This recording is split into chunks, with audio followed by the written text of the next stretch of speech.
Chapter 1. Ichigo, in a ferocious fight, saw the sad look Tensei Zangetsu gave when Ichigo learned the final Getsuga Tensho. As he looked at Zangetsu, he felt no pain when the Zanpakutō was inside him. Just one thing hurt at the time, when he had a final look at Zangetsu. Goodbye, Ichigo. Ichigo felt the world around him fall apart as he descended into the abyss of his inner world. He felt the sorrow surge through his body as he fell. He spoke, but only to return a farewell. Goodbye, Zangetsu. Ichigo felt tears forming, but did not care. He knows the attacks would be his last. The darkness engulfs his vision. Ichigo closes his eyes as he waits for it all to end. Morning 6:50 a.m. Ichigo woke up in a cold sweat and found a lone tear trailing his right cheek. Wiping it away, he remembers, right, it was just a dream.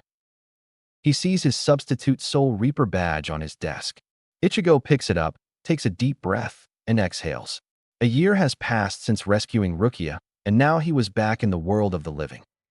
Ichigo sits in his bed for 10 minutes, thinking about his past life as a Soul Reaper.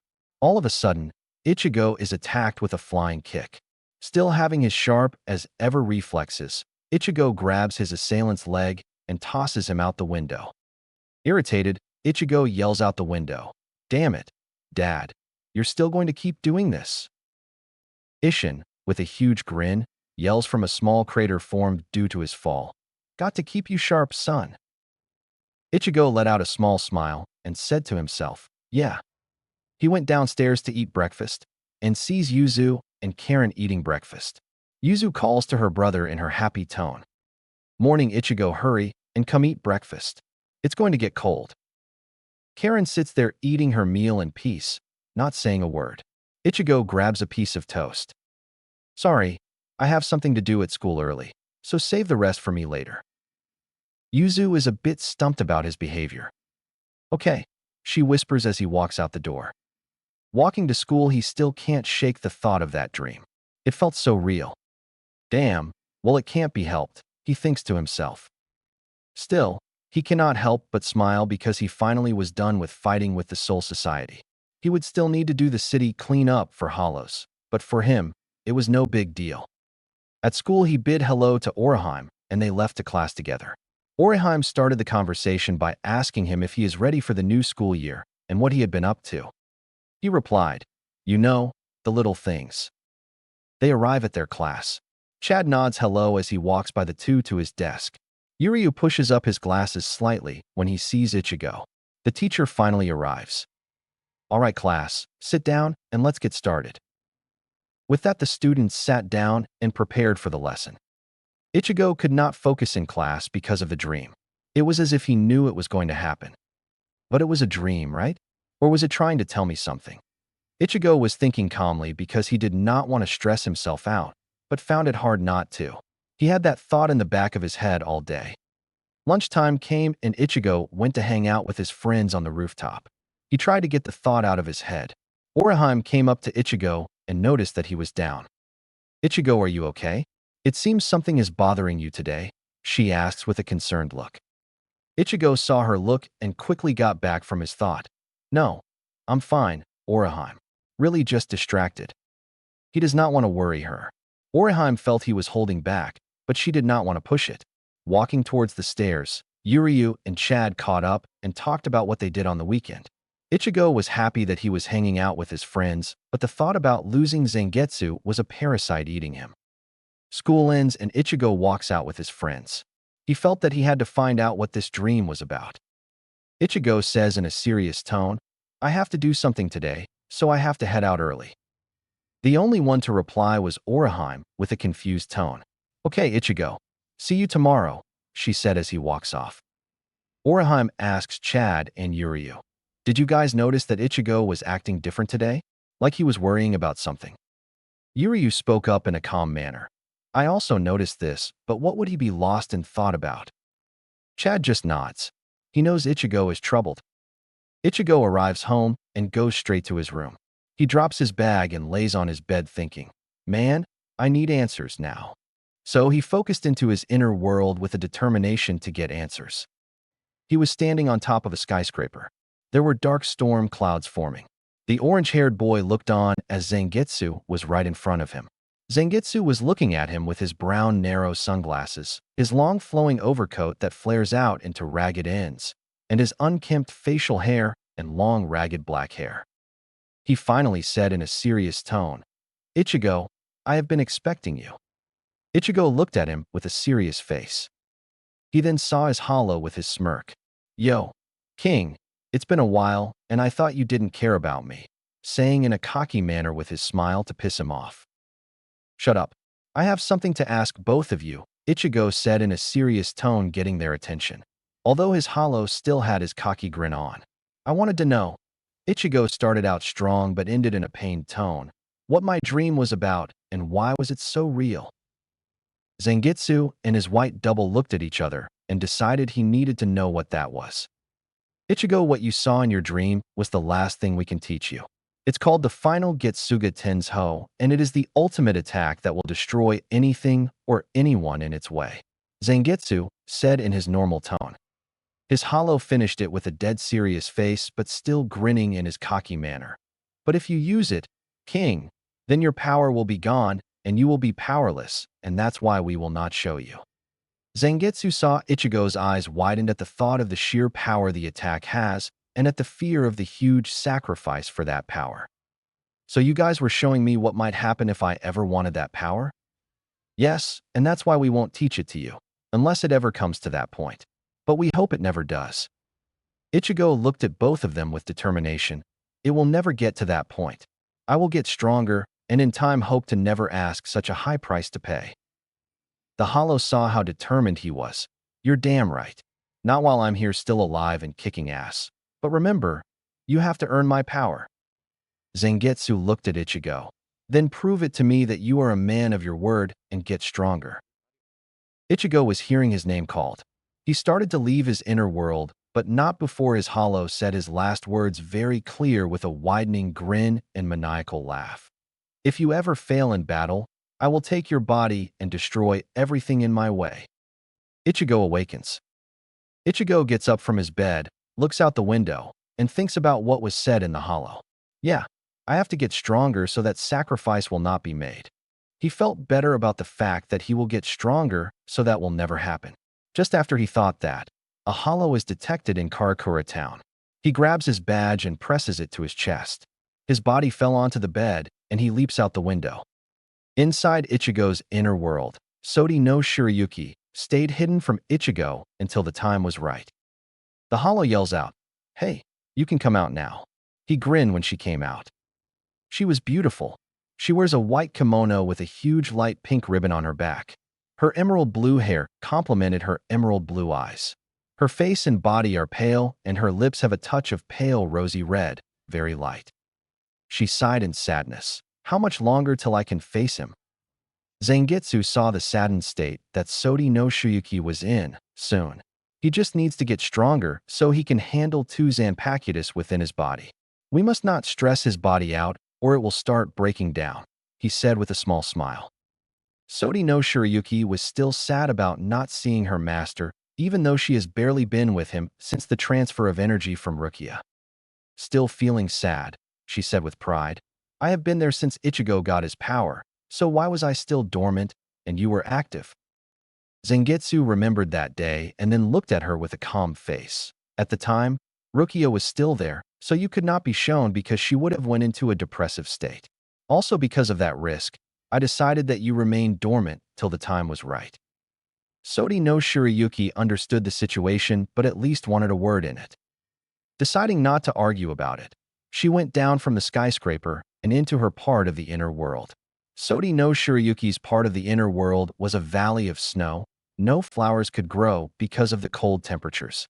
However, there was a vast amount of trees all over. There was a frozen lake where she would practice here dances. There was snow falling, and it seemed peaceful. All that was heard was the wind blowing that added that touch of peace. Sodi no Shirayuki walked through the snow until she got to a tree and sat right under it. She let out a sigh, saying to herself, "Soon I will get to see Ichigo, then he will finally use me, and my power will be awakened." She repeated the words, "use me," to herself. A faint blush started to show, and she quickly got to her feet. He probably won't think anything special of me. But what if he does? Her small blush reddened to a regular blush, and she put her hands next to her face. Sodi no Shirayuki knew how he was like, due to being dormant for some time, but she was thinking way ahead of herself. Why am I even thinking like this? I haven't even met him. She finally got a grip and started to practice her powers again. She did not want to lose her skills. She was in the middle of her ice field, training. When the time comes, I will be ready. With that, she continued to practice. Later, she returned to Rukia's Zanpakutō after staying in Ichigo's inner world. She thought to herself, even though I'm still with Rukia, only you, Ichigo, can fully awaken my power because she can't do what you can. Looking deep inside, she was a little jealous how Zangetsu and Ichigo share a strong bond and are able to communicate. All Rukia did was call on her powers and not even once come into her inner world and train, let alone talk.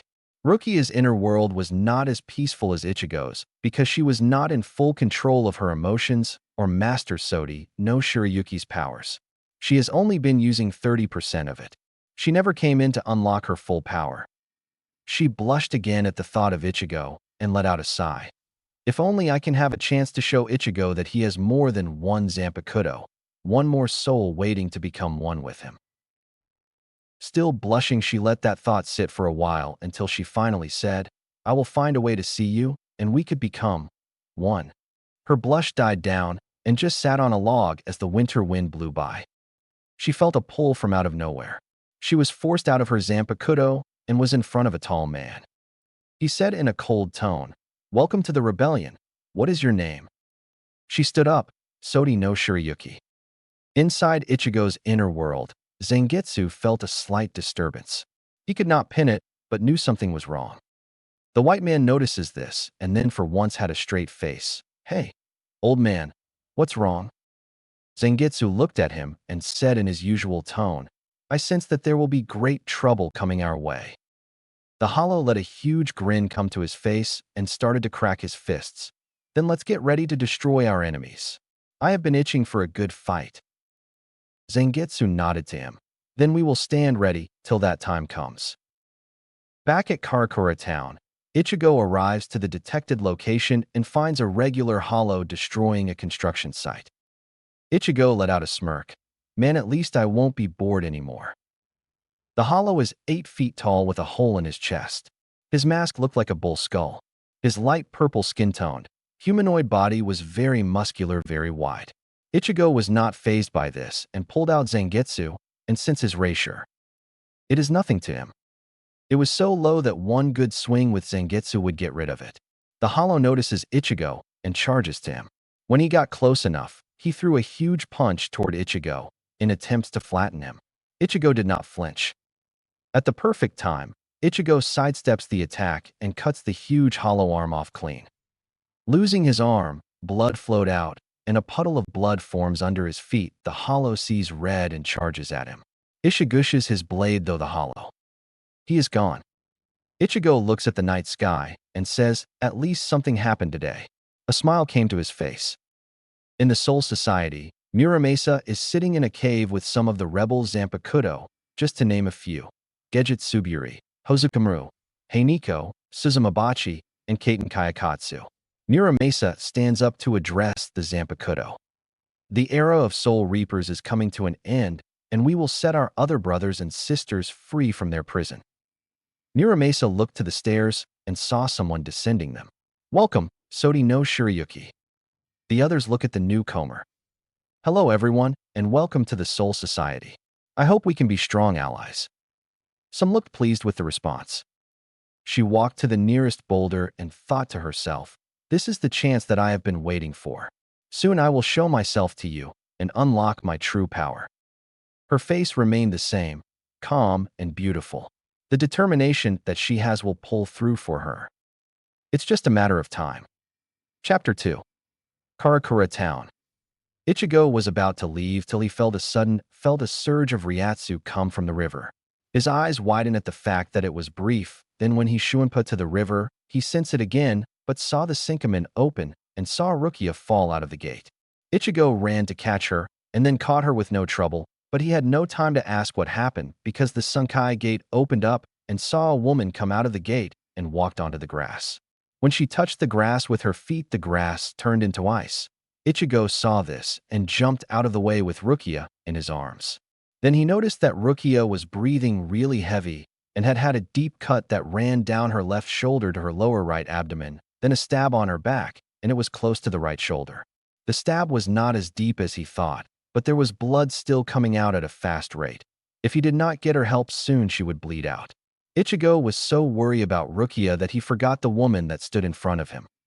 Before entering Karakura town, Sodi no Shirayuki was waiting with the other Zanpakutō for Muramasa to give the signal.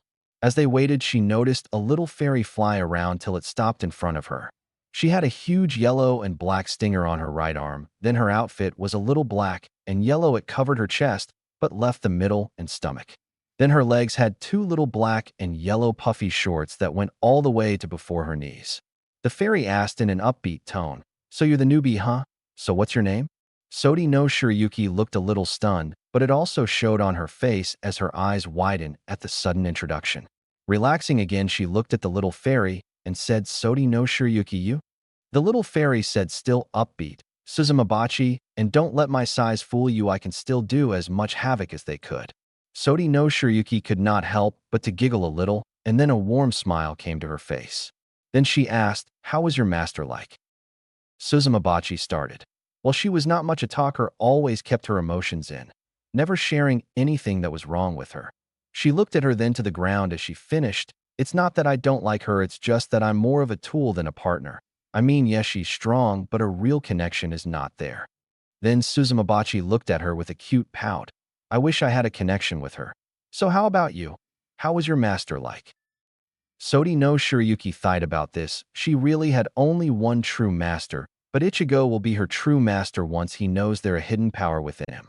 She said in her calm manner, "My master is unstable. She has emotional problems sometimes and never once come and talked about it." Then her voice then went soft, "But I do have another master, but he does not know it yet." Shocked, Suzumabachi looked at her with a worried look. "How I thought we only belonged to one person." Overhearing, two women walked over and introduced herself. "Hello, I'm Kaiten, tall one. And the other one besides me is Kayakatsu, the little ninja." I could not help but overhear the conversation, and I also want to know how this is even possible. Kaiten was a tall woman, purple-haired woman with a red ribbon around her neck and an eye patch covering her right eye. Her left eye is turquoise. Her hair is worn in two corkscrew pigtails with bangs framing her face. She wears an indigo cape with a skull imprint on it and a long, dark dress with a significantly low-cut neckline exposing her well-endowed bust. Her clothing resembles that of an oiran, a high-class Japanese courtesan. She also wears a golden bone headdress. Kayakatsu is shorter and younger in appearance. She has turquoise eyes and chin-length purple hair that is styled so that only her right eye is visible with a skull decorating it. She wears a dark top that covers her lower face, neck, and arms, close-fitting shorts, and knee-length socks. Over this, she wears a purple, hip-length coat fastened at the front by a dark purple sash. The middle of her chest and abdomen, as well as the top of her thighs, are left exposed. Sodi no Shirayuki did not expect to be overheard, but then she looked at the others Napactuo, and they were either sleeping or not listening. Looking at Kaiten, Kayakatsu, and Suzumabachi as they sat next to her and waited for her to continue, Sodi no Shirayuki let out a sigh and continued. "Well, it happened when my master gave her power to a human named Ichigo Kurosaki, and when I was transferred in, I felt that he could be a powerful master more than my original." Awestruck, Kaiten and Suzumabachi looked at her in amazement as Kayakatsu was also shocked but did not show it. Sodi no Shirayuki was thinking about how would Ichigo weld her and how would she interact with him when she finally did. A little blush came to her face, but the other two did not notice as she covered it with her sleeve. Suzumabachi took a good look at Sodi no Shirayuki, then said, "So has he wielded you yet? And what's the story on that you can't be at two places at once?" Sodi no Shirayuki looked at her with a hint of sadness. "No, not yet, because he is not, or that I am even inside of him, and he is not ready to wield two Zanpakutō. And no, you're right, I can't be two places at once, but I can switch back and forward, so I can be with my previous master But I know that I have to pick my master when I met Ichigo, but it's okay because I have already chosen. Beside my current master can't master my power, she has only been able to use 30% of it, so I know that he could unlock me. Kaiten looked at her and said with a smile, mine all he does is sleep and drink all day, he has not even unlocked us yet either. Kyoko just nodded at the repose she gave. Suzumabachi said with a smile on her face, well, that makes 3 of yous, there is no real connection with our masters, so we can't be at our best. With that, they all of them looked at each other, then let out a big sigh. All of them smiling and realized that they're probably the only ones that share anything in common. Muramasa walked down the stairs and then spoke. The time has come for our move. Come, we have a message to deliver. Kazushini was all but thrilled to hear this, and with an evil grin said, finally time to kill some weaklings. Heiniko said as she stretched herself out. Finally we get to move, I was getting bored staying here. As they walked up the stairs, Suzumabachi stopped Sodi no Shirayuki and Kaiten Kaikatsu and said, hey, if we are going out there to fight we might as well be partners, because we are in the same boat. Sodi no Shirayuki thought about this and liked the idea of number. She agrees with smile and said, sound fine with me, after all we are fellow Zanpakutō. Kaiten looked at both of them and said, that's fine by me, after all we are in the same situation. Kayakatsu just nodded at the comment in approval. Then all the Zanpakutō left the cave and onto the destruction of the Soul Society. Soul Society. The head captain had an emergency meeting at Sokayaku Hill to find the root of the problem. What they don't know is that the head captain will not join them. All the captains and lieutenant arrived and are wondering why is the emergency meeting here of all places. Then a tall man walked across the bridge. As the fog came in, no one noticed him till he was right in front of them. He began to speak. I know all of you are wondering why you're here. Renji spoke first, pissed off at the situation. Who the hell are you, and where is the head captain? He only chuckled at this and said, I'm Muramasa, and I'm afraid the head captain will not be joining us. You see, he is imprisoned, but your Zanpakutō Minazuki, Senbenzakura, and Sojio no Kodawari. Everyone there was shocked because such an act should be impossible. Soifong said it more to herself than anyone else. Impossible, there's no way, can it? Shunsui walked up and said, I don't believe you.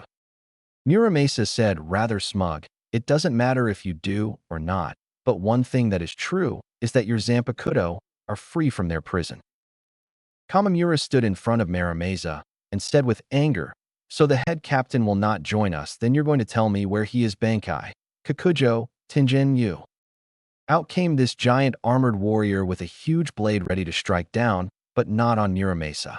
He already knew that the attack would not do a thing to him, but lets him have it. Muramasa smiled at this and told him, that attack will not harm me. Kamamura brought his blade crashing down, but instead it attacked him. He was shocked that his own Zanpakutō attacked him. As for everyone else, that socked was all the same. When the smoke cleared, Tekken came out and wrapped a flaming rope on Kamamura. It was a deadlock for 5 seconds till Tekken pulled Kamamura in and with one clean swing cut deep into him. Kamamura fell to the ground seconds later, then everyone was ready to battle.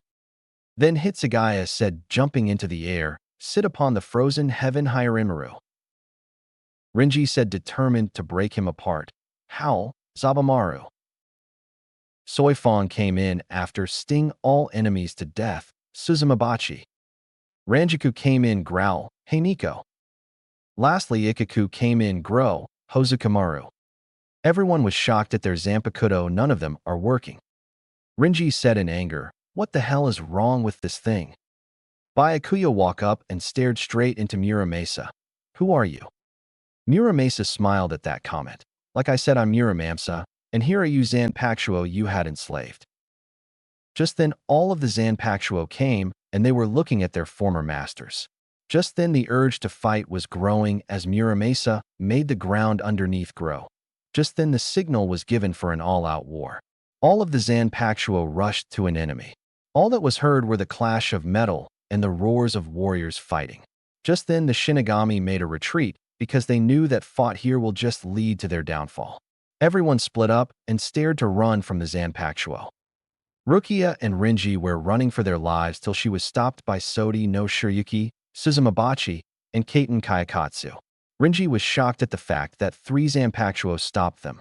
Rukia, however, was shocked to see her Zanpakutō right in front of her. Sodi no Shiryuki said calmly, "I believe you're not going anywhere, Rukia." Just the Kaiten Kayakatsu and Suzumabachi looked at Rukia, then at Sodi no Shiryuki. Kaiten said with a little sarcasm, "So this is your former master, she looks like a weakling, and by sensing her Ryatsu, she is as weak as she looks." Suzumabachi in a teasing way said, "Looks like this is going to be no fun, let's see if the other one has anything to bring to the table." Renji then knew they were talking about him, and ready himself for what was about to come, while Rukia was trying to get a grasp on the situation. After what seemed like forever, Sodi no Shiryuki spoke in a serious tone.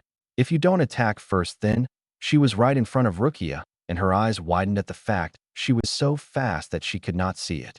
"I will start it out." Without any time to block the attack, she tried to sidestep it so she would not get cut so badly, but end in a clean cut from her left shoulder to her lower left abdomen. She then shuinpa to the ground and started running with little strength she had left. "Rukia!" Renji yelled out in anger and in worry, but that did not stop Kaiten to cross swords with him. He held his footing till he could say that Rukia got away safely. Sodi no Shiryuki saw what he was doing and froze him in place, then said to the 3, "I will go after her, you 3 catch up when you can." With that she shuinpa after Rukia. Kaiten said to the now still Renji with a smile on her face, "Well, now that you're frozen down, it would be easy to make quick work of you." Kayakatsu came from the back and gave Renji a deep wound, but then Suzumabachi came from the right and gave Renji 3 black butterfly marks on his right cheek, left arm, and the back where he was wounded. When he flinched in pain, Kaiten gave one final strike across the chest. With that, Renji, with widened eyes, feet broke out of the ice and fell down onto the ground. Kaiten said out loud with a sapient tone, "I thought you had more to offer." "Well, it can't be helped." Kayakatsu stood next to Kaiten as Suzumabachi landed on her shoulder. She said with a little more happy tone, "Well, now we can catch up with Sodi no Shiryuki." With that, the 3 nodded and then shuinpa to her direction. Rukia, breathing heavy and grabbing her wound as best she can while running to Senkaman. She was almost there and no sign of her being followed. She kept running till she saw it in plain sight. Just as she was about halfway to the door, Sodi no Shiryuki was right behind her. "Where do you think you're going?" With that, Rukia felt a sharp pain almost to the right shoulder, but as soon as she felt that, she shuinpa with the last of her strength and got to the door of the Senkaman. Sodi no Shiryuki wanted to go after her right then and there, but waited till her new friends came. Not a moment to so there was Suzumabachi and Kaiten Kayakatsu right behind her. Suzumabachi said with her upbeat tone, "He was too easy, but you help us by freezing his legs, so it was quick work." Kaiten came next to Sodi no Shiryuki, "So we are going to after her, right?" And that brought a smile to her face because she had a feeling this was going to get fun. Sodi no Shiryuki looked back. "Yes, now we must hurry to catch her before the gate closed on us." With that, the 4 shuinpa to the gate and followed after Rukia. Karakura Town. Ichigo noticed how beautiful this woman was, but soon shake that thought as 3 more started to come out of the gate. There was a little yellow fairy that was hard to see without focusing, and there was another woman that had purple hair and was well developed, but what made Ichigo turn red was how much chest she was showing. He then saw a smaller woman that looked like a ninja and looked like she was in her teen years, but he could be wrong. He could not see what she looked like with her face covered. Then as soon as all 4 of them came out, the gate closed and examined their new opponent. Ichigo thought about his situation and what would be the best way to go. If he attacks, he would be outmanned and would in danger of injuring Rukia even more. If he tries to fight, when he put down Rukia, one of them could take her while he is fighting. Out of options, he thought of one person that could help. Orihime. With that, he shuinpa towards her house in lightning fast speed. Meanwhile, the 4 just looked on as they saw him leave. Suzumachi had a big smile on. "Well, now, looks like we are going to play hide and go seek." Kaiten thought came true. This was going to be fun. I was right, this is going to be fun. Sodi no Shiryuki thought to herself, "I am so close to you now to let you slip from my grasp. No, looks like I'll play by your game for now." Kayakasu nodded and left at first, then she thought to herself, "So this is Ichigo, huh? Well, looks like I am going to have fun." With that, she was looking for Ichigo. Suzumabachi in a childish tone said, "Well, I will be the one to find Strawberry Boy first." Later, as she left, she thought to herself, Sodi no Shiki, you're lucky to have such a cute master. Let's see if I don't take him first. Then a devious grin came on after her thought. Kaiten left, and with a grin thought, this is going to be fun. Let's see what this boy is made of. Sodi no Shiryuki was the last to leave, then started the search. Soon you will be mine, we will be one. Determination took the four as they went to find Ichigo. Ichigo Shuinpa as fast as he could to get to Oraheim's house. Ruka's warm blood was now seeping on his back. After a few minutes at his constant sped, Ichigo finally reached Oraheim's house, and without hesitation started banging on the door. It was so loud that the neighbors could hear the bangs. Inoue! Inoue! Screamed at the top of his lungs, and as soon as the third knock, she opened the door, and a little scared at his voice. What's going on, Ichigo, and what's wrong with Rukia? Asking worried as she saw his face with pure fear. Please, Inoue, heal Rukia. Ichigo was in fear that he was being followed, so he had to make this quick. Then Oraheim noticed Rukia with a deep wound on her left shoulder, but could not see the rest, as she was covered by Ichigo carrying her. Her blood was dripping on the floor, and Ichigo's Shinigami attire was drenched in her blood. Without second thought, she let Ichigo in and closed the door right behind him. Ichigo placed her on a mat the Oraheim laid out for her. And then Ichigo started out with a shaky voice, thereafter Rukia, and I have to hold them off. I can't stay for long, or they will find us. He looked at Oraheim, and she nodded, understanding the situation. As Ichigo got to the door, she told him in a worried voice, be careful, Kurosaka. With a smile he said, don't worry, I will. With that he was off. Ichigo was jumping from house to house, trying to find at least one of the Rouge Zanpakutō. He noticed some running in a track outfit. Then she went down from the houses to the street to see who it was. It was late, really late for someone to be out jogging. It was 11:30. Just as he got closer, he noticed that she had long jet black hair and was really fast for a jog. Then it hit him.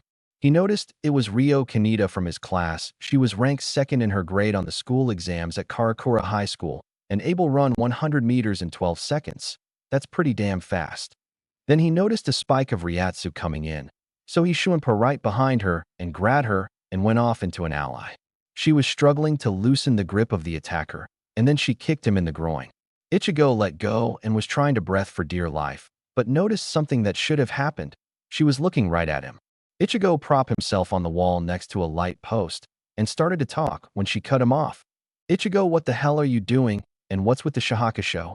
Still angry at him and wanted to beat him down for grabbing her like that. Ichigo let out a heavy sigh. So you can see me?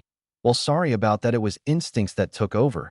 Then he stood up and looked at her and saw that she wore a scowl on her face, not surprising that she did just get dragged into an ally. Then he started again. Have you ever wondered why I always leave to go to the restroom or the nurse all the time? Her scowl died down, but still was a bit angry. She let out with a little bit of angrier in her voice. Yes, I have noticed. What of it? Ichigo was taken aback by the way she responded, but continued, I am a soul reaper, and I defeat hollows and send spirits to a place called the Soul Society. Ryo was taken aback as well because this was so much to process. Then she wonders why he always left, and not just him but Oraheim, Chad, and Yuryu, and they never missed class. Then one day he saw Ichigo in the same outfit a while back when walking home, but thought she was seeing things because she was up all night studying. That's why it was not much of a shock that she saw him this way, but the reason why he was always gone. Then she thought back to the numerous of times she noticed this, but she always thought, where was he and why does he do this? She went a little red at the thought because she might have developed a crush on him. She always looked at him when he wasn't looking, and even when it looked like she had no interest in what he did, she was listening. Then when she reads her book, people think she is reading. For the most part, it's true unless he's right there. She had to admit he was cute, but she did not know what he would think about it. She thought that he was already taken by Oraheim or Rukia because they're always around him, talking to him. She did not have the courage to walk up to him and ask him out to lunch and hang out with her, or just talk to her. She looked like a real serious person, tough even, but that is just an act, so no one can get close to her unless it's her friend she known for since elementary school. She was the one of the smartest students in her class, but what would he see in me that I'm just some bookworm living in books my whole life? I am also the fastest in this town, so that puts me at the top, so he might think I am untouchable, but for him, no, I just need to show it to him in some way that I'm here for him. but we barely talk, and he just considers me a friend because of it, but that could change if I build up the courage. For now, I will keep up my act till I warm up to him. So that explains a lot. Why you're always missing class. I thought you ditched class because you seem like the type of person that would, a delinquent, she finished with a scowl. Ichigo was a little angry at the comment and let it slide. He then tried to sense and traces of the Ryatsu spike earlier, but found nothing. He then started off for the reason why he grabbed her. I grabbed you because I was afraid you would get hurt, and I felt someone coming, so that's why I dragged you here. He then noticed how she looked in the lighting. She has long black hair and a mole under her left eye, and her track outfit was a white top and some spandex black running pants. Then there was that book she was always reading on her left hip, secured so it would not fall off. He had to admit, even in her jogging outfit, she was pretty cute, and her curves just showed of her toned legs and butt. She blushed at the last thing he said, but because if the dark he did not see it. She noticed him looking at her with eyes of interest, but said nothing of it. Then she said in a calmer tone, "So you care about me that much, and we barely even know each other. For that I must thank you, but I do not see the danger you speak of." Ichigo caught on to her tone of voice, but thought nothing of it. "There's a lot to explain, but I can tell you what's going on right now." He then started to sound serious. "There are people trying to fight me, and because of my power it's going to be trouble if anyone is near, so I need you to go before they find me." Rio was now a little worried for him because yes, he is tough, but something told her this was going to end badly. "Then hide somewhere so they won't find you, or are you going to find them?" Ichigo felt that she was worried, but from her it was a first. "I can't, because no matter where I go they will find me, and sooner or later I have to fight them." Ichigo felt a sudden spike of Ryatsu again, but this time it was close. He rushed toward her and grabbed her hand and started to run into the empty street, but as soon as he was in the middle, he saw her right in front of him. Ichigo stood his ground as he felt Rio grab his hand tighter and was behind him grabbing his shahakusho. "Who are you and what do you want with Rukia?" he said with authority. Sodi no Shiriki just smiled. "I want to prove a point to her that she is not worthy to wield me." Ichigo was stunned at what she said. "What are you talking about, and who or what are you?" She smiled at the thought and said with full confidence, "I am Sodi no Shirayuki. I'm Rukia Kachiki s Zanpakutō." Ichigo's mindscape. Zangetsu was surprised seeing her not only outside of Ichigo and Rukia's soul, but she has finally got to see Ichigo, knowing it was not time yet. This is a new problem, but let's see how this turns out. Ichigo's white doppelganger came in with his evil smirk, "So the Snow Queen couldn't wait, huh? Well, let's see what you're going to do, King." Karakura Town. He was in shock when he heard this. He thought that Zanpakutō could not manifest in a human form, let alone attack their own master. He then grabbed Zangetsu and readied his stance, letting go of Rio's hand, and told her to get back. She did as she was told and saw what he was talking about, the danger he warned her about. Just then he was about to attack, but he noticed she put away her sword and just started to walk up to him. He was relaxed but still kept out Zangetsu just in case she tried anything. Then she walked up to him to the point where they're just a few inches away from each other. He then felt her right hand touch his where Zangetsu was held. He noticed how soft and nice it felt. Her hands were cold, but it was still nice. She leaned closer, so she was right next to his right ear, with that the distance was almost non-existent as she put her left hand on his shoulder. Ichigo was shocked and turning red because she was so close, and his body did not want to move because of her touch. In closer view, she was more beautiful up close, and he could not help but at her mercy. Rio looked on in shock because she was his enemy. Now she is holding him in her grasp like it was nothing. Sodi no Shirayuki finally spoke in a caring voice that sends shivers down his spine. "I'm not here to fight with you, Ichigo. I just want to talk." Ichigo was still blushing because of how close she was. She smelled so good that it was intoxicating. He felt his grip loosen and finally let go of Zangetsu. He was looking at her and was wondering how she knows his name and why was she so close to him, but that did not matter to him. Ichigo finally spoke. "How do you know me, and are you so close?" The last part made him blush even more because this was his first time a girl know a woman go up to him and gently hold his hand and was this close to him, and she was so beautiful, and she laid her head on his chest. Just as she did that, she pulled him into an embrace. She held him in her arms and said in a shaky voice, "Do you know how long it's been since I have been waiting to show you who I am?" Ichigo was taken aback, but did nothing to move away from the embrace. He said in a clam voice, so low it was a whisper, "What do you mean? What are you talking about?" She then looked up to him, and with tears flowing from her eyes, "Remember when your power were transferred from Rukia to you? That's when I entered your soul and became one with you."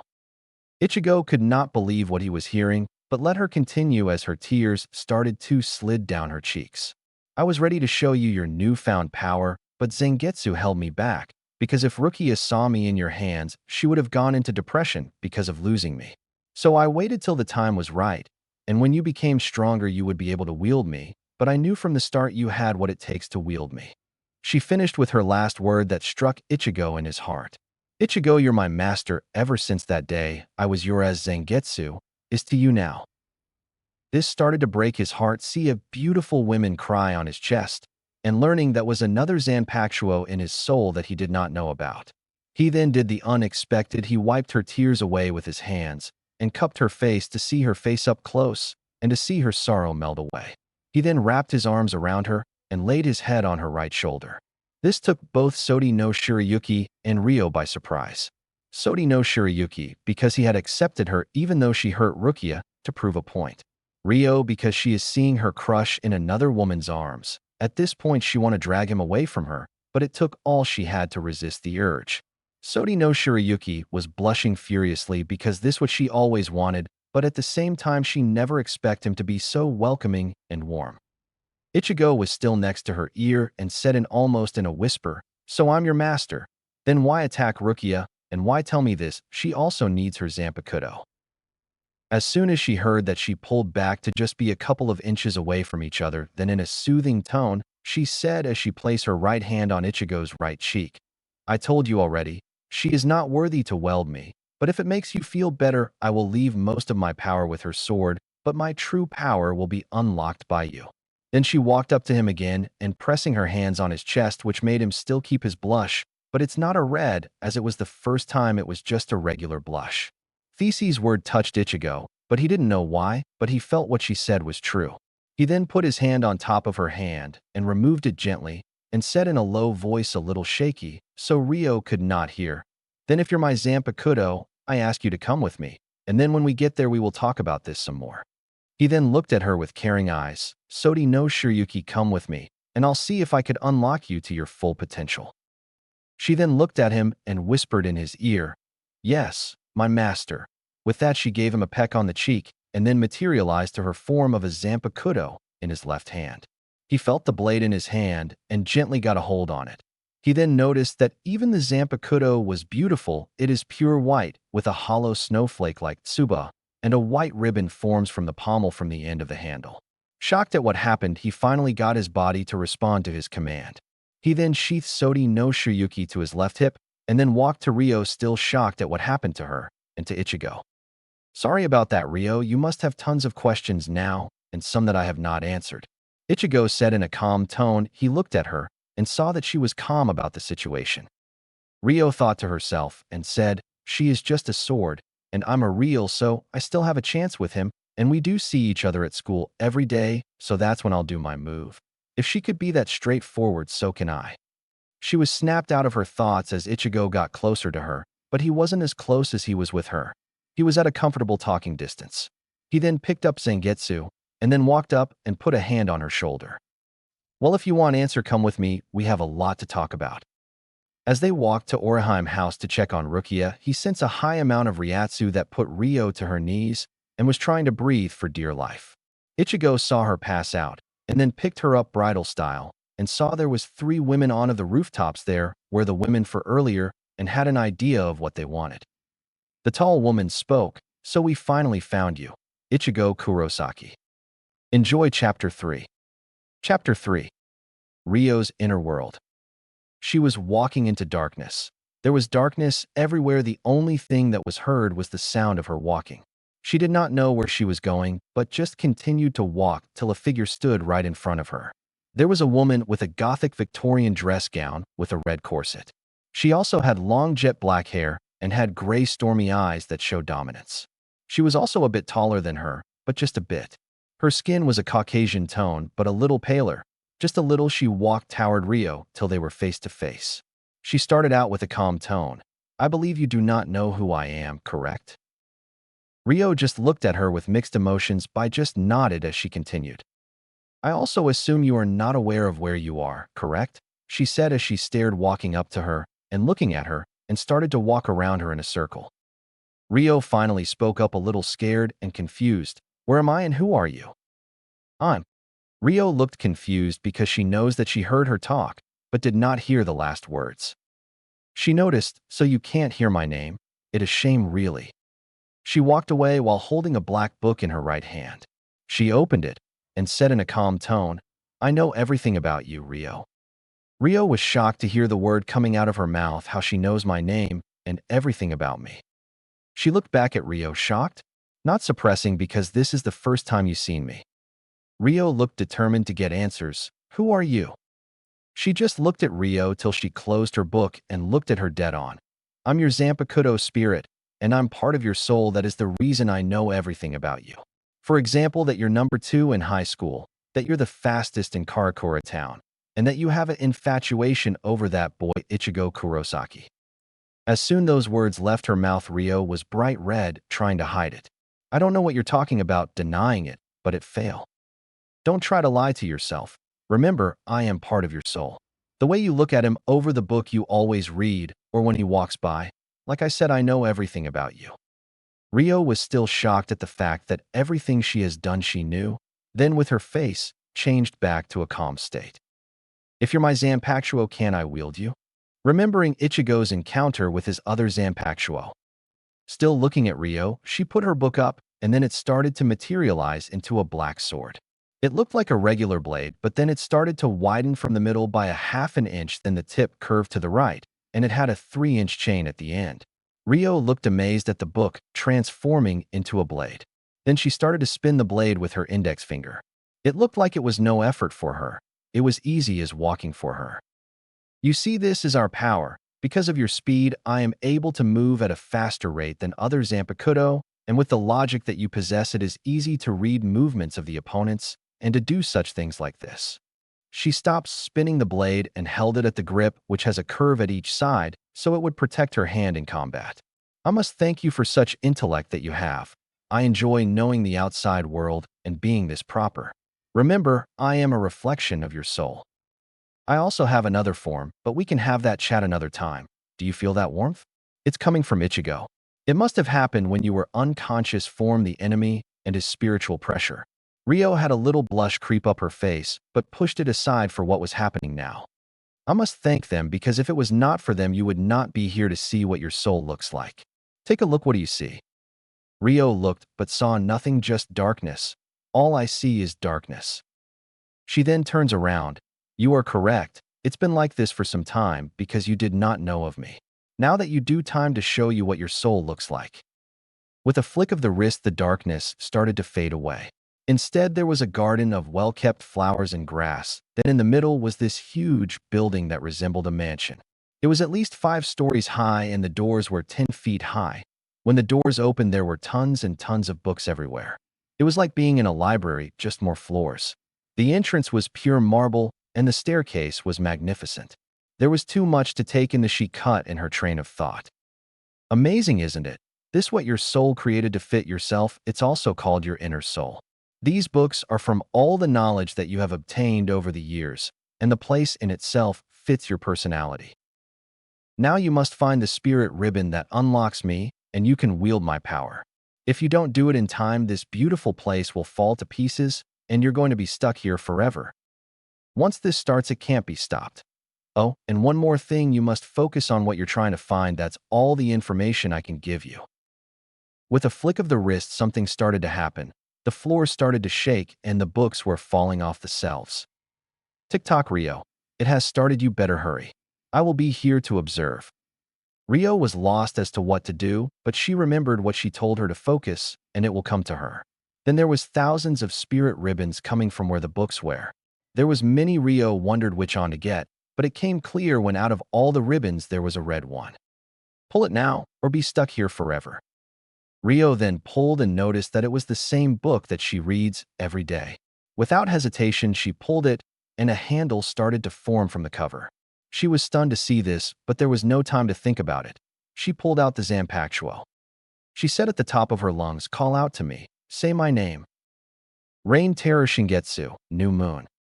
The blade was the same as the one Shingetsu. Red grip, a 3-inch chain, and a blackened blade. The blade itself widens at haven of the blade by half an inch, and the tip curves slightly up. Shingetsu looked at her, pleased that she finally found out who she was. "It took you a while, but you indeed found out my name. That's expected for someone with such intelligence." With a small smile, she disappeared and was coming to Karakura town. Ichigo put Ryo's body next to the street light he was under. Taking his stance, he sized up his opponents. He held Zangetsu with both hands and started to build up his spiritual pressure. The blue energy was surging around him. He was ready for the first attack till he felt a different spike in spiritual pressure. This was a different type of spiritual pressure to him, and he looked behind him, and he saw Ryo in a Soul Reaper Shahakusho, standard Shinigami uniform, and had a Zanpakutō in her hand. Ichigo just looked at awe because he did not expect this at all. Then Ryo looked surprised because she did not expect to be holding a blade and wearing a Shahakusho, but what freaked her out the most was her body lying there motionless. Ichigo spoke up to ease her mind about the situation. "Just in case you're wondering, you're not dead. You're in your spirit form." Ryo was still trying to take in everything that happened, but one thing was out of the way. She is not dead. Ichigo asked, wondering how she had any spiritual pressure, let alone be a Soul Reaper. "How did you become a Soul Reaper, and when did you have any spiritual pressure?" Ryo looked up and answered, "My Zanpakutō told me how to unlock this power, so I guess that's how I became a Soul Reaper. As you say, as for spiritual pressure, it happened when I passed out." Ichigo just took the answer and looked back at the opponents. He assumed they were Zanpakutō like Shiryuki. He took his stance, ready for them to come at him first. Kaiten spoke up, seeing they're not getting anywhere, just sizing each other up. "So Ichigo Kurosaki, I see you already met Sodi no Shiryuki. I also see that she chose to be with you, and let's not forget she is part of your power." Ichigo made no attempt to deny any of it, because yes, it was true. He just looked at her, dead set to fight. Kaiten seemed assumed to see such a young warrior, just edging to fight. Kaiten then manifested her blade in her hand. "I, on the other hand, am here to see what you're made of, and even worth to wield her.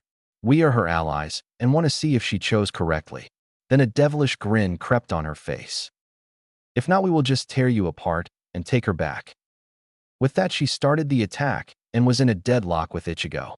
Then Kayakatsu came from the back for an attack, but Ichigo pushed off Kaiten's blade and turned back to block the blow, but with missing a beat, Kaiten came back for another charge. Ichigo had to move from this death trap, so he swings Zangetsu to push away Kayakatsu and came down on Kaiten, but it was a distraction, so he can flash step away to get a breather. He knows that he would not stand a chance if this kept up, so he held out Zangetsu with the cloth wrapping around his arm. Bankai. With that, Ichigo came out with Zangetsu to a regular Zanpakutō, but the entire sword was black. Ryo looked at his with awe, but remembered she was in battle too, but she had no skills wielding a sword, let alone fight. She did the best she could and took up a stance, and had both hands on the hilt ready for what comes. Kaiten saw this and flashed step right in front of her and swung her sword down hard, caused Ryo to be pushed back a bit. Ryo barely managed to block the blow, but she was shaking in fear. She did not know what to do. Ichigo saw this, but as soon as he moved, Kayakatsu was right in front of him, blocking him from even trying to move. She raised her spiritual pressure to show she was no pushover. Then Suzumabachi landed on Ichigo's right shoulder and said, "Hey Strawberry, you have more than one opponent here, or did you forget?" Just then she stung Ichigo on the cheek and made a black butterfly mark to appear. Ichigo swung his blade to get away from the little hornet. He held his cheek and remembered the technique. It belonged to Soy Fawn. He looked at them knowing this is going to be a tough. Suzumabachi looked at Ichigo knowing he was not that surprised with the attack, so she decided to ask why. "Hey Strawberry, why aren't you surprised by my attack?" Ichigo, angry at her choice of words, replied, "Because I know who that attack belongs to and what it does, so there is no need to explain your power." The little hornet was taken aback that he already knew her so well, at least her powers. Kayakatsu just held her stance ready to strike, but she was a little more talkative than normal. She started with an emotionless tone, "So you know about our powers. It doesn't mean that you will fight on equal terms, let alone defeat us." With that, she charged at Ichigo, pushing him back a bit. But as soon as their blades connected, Suzumabachi comes in with another sting, this time on his chest. Ichigo pushed off Kayakatsu and started to build his spiritual pressure and unleash his built-up power on her, Getsuga Tensho. Ichigo let out and Kayakatsu was being pushed back at an alarming rate. She had to put a hand on the top of her blade to even out the defense, but with that she was able to hold her ground in a huge collision into a building. Suzumabachi came in at lightning fast speed to counter for her fallen comrade. She landed her stinger to Ichigo's chest, and a black butterfly mark appears on his chest. Ichigo managed to attack her and get some breathing room. She blocked the blow and moved back to assist her damage. Feeling confident, she said with a smirk, "Do you expect that you can keep up with me? I am the fastest Zanpakutō in the Wild Soul Society. The reason you even managed to get me is because I was off guard, but it won't happen again." Ichigo knows that she is too fast to keep up with her and knows that another sting on the same spot of the black butterflies he's done. He took his stance and looked how Ryo was doing. Ryo has holding off the first attack of Kaiten, but the force behind her attack was too much for a novice. Kaiten smirked and pushed her blade towards her, but Ryo barely managed to move the blade from piercing her chest, but the blade pierced her shoulder. Ryo screamed out in pain as she was not used to combat. Blood started to drip from her shoulder, trailing down to the hilt of Kaiten blade, and started to drip. Ryo was in shock, for one, being stabbed, and second, that this is really happening. Just this morning, she was in school learning. She still kept her hands on her blade, but soon found out that her right shoulder gave out and went limp. She only had on hand on the blade, gripping it for dear life, but the fear was too much for her. Nothing was registering. She was in too much shock to even move. Kaiten smirked at this and decided to torture her a little. "I see that you're new to combat, and judging from the wound I inflicted, you're on your last leg. Sad, really, and you barely got your powers." With that, she pushed her blade in her shoulder a little more, Ryo screaming in pain as she tried to push the blade away from her shoulder with her on good arm. She barely managed to move the blade away from her shoulder with one good push from her blade, but was left standing in a pool of blood. Ryo was breathing heavily. Her vision started to get blurry due to the blood loss, and she held her basic stance. With her blade directly in front of her and hold her ground, she decided to speak up. "Why are you after Ichigo? What did he do for you three to be here attacking us?" she let out very shakily. Kaiten then moved her blade down to her side as the blood on it started to drip from the tip to the ground. With a smile, she started, "Like I said before, we are here to see if he has what it takes to wield our partner. If not, we will take her back by force." "Sorry, I'm not here to play with you. I'm here for him," she said as she has her eye looked towards Ichigo. She then looked at Ryo and noticed that she can barely stand. The blood loss was not a lot, but to her it seemed like a lot because she has never experienced combat. Kaiten took this an opportunity to finish her off. With on circular swing, she would end her. Bushigoma. And with that, Ryo was holding on to her blade for dear life as she was being pushed by the wind. She was in pain due to her shoulder, but the high-pressure wind was causing pressure on her blade, and with one hand on the hilt, she was not going to hold out for much longer. Ryo's eyes widened as she lost grip on her blade and was sent through a convinced store crashing to a stop. Her blade soon followed her, being embedded into the floor. Ryo said in a pained tone, "Damn it." With that, she passed out from the attack and laid there motionless. Kaiten went to the collision site and saw Ryo unconscious. She smirks, knowing that was child's play for her. "Even though I'm half of one power, I still had no problem getting rid of her." With that, she flashed step to where Kayakatsu and Suzumabachi are fighting. Ichigo was having a really hard time keeping up with the little yellow hornet, let alone blocking a continuous barrage of attacks from Kayakatsu. Ichigo was becoming a punching bag to them. He had numerous cuts on his arms, chest, and some on his back. He noticed that the cuts were not deep, but more like swift cut. He began to think, why were they just attacking him just to cut him up a bit, but not to do serious damage?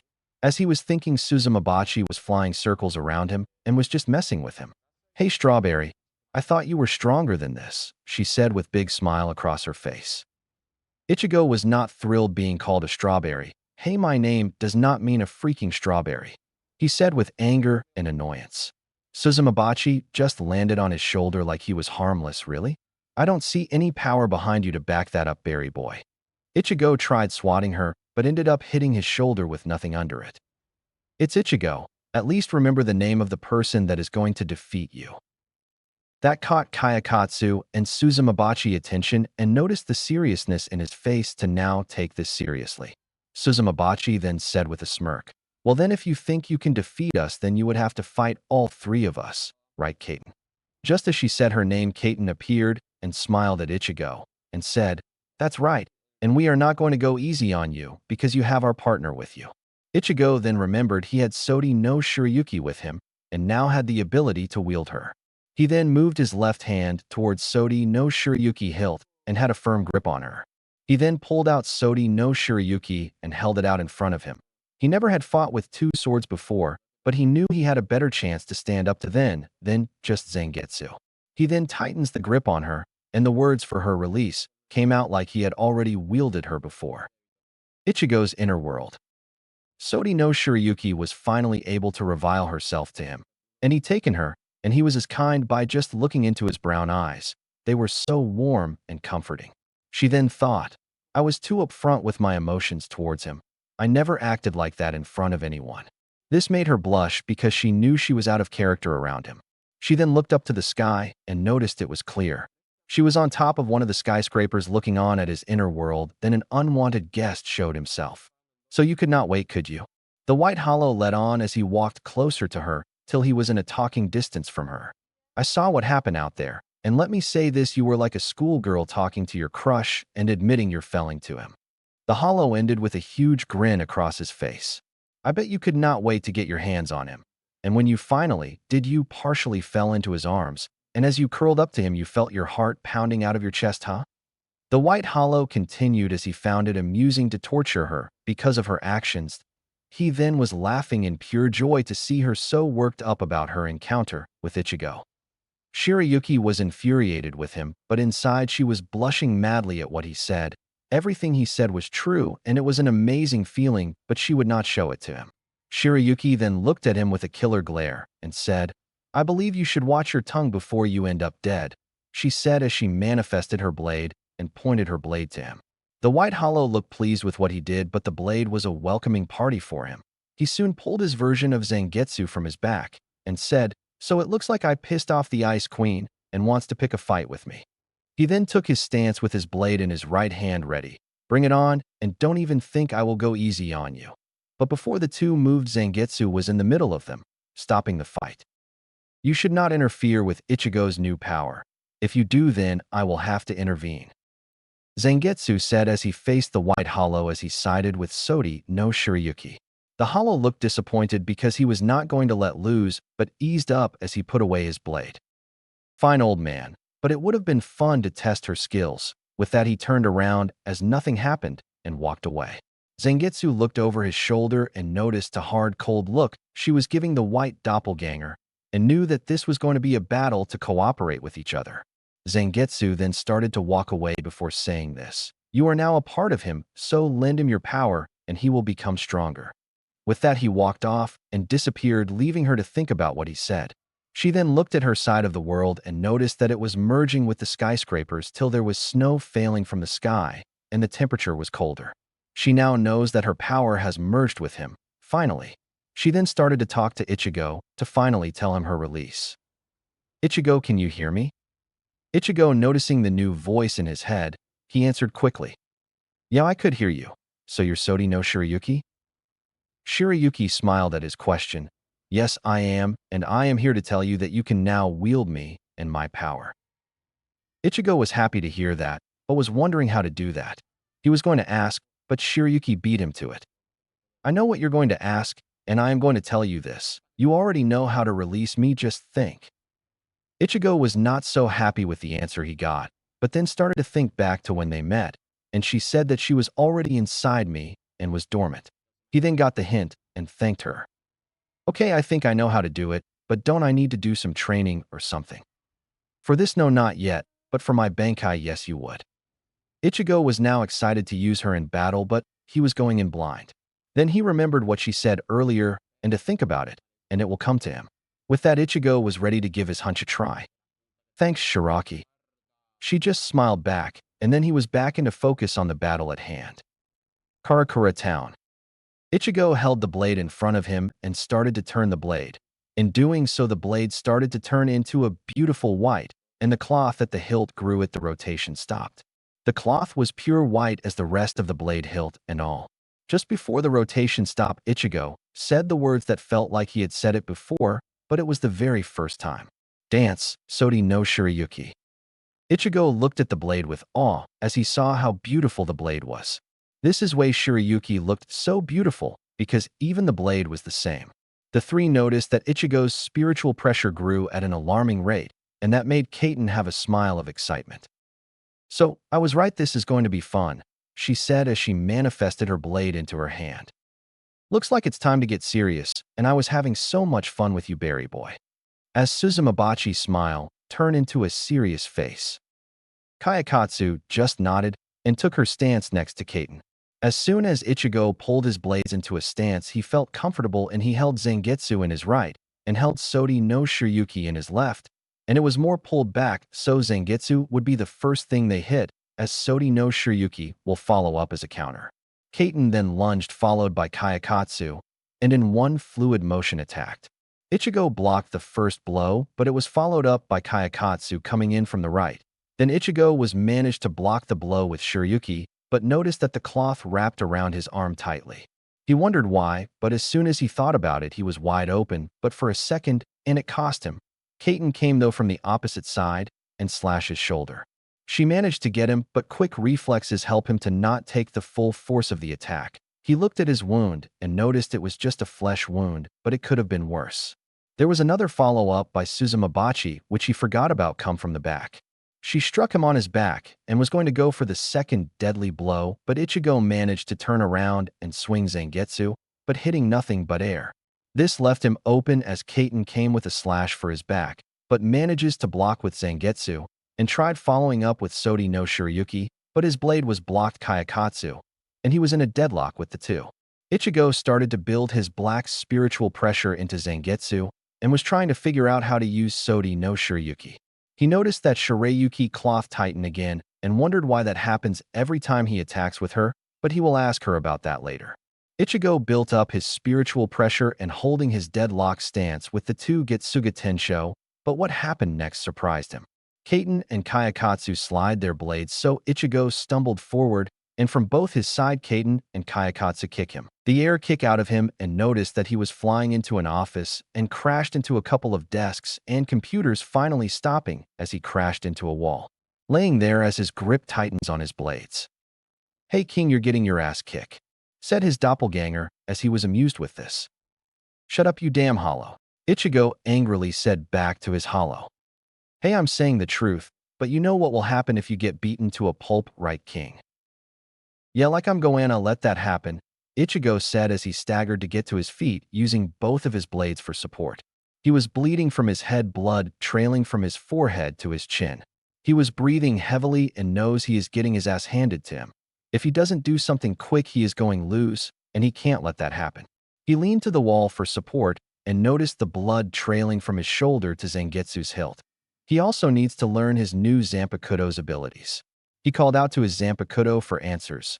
"Hey Shiryuki, how I use your attacks?" Shiryuki let out a smirk. "Well, we are on first name basis now, I'm flattered." Ichigo knows that she was amused by this. Now to figure out what she means to figure it out. "I told you before, you already know, think." This caused Ichigo to sigh and scratch the back of his head.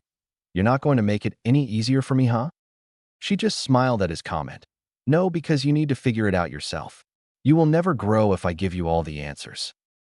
"Damn it, that was no help." "Hey, I helped you, it's not my fault that you still don't get it." Shiryuki yelled at him as she crossed her arms and put a pout. Ichigo was pulled back by her action, but let out a sigh knowing this was not going to be easy. He was able to walk halfway through the already destroyed office, but stopped when he remembered his question for Shiryuki. "Hey, why do you tighten around my arm when I strike someone?" She then said in a teasing voice, "Because you're such a brute, I wonder, is that how you handle women?" Ichigo turned red after hearing that, but shook it off. Cursing under his breath, he is going to have a long talk with his new Zanpakutō. He could hear her laughing in his head as he finally got out of the office and lunged to Kaiten, who was waiting for him to come out. Kaiten spoke as she saw him come for an attack. So you're not dead. Good, I haven't seen what you're made of yet. The two clashed blades, but Ichigo had Shirayuki still open for attack. Within a heartbeat his blade was blocked by Kayakatsu, but he noticed ice forming from the point of impact. She immediately backed away as her blade was covered by ice, but just on the middle of her blade. Kaiten moved back as Ichigo came for a swing with Shirayuki.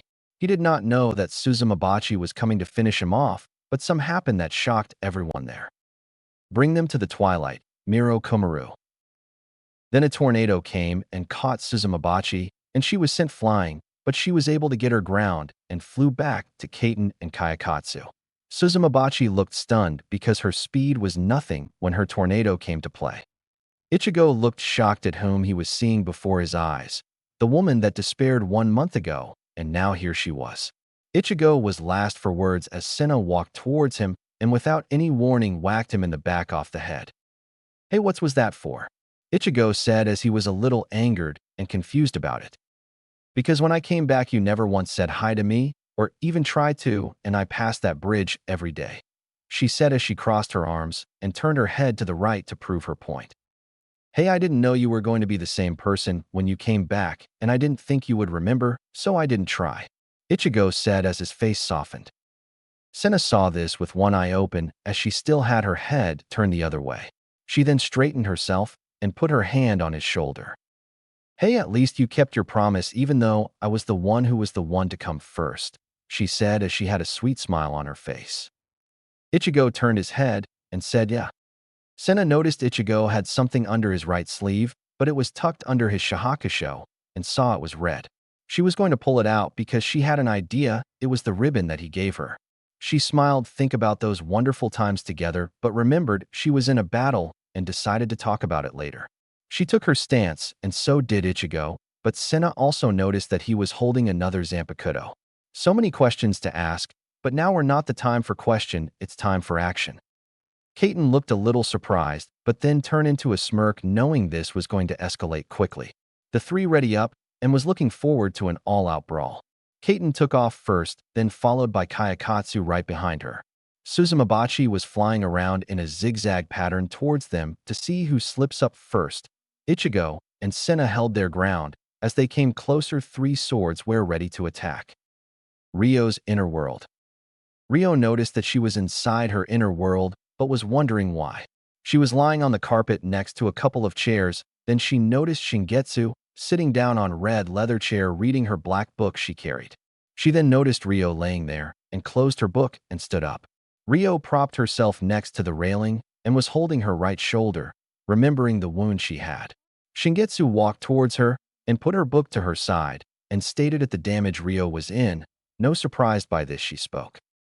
I knew you were not experienced at combat, so this was no surprise how you end up. As she walked to the railing and stood right next to Ryo. If you knew I was going to get put down with ease, then why give me powers if I can't fight? Ryo said as she faced Shingetsu, still grabbing her right shoulder. Shingetsu was unfazed by her comment and continued to speak, because I assumed that you would learn quickly and adapt, but I see that you're in shock and fear, so you were not able to do anything. Sad, really. Ryo was angered by the last comment but knew she was right. She did not adapt, but was in fear. She then looked down knowing this was embarrassing for her. Shingetsu put a hand on her shoulder and said, "Let me take control till the fight ends." Ryo looked confused by this, but said nothing because she knew that this was her chance to fight. Ryo looked at her for a few seconds, then decided to speak. How can you do that? Shingetsu smirked at the comment. Simple. Remember, I'm part of your soul, so we are connected, so taking control would not be a problem, but only if you let me. Ryo nodded at her request and said with determination in her eyes, "Okay, let's do it." Shingetsu smiled, and then her inner world started to fade. Karakura Town. Ryo woke up in the Reeked Connivance store and noticed she was still bleeding, but then noticed her spiritual pressure flowing out of her as she noticed that the pain was going away. Shingetsu said inside her head, "I increase our spiritual pressure, so you can get up and fight again. Think of it as a painkiller, but I can only do for a short time, so I have a limited time frame." Ryo just watched as her body was being controlled as she ripped off her already ripped sleeve of her wound arm. She was wrapping it around her wound and tightens it with her left arm and teeth. Rio felt the power flowing through her, and it felt amazing. Shingetsu finished her patch up and said let's go as she jumped out of the destroyed connivance store. Chapter 4. Rio was seeing what Shingetsu was doing, and she was amazed by it. She was using Shuinpa, and it was so fast that her sprint looked like nothing compared to this. She was also holding her blade in her left hand because of her healing wound. Rio liked being in her inner world, but it felt weird not being in control of your body. It's like watching a play right in front of you. You're there, but you're not at the same time. Shingetsu noticed Rio thinking and told her, "We have switched places, Rio, so you are in place of me and vice versa." Rio knows this, but it felt weird to her at least switching places, but she knows it has to be done in order to have a fighting chance. As the battle rages on, Ichigo took on Kaiten and Kayakatsu, as Senna took on Suzumabachi. Ichigo was in for a hell of a fight. He was outnumbered, and their two have teamwork down to perfection. As soon as Ichigo counters an attack, another comes with in a second form each other. Kaiten came from the right as Kayakatsu came from the left to do an X/move, but Ichigo blocked both blades, and Sodi no Shiryuki was starting to ice Kayakatsu's blade again and push away from Ichigo. Kayakatsu saw that the middle of her blade was beginning to ice again and smashed the progressing ice with her fist and took her stance while Kaiten was still in a deadlock with Ichigo. Kaiten saw that Kayakatsu back off, but as soon as she did, Ichigo came at her with Sodi no Shiryuki, and with impact her blade started to ice, but this time it was different. There also a ring of ice that formed around them. The ground underneath was untouched, but outside the circle there was a ring of spiked ice going upward. Kaiten was trapped in a deadlock with Ichigo. Kayakatsu came through and managed to graze Ichigo on his back, while he was too busy dealing with Kaiten. Seeing the opening, she left the ice trap. Ichigo reacts to the attack and swings Zangetsu at Kayakatsu and manages to get her, but slightly on her arm, as she Shuinpa out of the way of the full attack. Kaiten and Kyokostu stood there looking at Ichigo's new attack. If they attack, he would block it or counter it with Sodi no Shiryuki, and they both know the more they get frozen, the more they would get caught in her ice trap. She was slowing, brining out her power, or was he slowing doing that? At this moment, it did not matter because they would have to change their attack patterns if not one of the two can be caught in the ice trap, and if one is defeated, then it would be the end for them. They're the same power, so if one falls, she is at half her strength, and no way could she put up a fight. They would have to come at him quick or risk being frozen. With that, their tactic changed. Instead of a sneak attack, they just charged at Ichigo one at a time, but it was seconds away from each other. Ichigo started to back away a little because of the oncoming attacks. He thought to himself that he can't use his Getsuga Tensho because he did not have enough time to build up his Ryatsu and his Zangetsu, and he was getting the hang of Sodi no Shiryuki powers. He just need a little more time. He also noticed the pain of the gash on his back was numbed out. Then came a voice in his head that told him why. That is one of my abilities as an ice Zanpakutō, to numb the pain while you battle so you can still fight and not worry about the pain. Ichigo smirked at the comment and then noticed the ice ring he makes every time he attacks with her. He was now curious and decided to ask Shiryuki about it. Shiryuki, why when I attack with you there's a ring of ice that forms around me? Shiryuki looked pleased that he noticed this and said, well, for one, you're getting a hang of my power, and second, your Ryatsu is like a fountain of water that never stops, so my powers adapt to your Ryatsu. Also, the fact that you have more Ryatsu than Rukia means what I said earlier about you unlocking my full power. She finished with a smile. Ichigo blushed just for a moment, remembering their talk a while back, but shook it off. He also figured out due to his fighting style her power would change a bit. She will still have grace in her attack like when Rukia wielded her, but with more kick in her. Ichigo like wielding her, and for him it's just to get her powers down so he can really cut loose. He took his stance, Zangetsu in his right and Shiryuki in his left, ready to still be on the defense, because if he goes in blindly, he would get trapped and be at their mercy. Kaiten rush. Not a second later, Kyokostu was right behind her and attacked Ichigo. Kaiten came first as Ichigo blocked it, but then Kaiten bent over a little bit. But what shocked Ichigo was the Kyokostu rolled over her back and came at him at crazy speed. Ichigo was about to block with Shiryuki, but felt his leg get cut. Looking down, he forgot that Kaiten removed their deadlock after she bent over and was there ready to hit his weak points. Kaiten grazed his right leg as he was distracted by Kyoko's surprising attack, then the two, not taking a second to let up. Bushigoma! The two yelled as a wave of large wind blades. Ichigo was pushed back, but took Zangetsu and Shirayuki and planted them in the ground, so he would not be blown away, but this led him defenseless for a few seconds till the blades died down. Seeing the opportunity, Kaiten rushed, but as soon as Kyoko's took off, her face was in the hand of someone rushing at stunning speed. In one motion, Kyoko's was pushed into a building, and the assailant landed right next to Kaiten. Kaiten stopped her rush and took notice that there is another person fighting now. Her eyes widened to see her back here and fight back. The assailant smiled at her previous attacker, but something else was off. She was not scared, and her eyes changed from onyx eyes, were now stormy gray. Ichigo stood back up when he noticed that Ryo was standing right in front of him, and she was smiling, but something was off. He noticed her eyes were not an intense brown, but a stormy gray, and her attitude was different, as well, like she was someone else. Ichigo looked worried at what he saw and made moment to her, but stopped when she looked right into his eyes. Ichigo, is it? Ichigo was confused by the question because didn't Ryo know who he was, but then again she acted differently than normal, so he just went with it. Yes, I am, but who in the hell are you? Asking in a serious tone that demanded answers. She looked at him knowing he was sure this was not Ryo, instead a whole different person. She looked at Kyoko's, making sure she would not get back up. She kicked her bladed out of her hand and planted her foot on her abdomen so she would not come back on the offensive. As from what you can see, I am not Ryo, but her Zanpakutō fighting in her place, she said as if it was a natural, everyday thing. Ichigo was slightly shocked that a Zanpakutō would take over the Wilder's body, but knowing from past problems, he pushed it aside and decided not to ask too many questions because now was not the time for them. Kaiten was shocked that this girl was now battling and took out Kyoko's as if she was nothing but a weak hallow. She then looked back at Ichigo already up and ready to attack. She was in a bind here. Kyoko's was pinned down, and she was now fighting a person with double the spiritual pressure than her. The only reason Kyoko's and herself were doing so well against Ichigo was because he was under constant attacks that left little to no openings to counter, so he was always on the defense. It was going downhill fast, and she needed to act fast, or this battle is as good as done.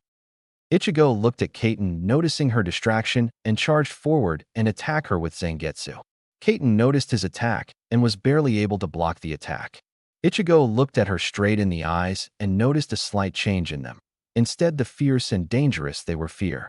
Ichigo took that and asked, I see the fear you have in your eyes. Is it because you know that you lost, or is it because your partner over there is down? Kaiten was shocked that he could read her like a book just by looking at her, but she pushes it away. She must push it away. This boy already found a weakness in me. I must push back, she thought. Kaiten pushed off from their deadlock and backed away to give herself some distance, but Ichigo was already where she was in blinding speed. Kaiten was no fearing her life because she was half off one blade. Her power was half of what it was when she was fighting with Kyoko's, but now she was weak, and she knew this would end badly. Kaiten turned around and attacked Bushigoma. Ichigo took Zangetsu and raised it high above his head, building up his Ryatsu. Getsuga Tensho, he yelled as the black wave cut right through the wind blades and heating strike towards her. She knew if she got hit with that she is finished, so she shunpa to the top of the building that Kyoko's was thrown into, but was surprised by Ichigo and raised her bladed to block Shirayuki attack. Her bladed started to form ice in the middle, and the sheer force of the attack made a ring of ice on the ground surrounding them inside. The air inside the ice circle was dropping to a freezing rate, and the two were in a deadlock inside the ice ring. Kaiten was now trapped. She could not leave the ice forming around them, and her blade was now freezing bit by bit.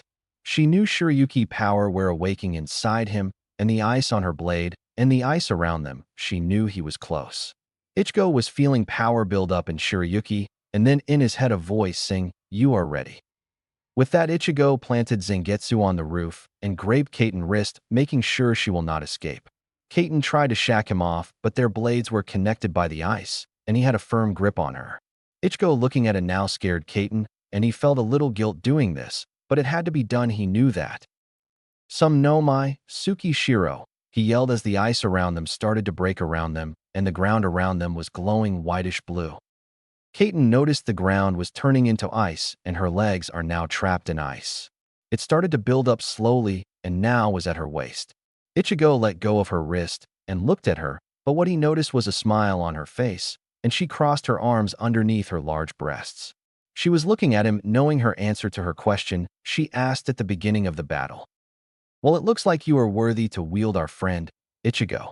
While this was fun, I gotta say you are a strong young man and would like a strong master to wield me," she said as the ice was now to her breasts, freezing her crossed arms. It was slowing, moving up to her collarbone, till she said one last thing.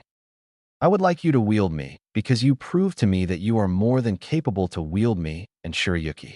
So when you see a blade, instead of I pick me up, and I will tell you how to harness my power." "Well, till then, Ichigo, thanks for the fight," she said with a sincere smile and softened eyes. The ice finally captured Kaiten, and with that a pillar of ice formed, and within a few seconds the pillar started to creak till it fell apart, leaving a heavily curved, black Chinese scimitars with silver edge and a long red tassels dangling from the end. Ichigo was taken aback by with such an offer that she gave him, and to not take it would be in his mind foolish. Ichigo walked up towards the blade and picked it up. It had a little weight to it, but it was fine with him. He sheathed Sodi no Shiryuki and placed Kaiten now in its sealed form and tucked it on his hip. Ichigo was about to go see Ryo, or at least her Zanpakutō, until a new voice in his head came into play. "Hey Ichigo, can you hear me?" "Yeah, I can hear you, but what is your name? You never told me in battle." Kaiten smiled at this, already learning a new blade's name. "He did defeat me, so I might as well tell him," Kaiten thought. "Well, my name is Kaiten. My partner Kayakatsu is underneath with your friend," she said, adding a little venom to friend. Ichigo caught the tone but decided to push it aside. "So you are one blade but two different people?" Ichigo asking, a little confused. "Yes, we are two different people, but we are one in a sense of power, meaning that our true power is unleashed when we are both in combat together."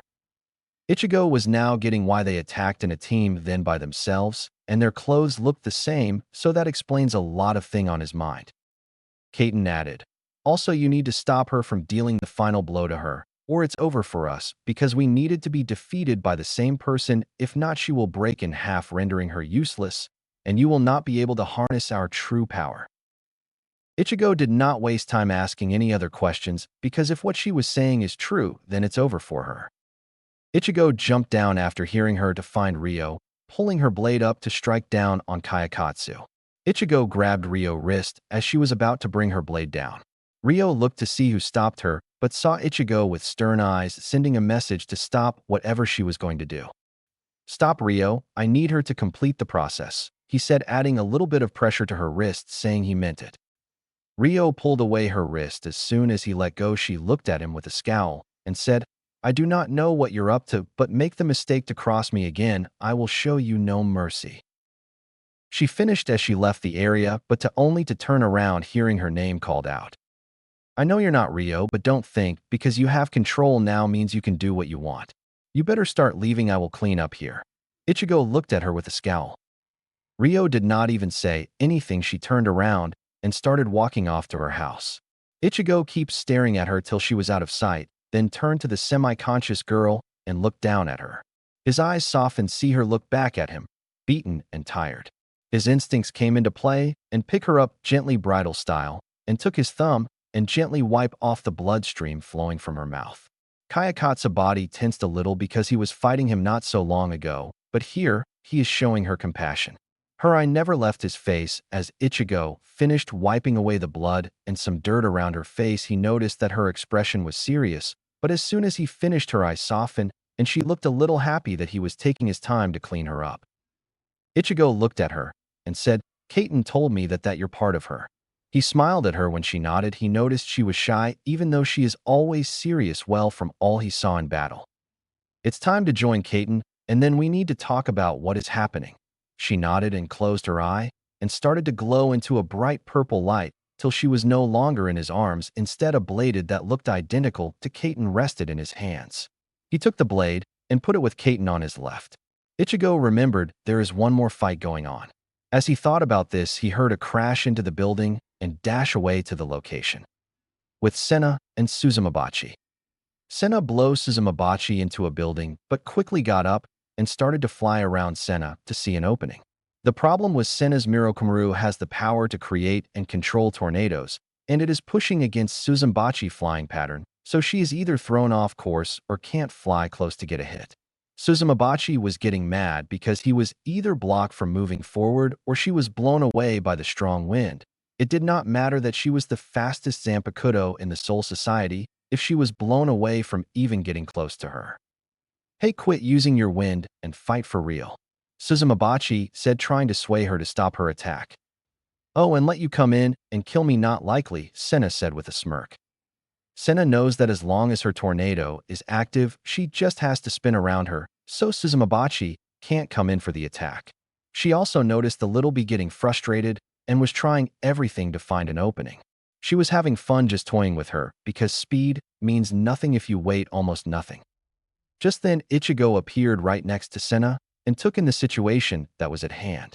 Ichigo knows now that he has 2 new Zanpakutō and his power has went up tremendously, but even with power boost, he could always have a misstep, and that's the end for him. So Ichigo was scanning their fight and saw as long as Senna has her tornado rotate around her, she can push away Suzumabachi, and if she tries to come in for the attack, she would be sucked in and the battle would be won. Ichigo was thinking of what to do to end this quick, and to do that is to either make her go into the tornado or trick her into an attacking. Senna looked to her left and noticed Ichigo, but he was deep in thought, so she decided to break him out of it. Well, about time you showed up, I was wondering if those two beat you, she said in a teasing tone. Ichigo caught that, but did not let it get to his head. No need to lose your cool in battle. It was tough, but I beat them and I noticed you need help, he said with a smirk. Senna knew that he was right, because if she moves her tornado away from her, then Suzumabachi would have a huge opening, and being that she is so small, close-quarter combat is almost no existence. Senna looked at Ichigo and nodded because he was right, she was at a deadlock and needed an extra hand, or this battle would be won at who runs out of steam first. Suzumabachi noticed Ichigo now next to Senna. She thought to herself, in the now downhill battle, Dame Berry Boy beat Kaiten and Kyoko Stu, and now they're with him. I must say he must be really strong to beat the two, and if that's the case, I'm in real trouble here. Suzumabachi now had a worried look, but soon passed it off, remembering that Ichigo had her marking all over his body. That's right, Berry Boy is marked by my stings all over his body. All I have to is sting him one more time, and poof, he's gone. All right, Berry Boy, you're going down, she thought with fire in her eye. What she did not notice was Ichigo closing the distance and the tornado moving behind him. Suzumabachi was so into her moment that she had her eyes closed and had her arm and singer flooded with a smug look on her face. When she opened her eyes, she was shocked that Ichigo was face to face with her, and without notice, he flicked her into the tornado. Suzumabachi has never had this happen to her, or to be flicked. She has never been so embarrassed in her whole life. She was so embarrassed that she was red as a tomato while spinning in the tornado. Ichigo charged up his Ryatsu and Zangetsu, and with one full-powered swing, Getsuga Tenso. Ichigo yelled as the black and red energy collided with the tornado, and in one huge explosion the tornado stopped, and what was left was a black and gold gauntlet that has a small chain linking it to a stinger-like blade on the ground. Ichigo, reverting from his Bankai, picked it up, and as soon as he touched it, he heard screaming, but it was directed to him. No fair, no fair, no fair. You got me when I was distracted, and just when I was going to put you away, you come and flick me. Flick me? Who does that? Suzumabachi was yelling at Ichigo in an angry and embarrassed way. Ichigo could not help but to feel sorry for the little fairy, but it was a battle, and if he did not take that action, he would have been defeated instead of her. Hey, I heard that I'm not a fairy, I'm a hornet, serially my name even said it. Ichigo was a little embarrassed that even though he heard her name several times, he never out much thought into it. Now that she with him now, he has to find a way to make it up to her, even in a little way. Ichigo looked at the stinger in his hand and saw it turn into a wakizashi, Japanese short sword, and was wondering where he was going to put it. Just then he heard 2 more voices in his head. Okay, now that we are all here, time to make this official, Shirayuki said in her calm and soothing voice. All right, then, since we came here together, we will stay together, right, Kayakatsu? Kaiten asked. Since we are one power, we have to stick together, so why not? Kayakatsu added. All right, Barry boy, you win for now, but I want a rematch, she said, still embarrassed about the ordeal. Ichigo's sweat dropped at the last comment, but to Ichigo it felt like a welcoming to him. He has now 3 new Zanpakutōs, and they all have their different attitudes and powers. He felt that this will help him in the battles that come ahead. Ichigo felt as though he can protect everyone he cares about, and this new power that flows through his veins are proof. He was thinking of all the ways he can train, and the excitement was building up inside him, but before he can do anything, he heard Shiryuki again. Okay, now Ichigo, I need you to grab me, Kaiten Kayakatsu, and Suzumabachi, so our powers can merge fully. In case you're wondering, yes, I was dormant inside you, but my full power is not unlocked till I fully merge with you. Remember, I was with Rukia first before you. Ichigo did as he was told and pulled out the blades and the one already in his hands and held them together. So the blades do not fall out of his hands, he pressed them to his chest while he had a firm hold on them. Now close your eyes and realize the rest is up to us, and don't worry, it won't hurt, she said, teasing him a little. Ichigo realized and closed his eyes and let the new power merge with him. He found himself in his mindscape and saw all 4 of them with their eyes closed and focusing. As they started to glow, Ichigo started to feel the new power flow into him. And before long, he was pushed out of his mindscape and in a blinding light that lasted for seconds, and Ichigo opened his eyes and noticed that the blades are not in his hands anymore, but are in the sheaths. Kaiten and Kayakatsu are on his left hip, and Sodi no Shiryuki is on his right hip. Then last, but not least, Suzumabachi was on his lower back, but the most of the change was his appearance. His Shinigami attire changed to a thicker strap across his chest. He also has 4 black vertical lines on his forearms and black bands with white ends crossing over his chest, wrists, and ankles. Similar bands are around his neck as collars. He was blown away by the changes and was feeling good, real good, that he forgot that Senna was there looking at him in awe. Senna saw his changes and was at awe because 1, he looks different, and 2, it felt like he was overflowing of power. Senna taps his shoulder, and that got his attention. Ichigo looked at her and remembered that she did save him back there, because if she did not come, he would have lost. Ichigo remembered about the ribbon around his neck and started to take it out and held it out to her. Ichigo remembered buying it for her, and she loved it so, mainly that's why he kept it, because even if she never came back, he could have sweet memories about the time they spent together. Senna also noticed that the ribbon changed a little. Instead of plain red, it had little black vertical lines crossing each other. It must have happened when he changed form, she thought, looking at the vertical black lines. Senna saw this and gently took it from his hand and took off her old orange one with the new red one. She then did the unexpected. Out of nowhere, she pulled Ichigo into a bone-crushing hug.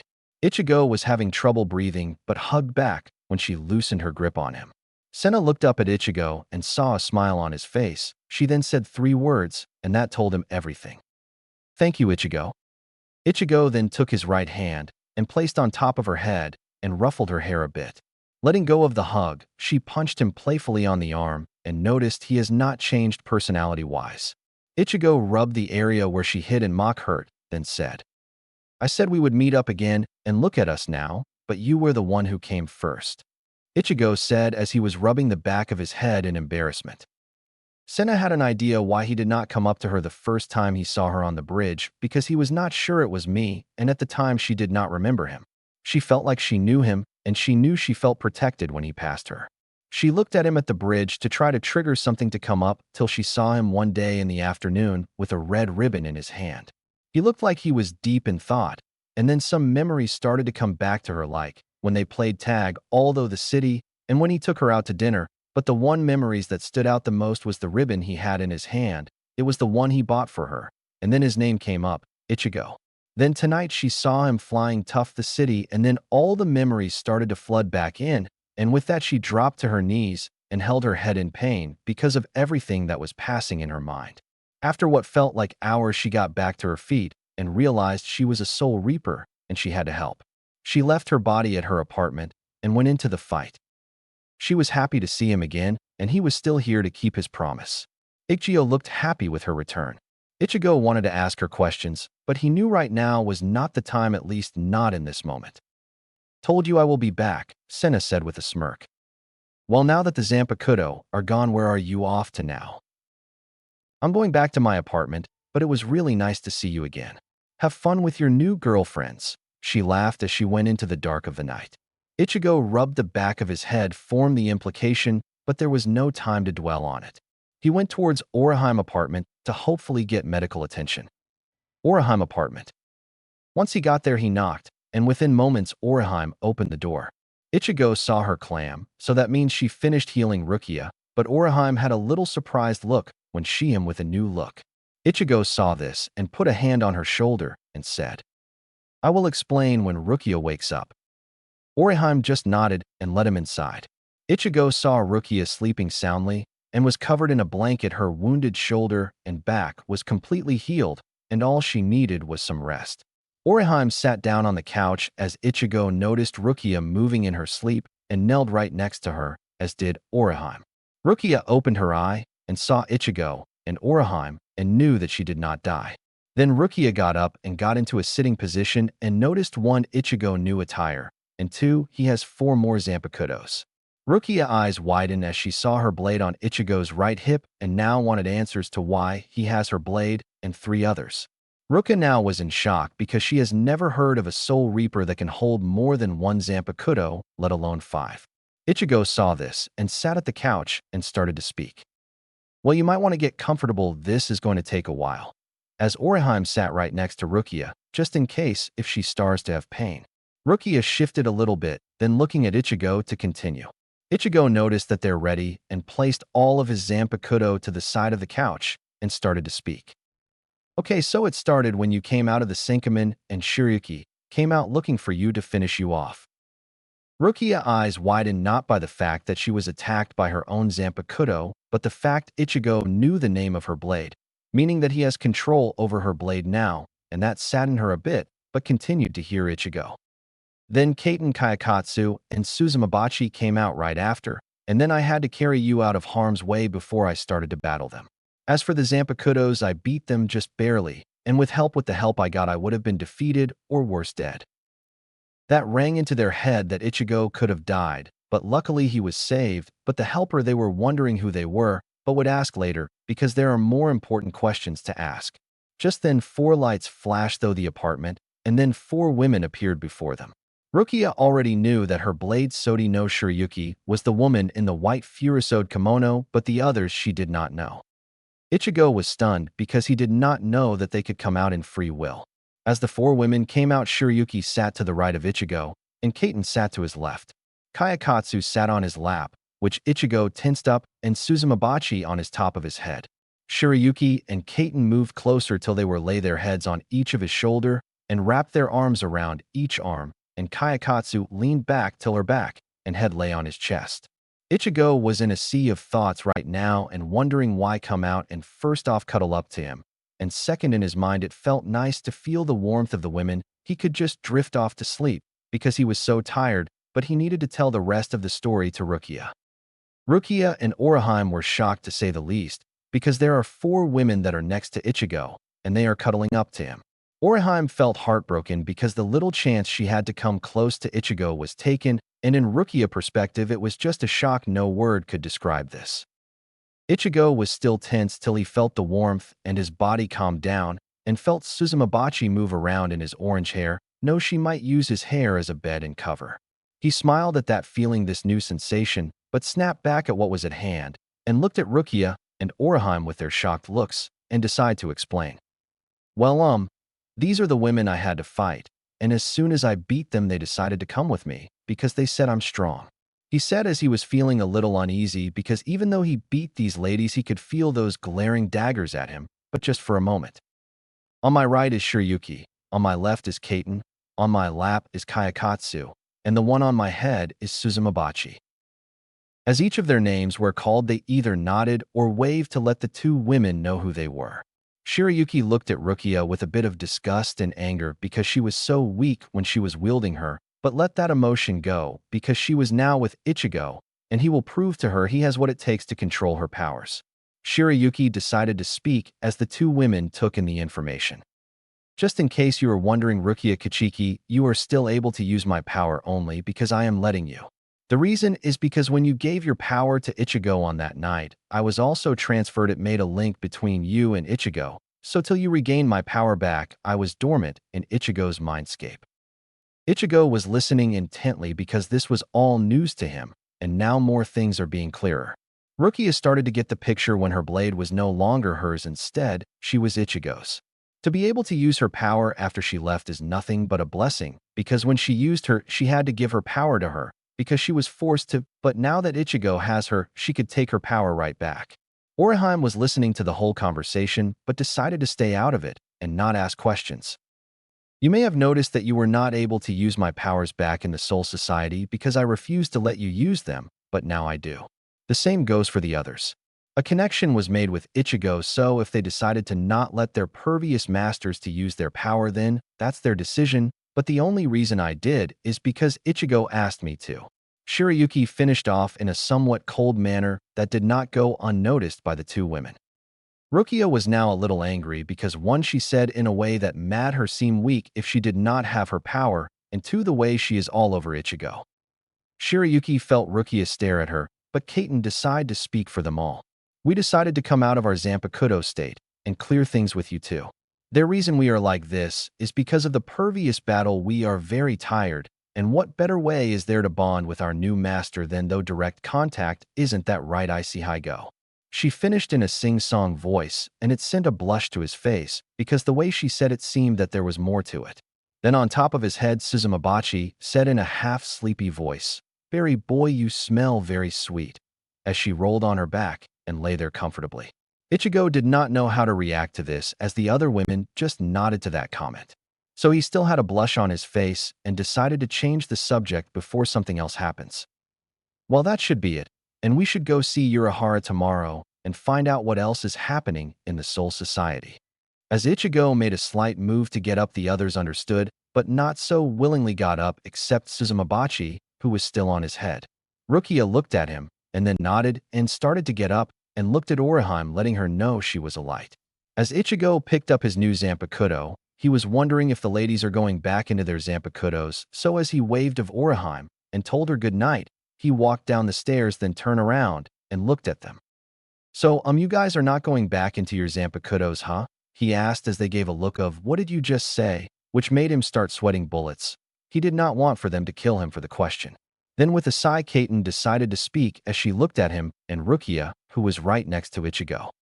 "You can't honestly think we would go back into our sealed form when are finally free and able to walk around. Look, we were under some sort of mind control in order to get out of our sealed form, but when you beat us, we were able to think clearer, but what I said about you during the end of the battle was from me." Then she took a breath and started again. "No, Ichigo, we will not go back into our sealed form, well, not at least we see, touch, and taste everything we want, and besides, don't you want 4 beautiful ladies by your side?" She said the last part with a tease, and Ichigo went red and Rukia was glaring daggers at her. Ichigo got his answer and turned around to start walking home till he said one thing that made his women feel special. "You're who am I to put you back into a place where you don't want to be, and to let you know I will not force any of you to do anything, because you all deserve to be free." Then when he opened his eyes again, he saw that he was in a hug. Shirayuki hugged him from the back and had her arms underneath his arms so she would have her hands on his shoulders. Kaiten hugged him from the front, so Kayakatsu and Suzumabachi flew down and gave him a peck on his cheek, and all 4 of them said together, "Thank you." As Ichigo hugged back, and Ichigo liked this feeling of being wanted and loved, and that just made the moment sweeter. Then after a few more minutes, and they all slowly started to let go. Ichigo looked at all of them with a smile and thought, "This day has been perfect for me." Chapter 5. With Rio. She was now in control again, but there was a voice in her head that kept telling her about Ichigo in a bad way. Shingitsu was furious with Ichigo and how she was just told off by him like he was the alpha or the boss of the fight. She was the one who helps him takes out one of the enemies so he can take the advantage, but Ichigo told her not to lay another hand on her. The situation was more confusing to her. For one, he was fighting her, and the next thing, as soon as she was about to finish her, Ichigo shows up and tells her not to. At the time of her thinking about what happened, she finally got to her apartment and finally got to lay down on the couch after what seemed like a hellish battle. She was new to the whole being a soul reaper thing, but the rush of power and the speed she was going was only achieved in her dreams, but remembered she was not the one in control, It was her Zanpakutō. She was looking to the roof and just wondering how she would train with her newfound power and what will she talk about with Ichigo tomorrow at school. She then got up from the couch and then walked to the bathroom to take a well-deserved bath. She striped her clothes of and started to fill the tub till it was just right. She slipped in and felt her worries drift away as the warm bath felt amazing on her whole body. She sank her head down to get her hair wet and came back out with a sigh of relief. All she could think about was how nice it felt, and tomorrow will be a very crazy day, well, at least for her. After her long bath, she got out and went to her room and changed into her PJs. It was nice fitted booty shorts and a loose shirt. She then crawled into bed relaxed and saw by the door her school uniform was nicely hung there. She turned away from looking at her uniform and then started to feel sleep take over her. She thought one more thing before she drifted into sleep. I wonder what Ichigo will say to me tomorrow. With that, she went to sleep. With Ichigo. As the night went on, Ichigo was walking to his house with his 4 new Zanpakutōs, and he could not be happier. Rukia was a couple of steps behind then, so she would not interrupt anything or as she saw it get in their way. Rukia could not believe that her blade went with Ichigo, and not only that, but also Captain Soifong and Shunsui Kairaka blades did the same. She was wondering what he did when they were in battle and what convinced them that he was worthy to wield them all. This is unheard of in the Soul Society. A person wielding 2 Zanpakutōs was unbelievable, but 4 was unheard of the owners of, and the pervious Zanpakutō owners would kill to have them back. This caused Rukia to get worried a little for her strawberry friend, but knowing him, he would just do what he always does, being unpredictable. As they continued to walk, Ichigo now needed to get Gigace for his Zanpakutōs, because it will look wired if he is talking to thin air, so it would save him the headaches later, and they did not want to go back into their blade form, so it will be a win-win situation for both of them. Knowing Urahara, he would probably give him hell, but also be annoying as ever, because all his new Zanpakutōs are all females. Then there's Yoruchi and the endless teasing he is going to get. Now onto a serious note, he has to tell Urahara what is happening in the Soul Society, and that they're rebel Zanpakutō attacking their previous owners. He needs to go and find out what is causing this, and put a stop to it. While he will cross that bridge when he gets there now, he needs to figure out how his dad and sisters are going to act when 4 new women come to his house. And there is another fact that they would like to be out, so that means that would have to transfer into his school. Ichigo is scared about his new women more than what is happening to the Soul Society. Rukia, I need to go to Urahara's shop to get them their Gigace. Rukia was shocked because one, they did not want to go back into their sealed state, but they also wanted to be with Ichigo wherever he went. Well, that's what she thinks anyway. Rukia decided not to say anything because she did not want to anger any of Ichigo's new Zanpakutōs, so she just nods in approval. As they continued to walk to Urahara's shop, Rukia also noticed how fast the Zanpakutōs have bonded with Ichigo. When Ichigo said that he will not force them to do anything that they did not want to do, that must have been a relief for them. When a Soul Reaper wants to gain the power of their Zanpakutō, they have to fight them into submission in order to receive that power. But now look back on that, how do they feel when that happens? When they are forced to use their power on their master's command and they have no say in it. It must feel so wrong to them, almost like rape, but Soul Reapers never ask their Zanpakutō anything, it's just call on their power, because in reality, they don't have a choice. Now with Ichigo telling them they will not be forced to do anything that they do not want to do, that's a whole now side-on thing for them. Maybe that's why Shirayuki left her too, because she never talks to her Zanpakutō about anything, just when she wanted her power. Now looking back, it seems barbaric to do such a thing, but that is how she was taught how to harness her Zanpakutō power. Ichigo now has 3 Zanpakutōs, and the only thing he has to do is harness their power, because right now it's like getting your power all over Avian. This might not be a problem for Ichigo, she thought, because now he is not going to go the traditional way of harnessing his Zanpakutō. She also noticed that Ichigo is not such a prude. When he is next to beautiful women, he tenses up and usually blushes madly when they get close, but with the he is calm. He still has that embarrassed look on his face when they are on him or teasing him, but he does not freak out. It seems he is very comfortable with them, and maybe because they are now connected he is like this. Rukia thought as she continued to walk to Urahara's shop, but noticed what she was talking about. Ichigo had Kaiten and Shirayuki are holding on to his arm as they rest their head on his shoulders. Kayakatsu was in front, so she can be on alert, and Suzumabachi was still on Ichigo's head resting. Ichigo was blushing up a storm because he has never been this close to a woman, but now he has 4 women around him, and it would feel wrong to tell them to let go.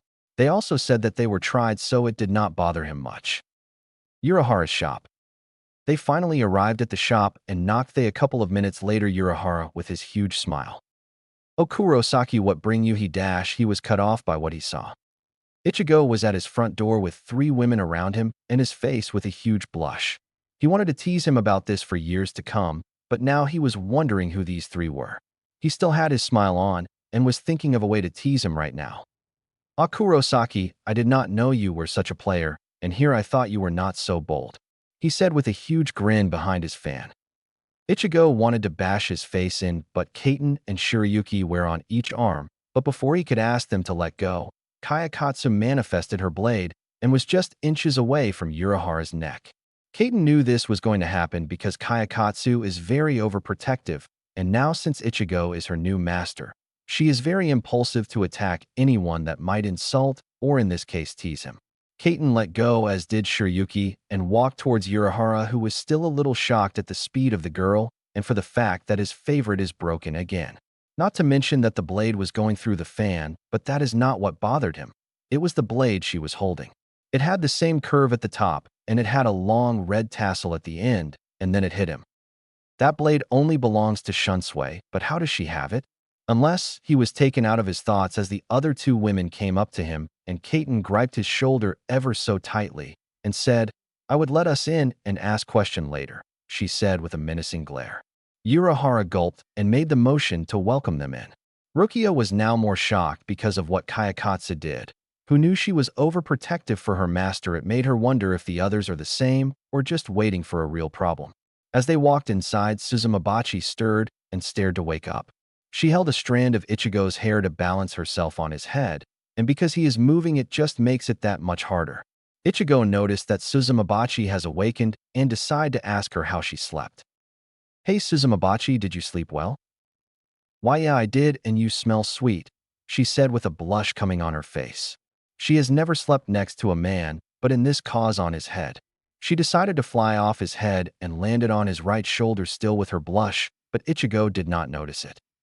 Ichigo blushed a little bit when she said that because his name was always referred to as Strawberry, and for her to tell him he smells sweet was a little embarrassing, but he pushed that out of his mind.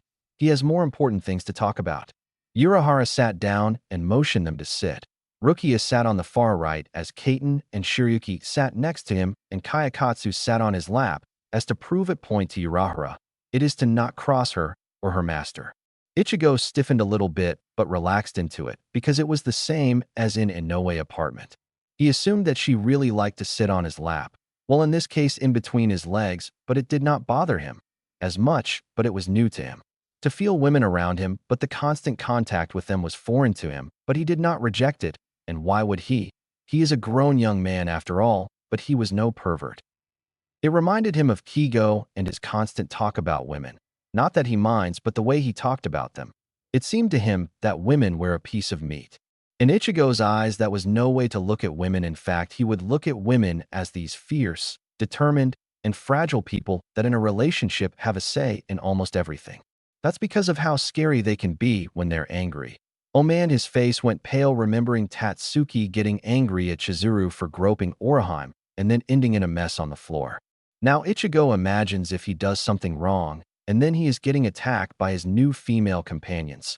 Let's just say they are the alpha when it comes to deciding on things. Ichigo was brought out of his thoughts, and Urahara cleared his throat and started to speak. "What brings you here so late at night, Kurosaki?" "Well, it has to do with what is happening in the Soul Society, but I will let Rukia tell you about that." Rukia looked at Ichigo and nodded, then started to speak. "It all started a couple of hours ago, as our Zanpakutō did not respond to our calls, and then a man named Muramasa came and said that he let their true instincts out, and that's when everyone was fighting against the Zanpakutō. Also, the captain commander was not there because he said he will not be joining us, so that means he was captured." Urahara nodded at everything and did a motion to continue. Rukia said basically what happened, but she now assumes that he is referring to the women in the room. "I escaped with the help of Renji and came out of the Senkamen, but at the time I was already wounded and passed out after that. Rukia finished and sent a glare at Shirayuki, and she sent a small apologetic smile towards her. It was true she did attack her, but it was not all in her control, because she was controlled by Muramasa, but as she crossed from the Soul Society it started to fade, but she still wanted to prove to Rukia that she was too weak to wield her, but Ichigo came, and then she slowly accepted that she was wrong, but no being a part of Ichigo's now growing power was going to be very new to her. Her powers now changed since Ichigo has such a huge amount of Ryatsu that he modified her power to fit with his style of fighting. She now has to teach him her other powers, but that is going to be trouble because he also has Suzumabachi and Kaiten Kayakatsu to train with.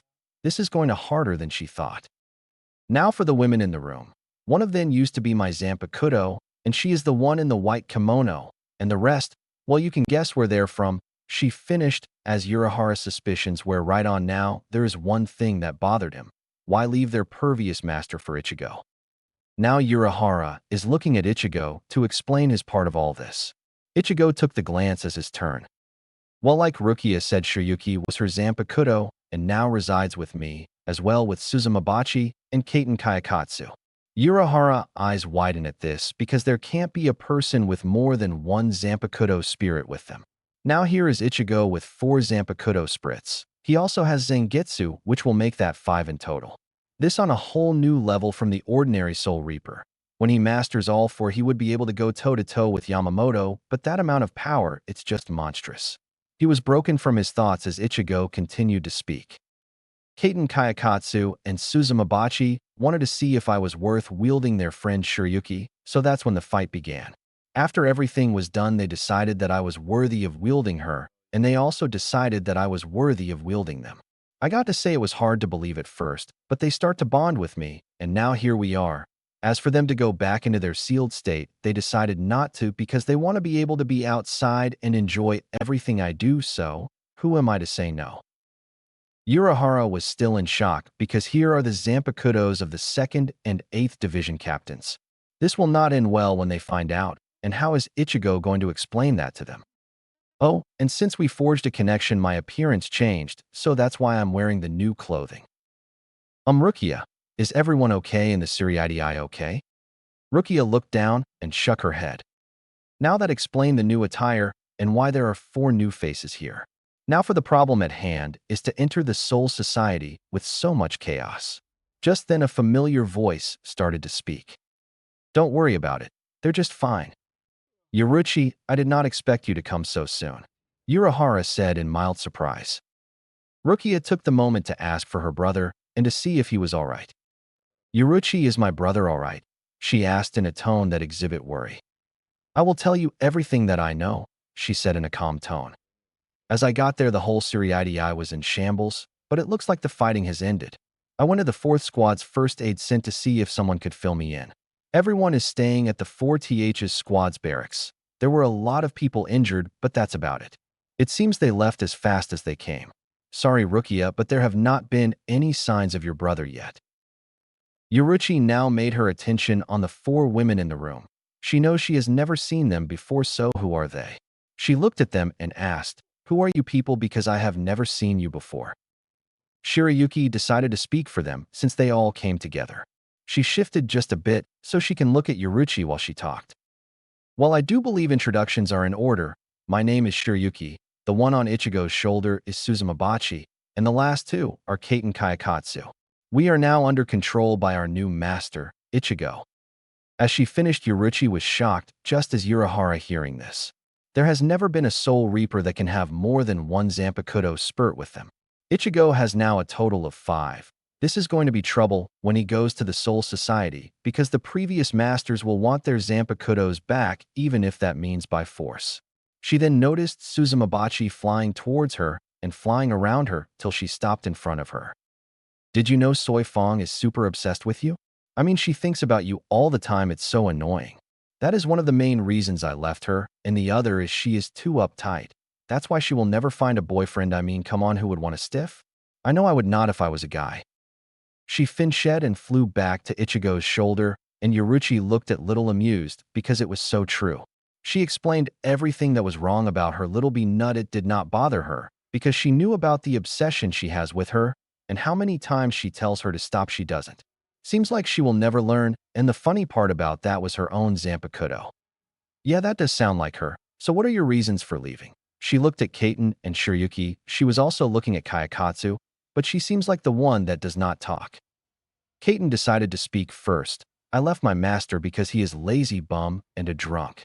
Kayakatsu just nodded as she closed her visible eye and leaned into Ichigo as a big cushion. Ichigo blushed a little because she is very conferable with him, and even though she looks a little young, he could bet she is older than Rukia, and she is a little taller than her. It's just he is still getting used to a lot of women affection, and it all happened in a matter of hours. He actually liked the feel of this young woman in between his legs. She felt so fragile, but he knew she was battle-hardened. He had to admit she was really cute, and looking like a ninja makes her even cuddler. He then wrapped one arm around her abdomen, and the other touching her skull to feel if it was real bone, and yes, it felt like it. Then the same hand moved from her skull to play with her hair in between his fingers. She stiffened a little bit and her eyes widened just a bit, but relaxed to his touch. It felt nice. Her head moved into his touch, and thanks to her mask covering her face, no one noticed her blush. She then slowly closed her visible eye and laid on him as he continued to play with her hair. Then she took his hand that was on her abdominal and took his hand in hers. Ichigo had a smile on his face as this was happening. He also notices for a battle-hardened young woman, she has some of the softest hands he had ever touched. It is as she never done any type of combat, and her scent was of sakura flowers like Kaiten, but she had a lighter, sweeter smell to her. He then stopped playing with her hair and moved his other hand towards the top of her hands as their hands intertwined with each other. If she was not blush up a storm she was now, his touch feels so nice, and how his body is so warm that she felt like she could melt in his embrace. The reason she got on his lap at the apartment is to see how he would react. She thought he would freak out, but he welcomed it. She started to develop a crush on his ever since she saw him in the Soul Society, but through her previous master's eyes. The way he talked, the way he showed he cared for others, and the rare smile he puts on. That's when she wants him to notice her, but how could she if she was sealed? That's when the man named Muramasa came and released them, and right there she knew she had her chance. It did not take much to convince Kaiten. She wanted to leave as badly as she did, but not for the same reasons. Kaiten did not know about Kayakatsu's crush on a certain strawberry, so she just assumed that she wanted to leave for the same reason as she did, and that was not so far from the truth. She did want to leave because her previous master was a lazy bum and always drunk. Now that she is with her crush, she will be damned if she lets anyone take him away from her. The little interaction between Kayakatsu and Ichigo did not go unnoticed by the people in the room. Urahara was hiding a huge grin behind his new fan. Yoruichi was surprised that Ichigo welcomed the young women so quickly and for Ichigo not to be freaking out. She also had a grin on her face. She never would have thought that Ichigo would have a woman with him, and here he is with 4. She was wondering how the men around them would feel seeing Ichigo with so many women. Now she had a brilliant idea, and the reaction on Ichigo's face will be priceless. Rukia was just looking at the whole thing play out. These women grew rather fond of Ichigo. Kaiten was a little surprised because Kayakatsu was always quiet and never showed emotion, but here, she is like a schoolgirl confessing to her crush, but with no words. She would say it was cute, and now see the reason she also wanted to leave. That just brought a smile on her face. Shirayuki was okay with the situation because now they had to learn how to share Ichigo. She just waiting for the perfect moment when they are alone and do all the things she could only dreamed about. That brought a blush on her face, but quickly hid it. Suzumabachi was a little jealous because she got his attention and his touch. She thought about it for a moment and remembered she has 2 forms. The one she is in now is her speed mode, reducing the size of her body to go at blinding speeds, and her second on was her normal form. She is around the height of Ichigo's shoulders, and her assets fill in as well. From her luscious curvy legs to her perfect round butt and to her C-cup breasts. Yes, she will surprise Ichigo with her form later when they are alone and steal his first kiss. She was having a fangirl's moment on his shoulder with a small blush and a huge victorious grin. Shirayuki decided that she should say her reason after she cooled down. After 5 minutes, she started to speak. My reason was that I have made a connection with Ichigo ever since I was transferred into him. I remained dormant inside of him as Rukia was still using my powers because I permitted it. After I was released, I went to seek Ichigo, and for him to unlock my true power. Rukia looked down because she had to accept that her Zanpakutō was gone, but she was still able to use her power, which was still good. She also wanted to go find her brother because no one knows where he is. Ichigo looked at Rukia and knew what was bothering her. Rukia, don't worry about Byakuya, he won't die because of this, trust me. Rukia just looked back at him and smiled a bit. She wanted to go after her brother, but there is not a lot of information right now, so it would be too dangerous. Urahara knows he has to get at least some information on the situation at hand before he sends Ichigo and Rukia in. Ichigo, I have to get some more information on the situation at hand, so come back in 3 days, and by then I will know what is happening. Yoruichi nodded at his response. I will keep him up to date with everything that is happening in the Soul Society. As for you four, we need you to stay with us for the night, so we can gather data on you. She finished and saw that their face showed that they did not want to leave Ichigo's side, but Ichigo nodded at this, and they understood it was for the best. Rukia decided she would stay because she also wanted to know what was going on. Ichigo was okay with this and slowly started to let go of Kayakatsu's hands, which she didn't like. He slowly got up because Kayakatsu was in between his legs, and as soon as he was at the door, he saw all of his Zanpakutō looking at him like they want to say something. Ichigo took note of this and first brought Kayakatsu into a hug, and she hugged back, not wanting to let go. Hey, don't worry, I will be back, they just want to get some data, okay? She just nodded as she snuggled into his chest for a little while longer till he slowly started to let go. She did not want him to leave, but knew he had to. He walked towards Kaiten, and she soon brought Ichigo into a hug. He returned the hug, and Kaiten was resting her head on his shoulder. The warmth that Ichigo had felt so good she knew he had to go, but stayed like this a little while longer. I will be back, Kaiten, and thanks for letting me wield you. She smiled at this because she thought she would not hear these words come out of her new master's mouth. It felt nice, like he was honored to be able to wield her. He slowly let go and started to walk towards Shirayuki, who brought him into a hug. She loved the warmth she felt radiate off of him. Her cold body felt like it would melt just from his touch. It felt amazing for her. As Ichigo was about to speak, Shirayuki put a finger to his lips so he would not say a word. I know you will be back. Just come back soon, okay? He nodded and was about to let go of her until she brought Ichigo close to her and gave him a kiss on the cheek. Ichigo was blushing madly at that and saw she also had a blush, but not as big as hers. He slowly let go and went towards the flying hornet in the room. She looked at him coming closer and was thinking of what to say, then it hit her. He stops right in front of her, but not before she flew onto his shoulder and said, Okay, berry boy, I will see you later. Just come back as soon as you can, alright? Ichigo smiled at this and nodded. She then flew up and kissed him on the cheek as well, and Ichigo still was blushing. Suzumabachi was blushing up a storm because she just kisses him again, but the first time was a group thing, but this time she was by herself, and now she was closer to her goal. Well, at least in her head she was. She flew away with a smile and went where the others were standing. Ichigo gave them one final look before he waves at Urahara and Yoruichi and started to walk home with a smile on his face and a blush to match. His day could not get any better than this, and now he will have to learn how to use their powers, but he will get to that. When he gets there, right now, he was happy and nothing was going to bring him down. When Ichigo left, Yoruichi told the Zanpakutōs that she needed to see them in private. They went to the underground training area, and then she started to speak. I know you all are fond of Ichigo, but what about the fear of him being killed by your pervious masters? Of course, Rukia would not do that, but that can't be said about the captains. Kaiten took a stand and looked at Yoruichi with fierceness in her eyes. If they want to try, then so be it, but I will not let anything happen to him. I will fight till my last breath to protect him. Kayakatsu, Shirayuki, and Suzumabachi took a stand and nodded at her response. Yoruichi smiled at this because now Ichigo has been able to get 3 new Zanpakutōs and they will lay down everything to protect him. She then wanted to put her plan into motion. How about if I can make you see and be with Ichigo every day? The female Zanpakutōs brought their heads up and looked at her to continue, which she smiled at. Well, I can put you into school where you will be able to see him all the time. I just got to pull some string and Urahara can do the rest as in paperwork. How does that sound? They had huge smiles on their faces and would love to spend their time with Ichigo. This was going to be fun for them, and they will want to see his reaction when he finds out that they are going to school with him.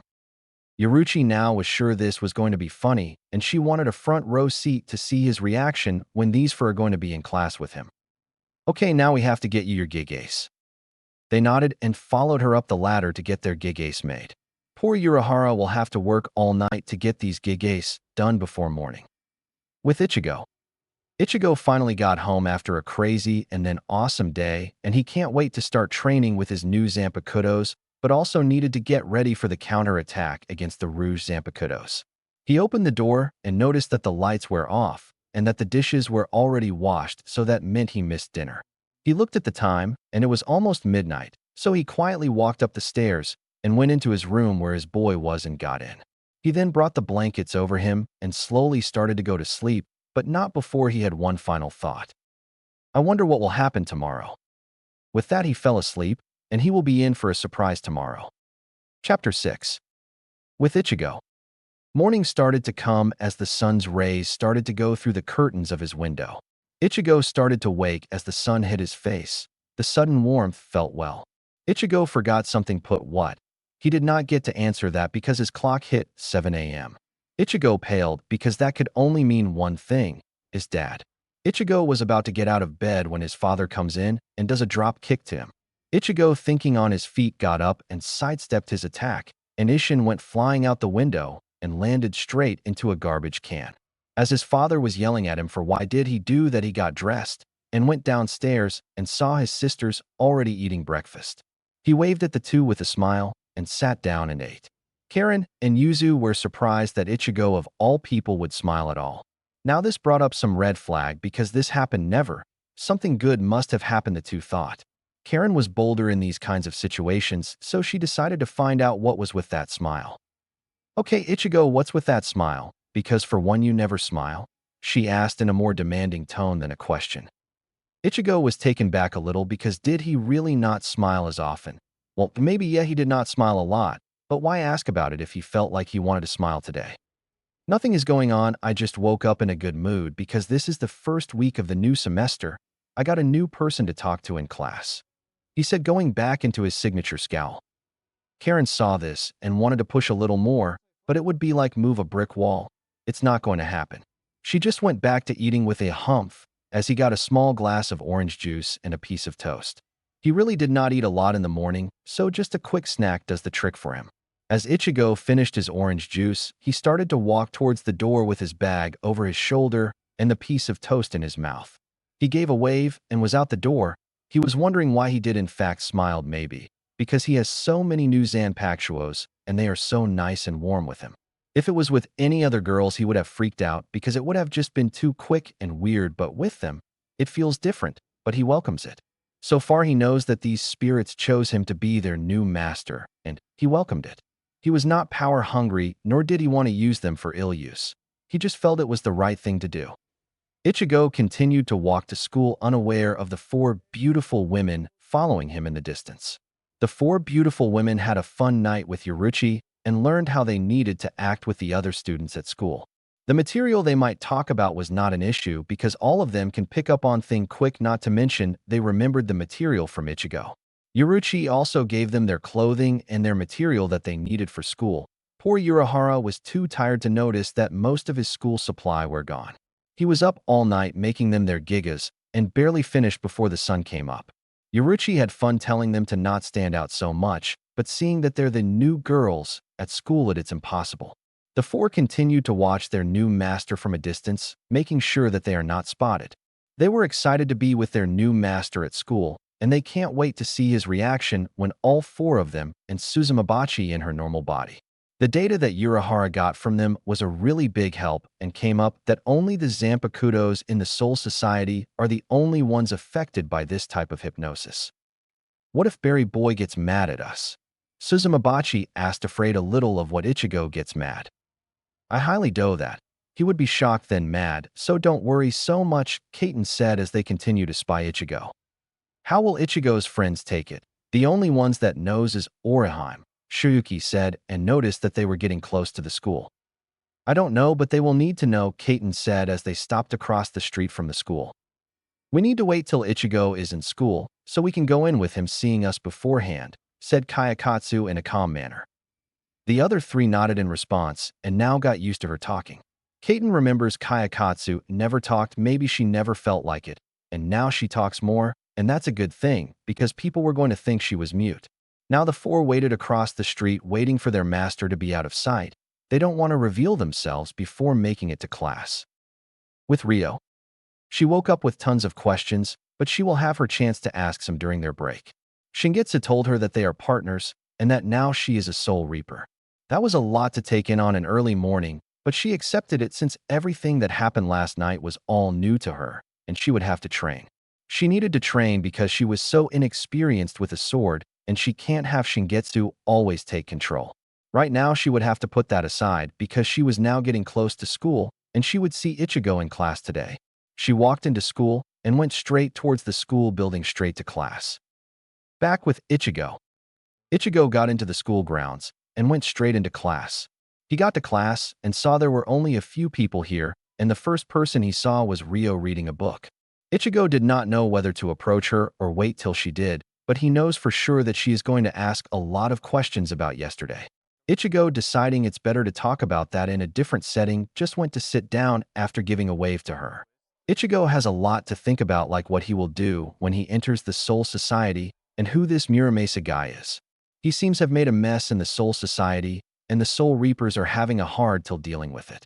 That makes sense because their power comes from their Zanpakutō, so besides having Kidu, they are powerless. Then what will happen when he does go to the Soul Society and the previous owners want them back? Ichigo paled thinking about that, because he will have to fight two captains for them, but if they are happy with him and do not want to go back, he would gladly protect them. Then he has 2 more days to at least learn how to fight with Kaiten Kayakatsu and Suzumabachi, or he will surely lose trying to wield them. He is starting to get used to Sodi no Shirayuki, but he still feels he has a long way to go. He does like the little ability that she has to numb the pain of cuts and bruises that help a lot in his battle against Kaiten Kayakatsu. Ichigo then remembered that he has to go visit them after school and try to get some training in. He also recalled when they were at Oraheim House that they took a liking to him very quickly. They all have different personalities and express themselves differently towards him. Kayakatsu was the quiet type. As for Suzumabachi, she was not scared to speak her mind. Ichigo could not put his finger on it, but he felt happy with them. It was a calming feeling with them, and for once he actually smiled at that. Ichigo was too deep in thought to notice the class start to fill up and his friends come in through the door. Oraheim came in with her usual happy self and called out to Ichigo. "Hi there, Ichigo, how are you today?" Ichigo looked up and showed a smile to her. "Hey, Inoue, I'm good, and you?" "I'm great, and I even made my lunch today." Ichigo paled, remembering Oraheim cooking and how weird it was. Chad came through the door and waved at Ichigo as he walked towards the two. Yuryu came in after sending a glance at Ichigo before he went to his seat. Ichigo did the same. It was a weird way to say hi to each other, but they have been doing things since they could remember. Chad came towards him as Tatsuki came through the door and waved at Ichigo and walked towards them. Tatsuki was Ichigo's best friend since they were kids. He remembers that she would always beat him in karate. Then Chizuru came creeping in to get her morning ritual as she makes her way towards Oraheim like a lion stalking its prey. Then she went for the attack, but before she made contact, she felt a heavy hit at her jaw and was sent flying back into a couple of seats. Tatsuki came into action as she drops Chizuru and said, "Can't you give it a rest yet?" she asked, ready for another attempt. Chizuru just wipes the blood from her jaw and smiles. "Never, not until I have her to myself," as she jumps again only to get roundhouse kicked by Tatsuki. "You don't learn, do you?" she said as she saw Chizuru crawl away, saying something that sounded like "no fair." Then Misato Oki, the teacher of the class, came in ready to teach. "Okay, class, sit down and shut up. We have new students here today." That caused most of the class to talk among each other. "I wonder if they're hot chicks," one student said. "I bet they're smoking hot," another said. Outside the classroom was the 4 beautiful women that followed Ichigo in the shadows. They came into the school when everyone was inside already, so no one saw them.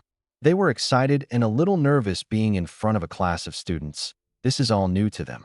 They took a deep breath and walked into the class. The reaction in the class was of wow. Shirayuki uniform was the standard school uniform with the gray coat and thigh-long white socks. She has long, pale lavender hair tied into a partial bun in the back that is clipped at the left side of her head at the front, while on the right it hangs loose and is cut somewhat shorter with strands hanging between her eyes, pale skin, and dark blue eyes. Kaiten was the same, but had her coat opened slightly a bit more, and her hair is worn in two corkscrew pigtails with bangs framing her face, and did not have her golden bone headdress. She also had her red ribbon on her neck that made her ever more attractive and did not have her eye patch. Kayakatsu also had the standard uniform on, but had her coat a little more button-up. She had knee-length socks. She also has turquoise eyes and chin-length purple hair that is styled so that only her right eye is visible and did not have her skull on her head. The last one was Suzumabachi, and she did not have the gray coat on and had her shirt out. She had calf-long black socks and has reddish-brown hair done up in two long pigtails attached to bun on both sides of her head, with bangs sweeping down on either side of her left eye. Her eyes are a light pinkish color, and she appears to emit a slight golden glow. Hi, my name is Sodi no Shiryuki. I'm Kaiten. I'm Kayakatsu. I'm Suzumabachi. It's nice to meet you all. They said together it was a good thing that Yoruichi taught them what to say. Ichigo's expression could have not been more shocked. He could not believe that they came to school. He was more shocked from Suzumabachi with her body because last time he saw her, she was a tiny yellow bee. Now she is a little taller than Kayakatsu by 2 inches, and she still had that golden glow it shows a little bit in her eyes. Orihime was also shocked that the women from yesterday came to school. She has an idea why. Misato decided to now start class and seat them. Okay, ladies, take up the empty seats, one behind Ichigo and the 2 on the side of him. They gladly took their new seats as they walked down the row of seats. Kaiten to the seat on the left of him as Shiryuki to the one on the right. Suzumabachi and Kayakatsu took their seat behind him. Ichigo was still in a state of shock that he did not notice them take their seats next to him till Suzumabachi tapped him on the shoulder. He sent her a warm smile as she went to her seat, and then class started, but not before Ryo and Ichigo thought the same thing. This is going to be a long day. The class went well as the 4 new students keep at work and listening to the teacher as if the subject was interesting. They occasionally took a few glances at Ichigo, but Ichigo was too lost in thought to even notice. He was thinking about the situation at hand, like why are they here and what will tell his friends, because Orihime is the only one that knows about his new partners. He continues to think of possible solutions, but was taken out of his thoughts when the bell rang for lunch. Kaiten was the boldest out of all of them. She knew it because when she acted with her pervious master, it was always what she wanted or needed, and right now they needed to talk. Ichigo stood up and was about to make his way towards them, but stopped as Kaiten took his hand and said, "We need to talk," and went out the class. This was shock to the students for new girls' actions towards Ichigo, and soon after Kayakatsu, Shiryuki, and Suzumabachi left after them. Yuryu was suacious about the encounter and followed soon after with Chad, Orihime, and falling behind so no one can see her, was Ryo. Kigo had his mouth to the floor because there was this super hot chick that garb Ichigo, and went outside, and there are the other girls that followed right after. Ms. Wiro, did you see that? That chick took Ichigo, and the others followed. Ms. Wiro, who was seeing this as well, was a little surprised, but as usual brushed it off. Yes, I saw Kigo. If she wants to talk to Ichigo, I see no problem with it, he said, looking back outside though the window. Kigo still was picking up his jaw and was about to start talking again, but Ms. Wiro had his earphones in his ears enjoying his lunch. Kijio was thinking off all the possible reasons for the new girl's behavior towards Ichigo. Maybe she was his ex-girlfriend from another school, and the others were her close friends, or that was Ichigo's girlfriend, and the other wanted a piece of him too.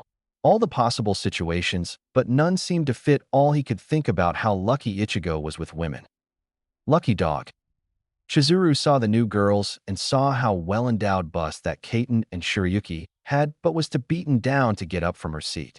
She will try at them another day, that is if Tatsuki does not beat her to a bloody pulp first. Kaiten was outside of the class and wanted to talk outside, but Ichigo wanted to talk to them on the rooftop, so he moved up the stairs still holding Kaiten's hand and lead her to the roof. Ichigo got some strange looks, but he did not care because he was too busy trying to get to the roof and would not stop till he got there. Kaiten was not used to being dragged anywhere, but in reality, she did not know the school at all, so she would get lost rather quickly. She decided to let Ichigo take her where he thinks it was private. Kayakatsu, Shirayuki, and Suzumabachi were aware that Ichigo's friends were following, but said nothing because they knew they would have to know anyway. Ichigo finally got to the top of the roof, but checked first if anyone was there. He did not want anyone to know what he was about to say. After making sure that no one was there, he slowly opened the rest of the door, still having a firm hold on Kaiten's hand, and walk onto the roof. Ichigo walked to the middle of the roof and turned around and faced Kaiten, in result letting go of her hand. Kaiten was a little displeased, but needed to ask Ichigo her question. Kaiten straightened up a bit and had a nice warming smile on her face, and then started to speak. "When are you going to tell your other friends about us, Ichigo?" Ichigo was actually thinking about that question himself, but needed his question answered first before going any further. He was not angry at all. He was more shocked that they came, but what was the reason for them to come? He then noticed Kayakatsu, Shirayuki, and Suzumabachi behind the door listening to their conversation. His signature scowl was slowly fading away. For some reason, he never felt angry with them. In fact, he felt calm and happy. He then broke into a small smile and waving the other ladies to come. "Come on, girls, I know you're back there."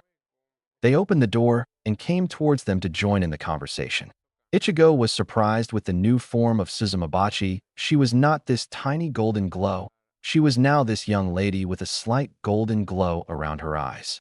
He also looked at Kayakatsu and liked how she looked without her mask. She had light pink lips, and they are in a natural line, but when she sees Ichigo and smiles just a bit. Then Shirayuki looked as elegant and as beautiful as ever. She looked so proper with the school uniform, but looked so beautiful in it. "I see that you're not mad at us being here," Shirayuki said, knowing all too well the answer. "No, actually, I was more surprised than anything, but now since you are all here, let me ask you, why are you here?" Ichigo asked, curious to why they are here. "Well, Berry boy, we did not like waiting for you till you got out of school, so we decided it would be better to come to you. We also wanted you to see us in your school uniform, so what do you think?" Suzumabachi asked, doing a spin to let Ichigo see her features. "Well, you all look really good," Ichigo said, blushing a bit because they looked at him with eyes that wanted to know. They smiled at that, but they did not want to push him because he would most likely pass out because of their persuasive ways. Ichigo still had his small blush on knowing that these women knew how to push his buttons. Now he needed to answer Kaiten's earlier question since they too heard it. Now that Ichigo straightened up a bit, he was ready to let them know. "I was going to let them find out, but since Inoue knows about you four, she would likely tell them, so I guess when we are all together in a group I will tell them." Ichigo finished, but noticed that Kayakatsu turned around facing the door and Kaiten, Suzumabachi, and Shirayuki looked towards the direction of the door that was slightly opened. "There behind the door," Kayakatsu said as she went into a defensive stance, and other three waited for them to come out, as their eyes never left the door. Yuryu cured his luck as they found out, and Orihime was surprised that they were found because she thought they were hiding really well. The door slowly opened, and the first to come out was Yuryu, and then Orihime, and lastly Chad, who was quite the entire time. Ryo saw that Yuryu was found, but was wondering if she should go, but before she could leave, Kayakatsu sensed her. "There is one more by the door," she said as she was still in her defensive stance, ready to take on the newcomers if they tried anything. Ryo could just run down the stairs and act like nothing happened, but she needed answers, and the rewarded was worth the risk. She slowly went back up the stairs and opened the door and saw that all eyes were on her. Kayakatsu's eyes narrowed as she remembered that it was her that grabbed her face and threw her into a wall, and she wanted payback even if her Jigai did not let her use her power. But before she could go into a full-on sprint to start her assault, Ichigo put a hand on her shoulder. This clams her down a bit, but she was a little tense with these new people and Ryo, but needed to not do anything drastic. Yuryu was the first to ask question, and he knew that everyone else had the same question, so he decided to ask for them. "Who are these people, Ichigo, and why are they here?" Ichigo just sighed, knowing this was coming sooner or later. "These ladies are my new Zanpakutō spirits, and they chose me as their new master." Yuryu was shocked at that. He only thought that a Soul Reaper could only have on Zanpakutō spirit, but having more than one seemed impossible. Yet here they are standing right in front of him, but what is surprising that they're here in human form. Now that seemed ever less likely to happen. Now he wanted to know everything. "Ichigo, of all people, why would they choose you, and how it is possible for them to manifest into human form?" I did not even know that a Zanpakutō had a human form. Ichigo was about to talk till Shiryuki put a hand on his shoulder. We can tell them from here, she said with a smile, and Ichigo nodded and let them continue. Well, it is true Soul Reaper tend to only have one Zanpakutō with the exception of Kate and Kyokostu. As she pointed at both of them and Kyokostu having a deadlock stare towards Ryo, who did not flinch, but was scared because of what Shingetsu will do if she ever got control again. We decided to be with Ichigo because he was strong and kind towards us. Even after defeating us, he showed compassion and kindness. We asked him if we could join him and become our new master, and he said yes. Now he even let us wonder and do as we please, unlike our previous masters who kept us locked inside their blades, never seeing the light of day except through their eyes. It's not the same as feeling the sun touch your skin, the wind blowing in your hair, and enjoying all the great good and drinks the world has to offer. Now that we feel this newfound freedom, we don't want to return into a locked world to only enjoy life through their eyes. So we are staying with him because he is everything we wished for in a master, and for him to give us freedom for ourselves, what else can we ask for? Ichigo was blown away because he never knew he made such an impact on them and see him as a hero of sorts. He now has 3 women, precious to him to protect, and he would be damned if anything would happen to them as long as he drew breath. His scowl lessened, and for once in a long while he had a genuine smile. Yuri wanted to ask more, but with what Shiryuki said there was no point in asking pointless questions. Chad, who was quite the entire time accepted that Ichigo had new guardians with him and maybe makes him opens up emotionally towards them. He remembers when those thugs that took his golden coin that his grandfather gave, and he could not do anything to take it back because he was tied down to a chair. He was trying to escape from the tightened ropes, but as soon as the thugs started to walk away, Ichigo came and got his coin back, but not with a couple bruises. Since then, he would defend Ichigo as he did for him long ago. Orihime was also quiet the entire time because she already knew who these women were and the reason why they were here. It was obvious why, because they did not want to be away from Ichigo. She knows that she lost her chance at Ichigo as soon as they started to develop their connection with him. She was not angry at them, but was a little saddened that he was already taken from her, but that does not change the fact that they are really good friends, and she will be there for him if he ever needs anything. She was happy with that thought, and was happy for him that now he can open up emotionally even if it was a little bit. Ryo, on the other hand, wanted to ask about her power and how to use them. She was about to ask until Kaiten came up to the side of Shiryuki and looked straight at Ryo as if she knew what she was going to ask. If that is all for the questions, I would like to say something specifically to Ryo. I know when you battled Kayakatsu, and you were not yourself. I believe you asked your Zanpakutō spirit to help you. Well, in any case, you will need to learn how to control your new power. Please come with us after school, and we will take you with someone that can help you with your powers. Kaiten finished as Ryo was surprised that she analyzed all of that in their brief moments in battle, but nonetheless nodded in acceptance. She saw that Chad, Yuryu, and Orihime were a little at ease with knowing the situation.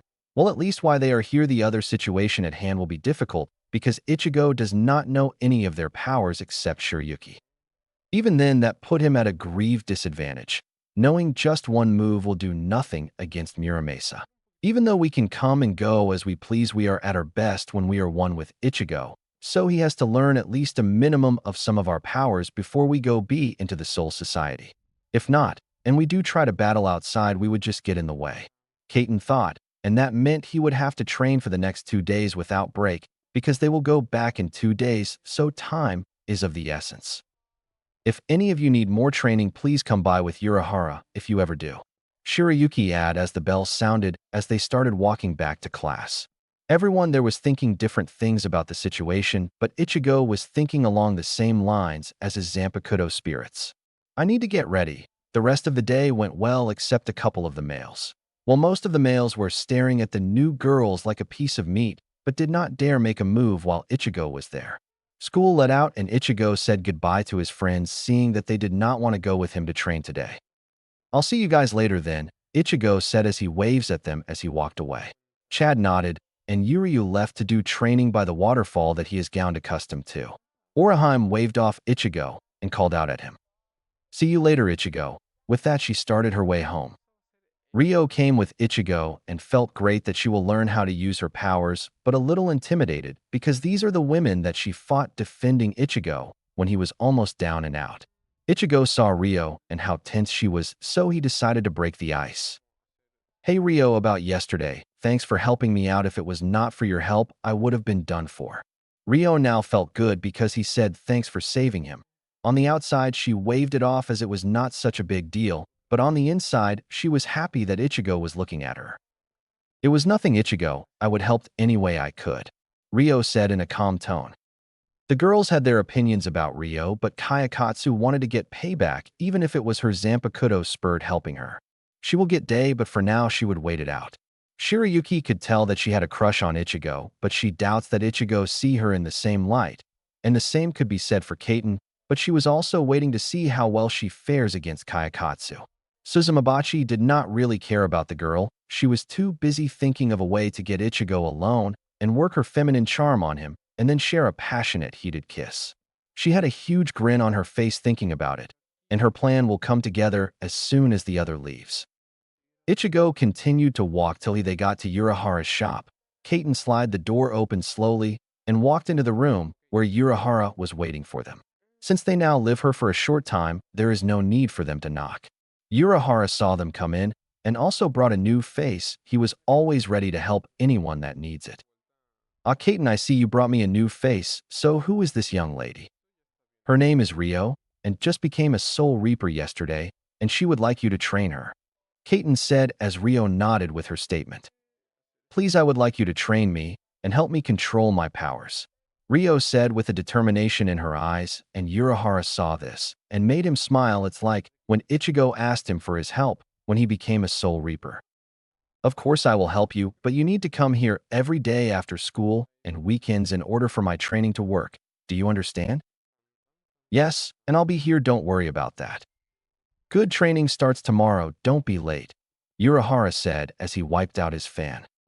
Rio started walking to the door, but stopped before opening it. She looked back at Ichigo. What about you, are you staying? Yeah, I have a few things to do before I leave. Okay, then I'll see you tomorrow then. Yeah, night, Rio. Night, Rio said as she opened the sliding door and left soon after.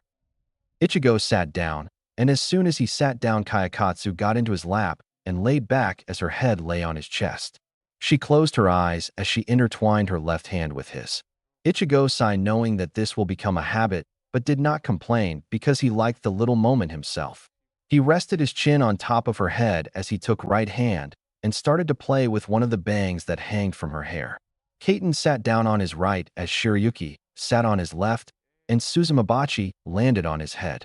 Ichigo took a look at them and noticed they're not in their school uniform anymore, and he enjoyed this little moment that they shared. Kaiten decided that she needed to have her thoughts heard. Ichigo, we need to train in order for you to be ready to fight Muramasa, and even though you learned one move from Shirayuki, but that will not be enough to beat him. Even if we fought beside you, we are much weaker than if we fight as one, so you would need to start training as soon as you can. Ichigo noticed the change in mood and atmosphere, so he taps Kayakatsu on the shoulder, and she reluctantly got up. Ichigo got up and looked at Urahara, who was still waiting for him, as if he knew what he was going to ask. Urahara, can we use your training room? I thought you will never ask, that's why I sent Rio home, because I knew that you would ask me eventually, he said as he had his fan over his face. Ichigo nodded and opened the door to the training room and started to climb down the ladder. He got Kan from his backpack, and before he could start complaining, Ichigo took the pill from his mouth and swallowed it. Kan now in Ichigo's body looked towards the entrance and saw four beautiful women, and before he could try and hug them, Ichigo struck the back of his head and told him don't think about it. With that, Kan went climbing the ladder out of the training area. Now that they're all here, Kaiten, Kayakatsu, Shirayuki, and Suzumabachi, we're ready to start. Ichigo, for this to work, before we go back to the Soul Society, you need to fight us as if it was a real right, not a sparring match. Also, you need to pick who you will fight with first between Suzumabachi and I. We are going to take turning fighting with you, so you can at least learn one move per person, and remember what I said earlier about fighting as one. While the person you pick first will go into their blade, and from there you will have to work with your partner in order to gain their power. Are we clear? She asked as Ichigo got serious and nodded in response. All right, Berry boy, who do you pick first? She said as she flew around. Ichigo knew he would have to learn both of them sooner or later, so he picks rather quickly. All right, you little hornet, let's see what you got. He said. Suzumabachi flew to him and materialized into a golden light and disappearing. After a few seconds, Ichigo could hear the little hornet in his mind. Okay, Berry boy, let's do this.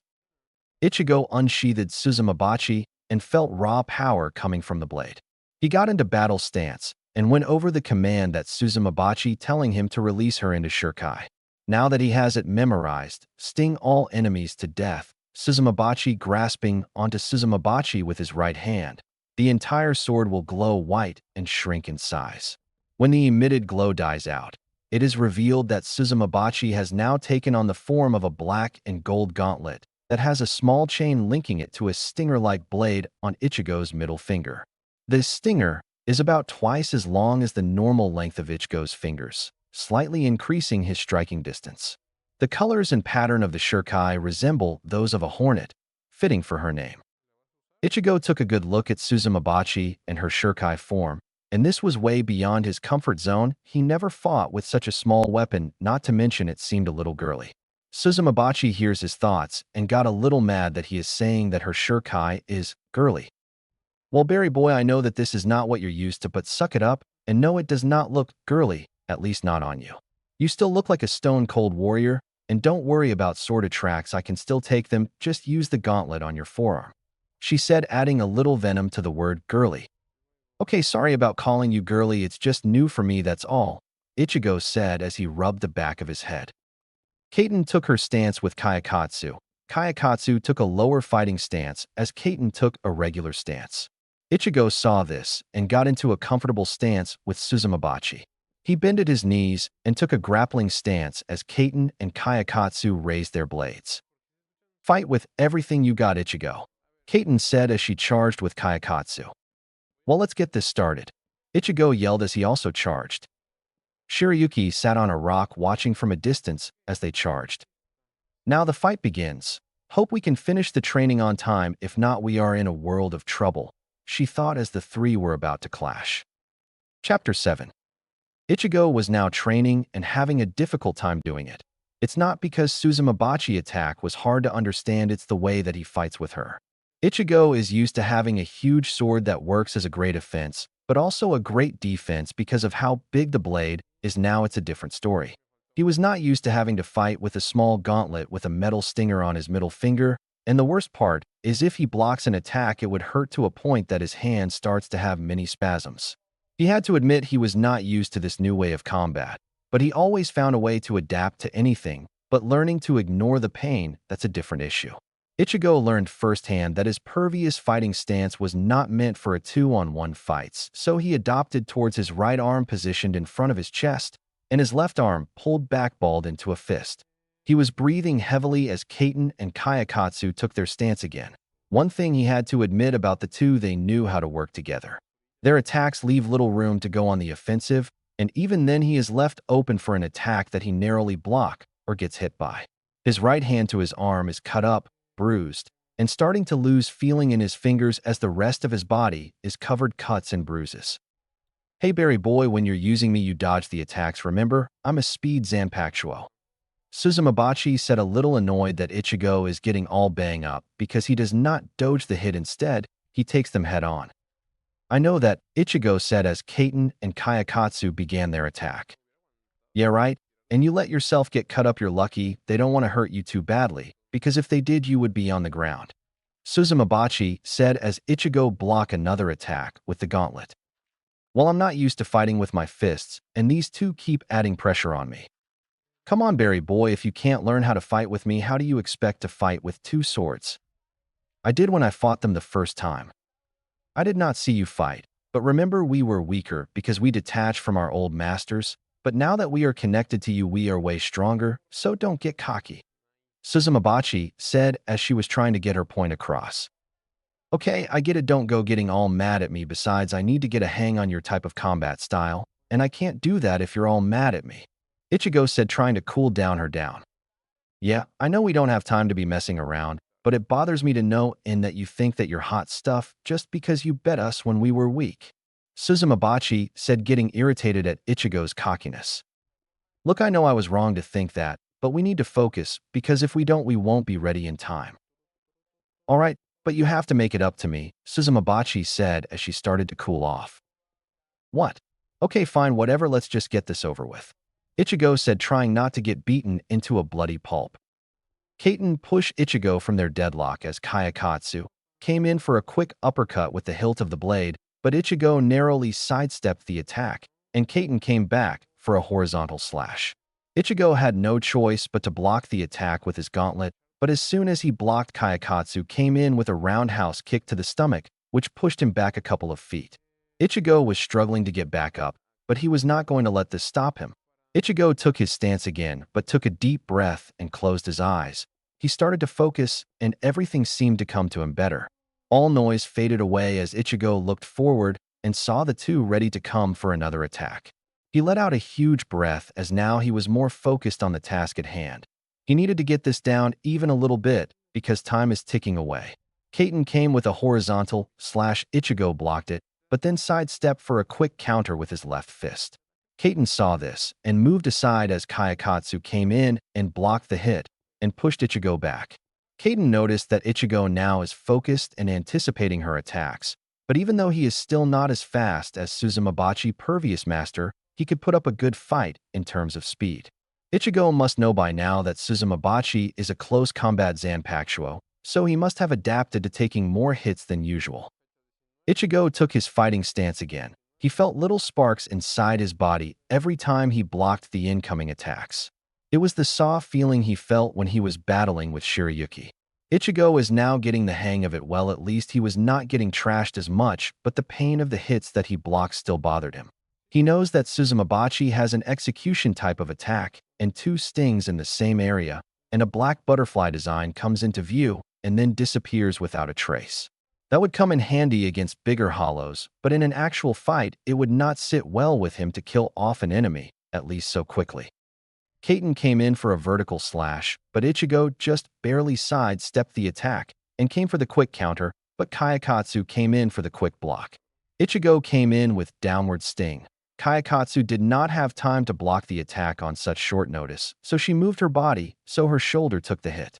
Ichigo stung her shoulder, and an image of a black butterfly appeared. She pushes off his attack and jumped away to examine her shoulder.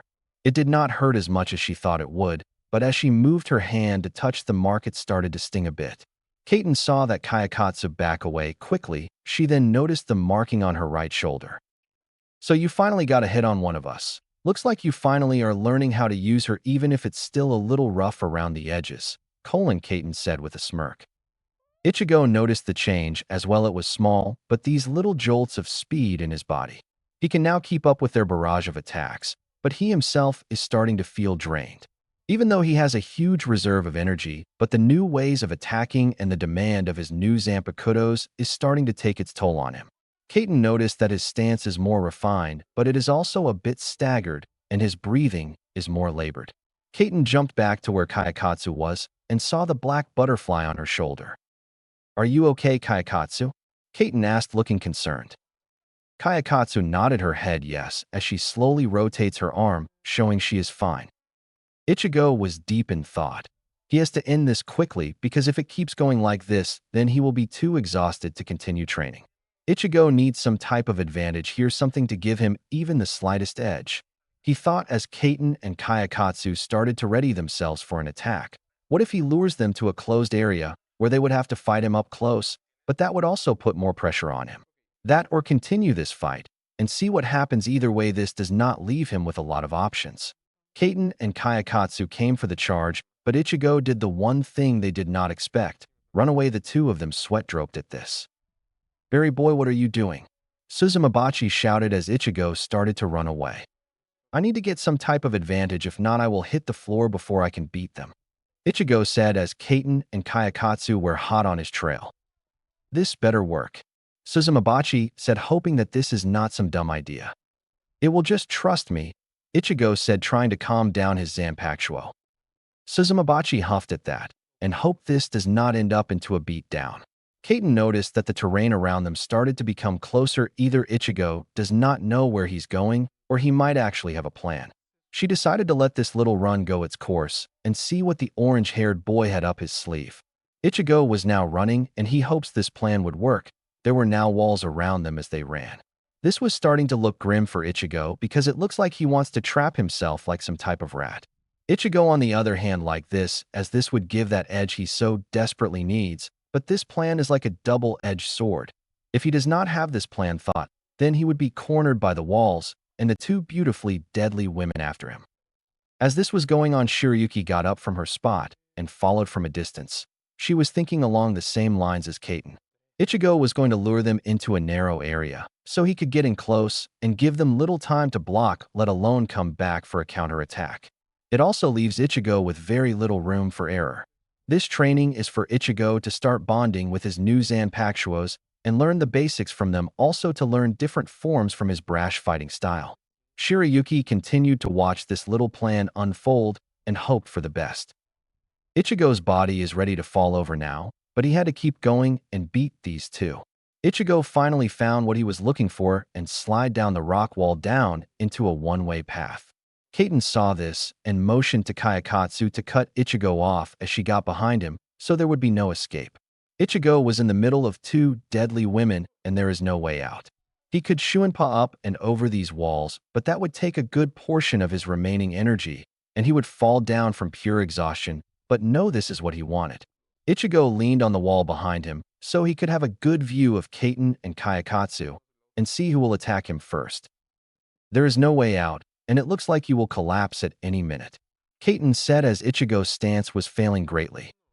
Well, this should be an easy win for you two, then come at me, then if you think you can, Ichigo said with a confident smile. Kaiten smirked at the challenge, and without a moment's notice charged at Ichigo, going for a direct impalement. Kayakatsu waited a bit before charging in, because if she did, she would bump into Kaiten because of how close they are. Suzumabachi now was starting to get nervous as the two came in for the kill, but Ichigo used what energy he had left into his counterattack. Kaiten went for the kill, but Ichigo used his speed boost from Suzumabachi to manage to narrowly dodge the blade. Kaiten's blade went into the rock wall behind Ichigo, and even before Kaiten had a chance to pull out her blade, Ichigo grabbed her left hand off the blade and twisted it behind her back and grabbed her throat with his right hand.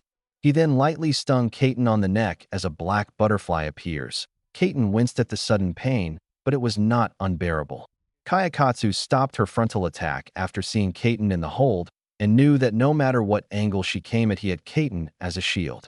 Ichigo still had the stinger close to Kaiten's neck, showing that this spar was over. Ichigo still had his eyes locked on Kayakatsu, seeing if she would attack or back down. Kayakatsu knew she lost this spar, so she planted her blade into the ground, crossed her arms under her chest, and looked away with a huff. Kaiten noticed Ichigo was using her and the wall for support. His final tactic must have tried him to the ground. Ichigo smiled as he stated to let go of Kaiten's hand and slowly tried to get himself up, but found he falling back a bit on the wall. On reflex, he put his arm around Katen's abdomen and his hand that was on her throat slid down to her right shoulder. Ichigo was beyond tired. The only reason he was standing was because Kaiten was holding him up. He then could not take the weight of standing anymore and started to slowly slide down the wall. Kaiten seemed a bit surprised by the sudden hold, but relaxed as she noticed him sliding down using her as a support. She slowly slides down with him, so he could have her as his support. Ichigo finally hit the rocky ground underneath him, put his head back onto the rocky wall as he tried to catch his breath. Kayakatsu noticed this and walked over to Ichigo as he sat down, and Suzumabachi let the breath she was holding and went back to human form. Maybe we should take 5? Suzumabachi said as she lay on Ichigo's head. Ichigo nodded as he rested his chin on Kaiten's shoulder. Kaiten did not show it, but she was tried as well, but not to the existence that Ichigo was. She put her body down a bit more so she can rest with Ichigo. Kayakatsu sat on Ichigo's right side and took a hold of his arm to see how much damage it has. Ichigo knows it's pretty bad, but it was okay for the most part. He lost feeling in it a while ago. Shirayuki came down as well to see who Ichigo was faring.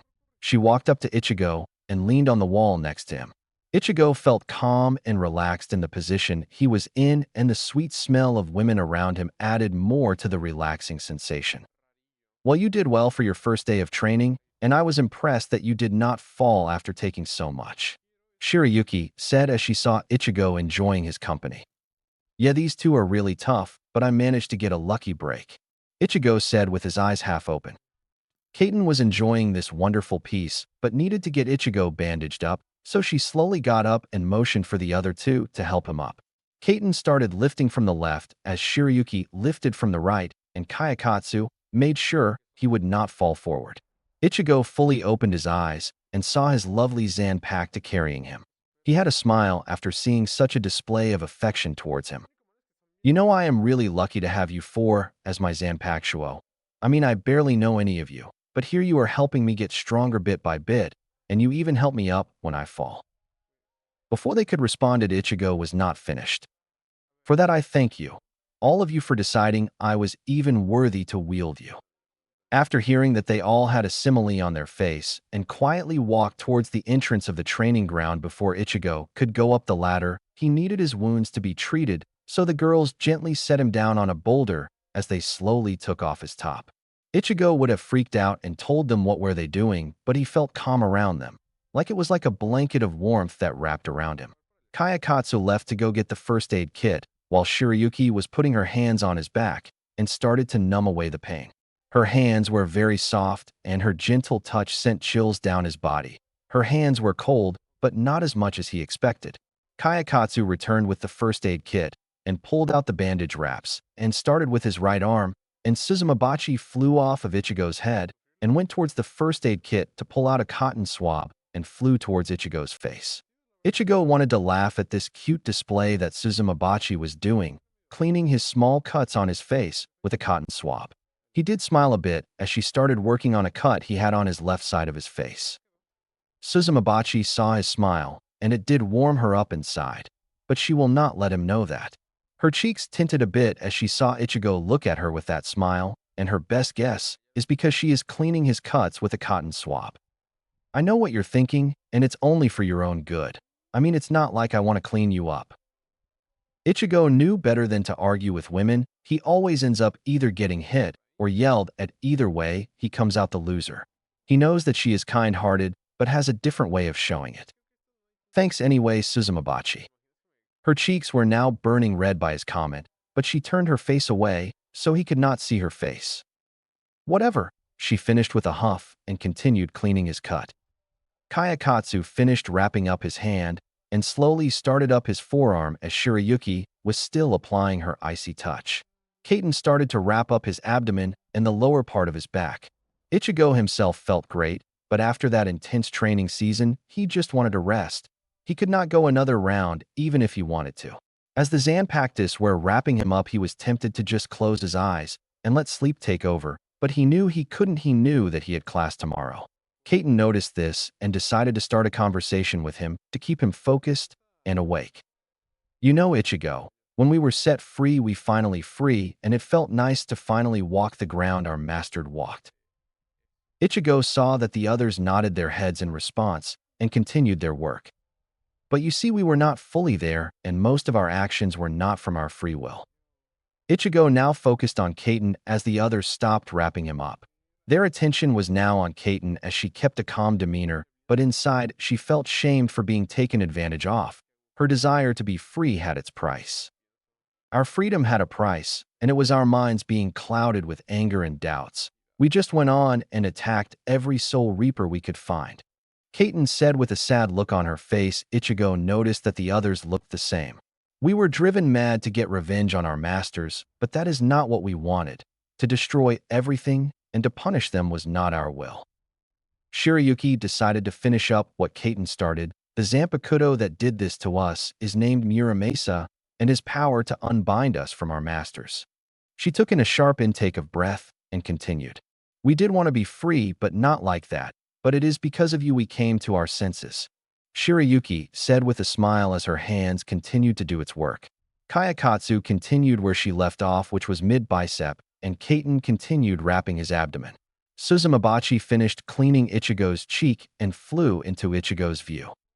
"There was a reason we picked you. Some of us had different reasons, but there is one thing we can agree on. You have tremendously vast levels of spiritual energy, and with that we could unlock things we could not before. Don't think we are using you, Ichigo. It's not like that. We wanted to try something new, and your raw power is warm and it's gentle. After she said that, Ichigo's face softened as his thought of being used was long forgotten, and the doubts started to fade away as their warmth flowed over his body. There was no evil from them, no potential harm. It just feels like tender love and care. Ichigo fell to tap his right shoulder, and it was Kayakatsu saying she was done.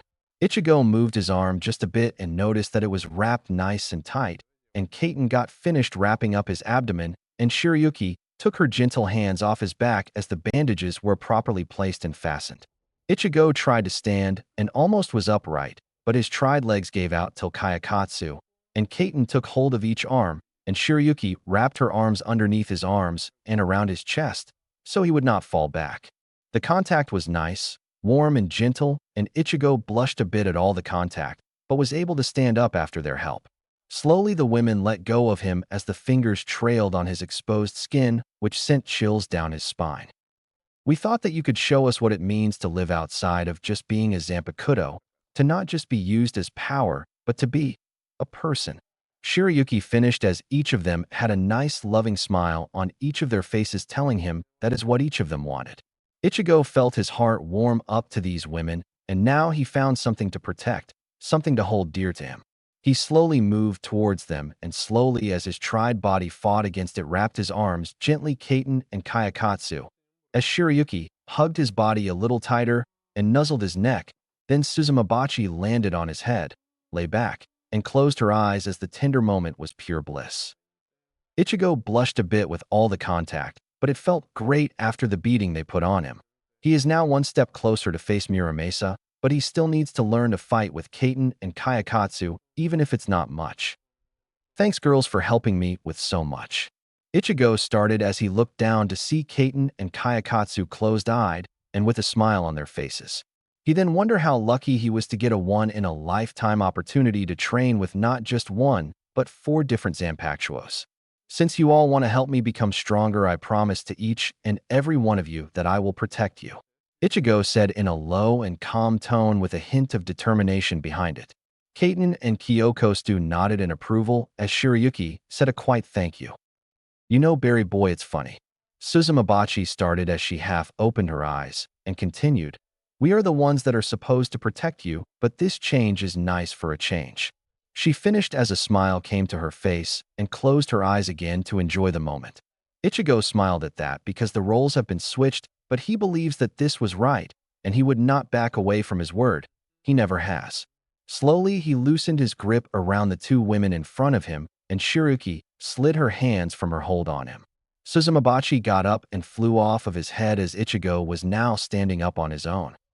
Kasuke came down the ladder to check on Ichigo, but when he got was Ichigo bonding with his new Zanpakutōs and decided to stay out for a bit till they finished. He saw they were separating, so now was a good time to move in. Ichigo just came down here to let you know it's already night out, so you should get going. Kasuke wanted to tease Ichigo about his moment with his Zanpakutōs, but he still wanted to keep his head, and he does not want to lose another fan. Ichigo looked back and motioned then to follow him up the ladder. His body felt like jelly, but at least the pain is gone, so going up the ladder was not so bad. When Ichigo finally got to the store door, he turned back and said, I guess I'll see you all tomorrow then. He was about to leave till Shirayuki came out and said, aren't you forgetting something, Ichigo? Ichigo looked back and then walked past Shirayuki and got into his body. The women around him sweat dropped as Kasuke chuckled at his cluelessness. That's not what she meant, Ichigo, Kaiten said as Ichigo saw his body and the bandages transferred from his spirit body to his real body. Ichigo took a few seconds to figure out what she was trying to say, and then it hit him. He blushed a bit, knowing now what they wanted. Oh, yeah, he said as he walked towards Kaiten and gave her a hug. Kaiten hugged back as she planted a quick peck on his cheek, which made him blush more. He finished his hug, then went to Kyokostu, which gave him a tight hug, and after Suzumabachi turned into her normal form and gave Ichigo a bone-crushing hug, which was new to Ichigo, but he still enjoyed it.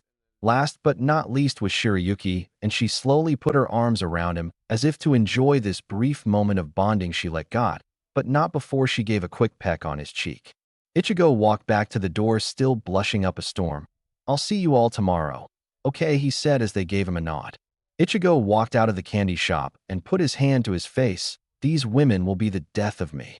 He started to walk home, but not without a smile on his face. Inside, Kisuke saw the way that the Zanpakutōs are acting around Ichigo. They act as though they were deprived of love and affection. That or they simply wanted to love him, but either way the two parties seemed happy. He walked away and went to go see what was left of the data he collected. Suzumabachi, still in her normal form, looked towards Kaiten and Shiryuki with a glare. "Why do you get to kiss him?" she asked as her golden eyes grew a bit brighter. Kaiten just smiled at the question, but Shiryuki answered her, "I don't see why not. It's a perfect way to bond with our master, and besides," she looked at Suzumabachi with a sly smile, "I don't hear him complaining." She finished, she walked away to get into her jigai, and Kaiten waved for Kyokostu to follow. Kyokostu was thinking along the same lines of why they did what they did, but there was nothing that prevented her from doing it as well. Maybe when he comes back, she thought as she went with Kaiten to get into her jigai. Suzumabachi stood there a little mad about the scenario, but it was true, he was not complaining and nothing was in her way of doing it, but still she would want a full-on kiss on the lips to seal the deal, but kiss on the cheek will do. She did not want to break him after all. She followed the rest, but not after she planned different scenarios of how she and her new master will share their kiss, alone. With Rio. Rio finally got home after her hectic day, but the one thing that set her off was the way these weapons acted towards Ichigo. Even though they did not do much in public, there were little signs that said they were a bit more than partners.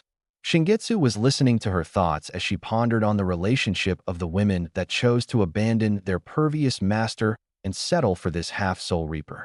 She knows that Zanpakutōs have to bond with their masters in order to become stronger and are able to work together, but the way these women were doing it was new to her. She had never heard of a Zanpakutō and master bound in an intimate relationship. She will tell Rio later when the time is right. Rio decided to thinking about this with little answers gave her a headache, so she decided it would be better to just sleep and ask questions next time she sees him. With Senna. Senna was in her apartment and was meditating. The fight took a lot out of her. She was lucky her opponent was a flyer, if not she would have had a tough time dealing with the other three. She was not a ground-based fighter, she was better suited for air and distance combat. She noticed the bounding of the other Zanpakutō with Ichigo. It was weird, one moment they were attacking him, the next they are now a part of him. She knew that he has had it rough, but hopefully his new partners can whip him into shape. Also the endless teasing she has planned for him. A smile formed on her face. Time to make the prude open up and the endless fun awaits. Chapter 8. Ichigo was still walking home, beaten and exhausted, but thanks to the lovely women that did this to him, they patched him up and even gave him a good night kiss.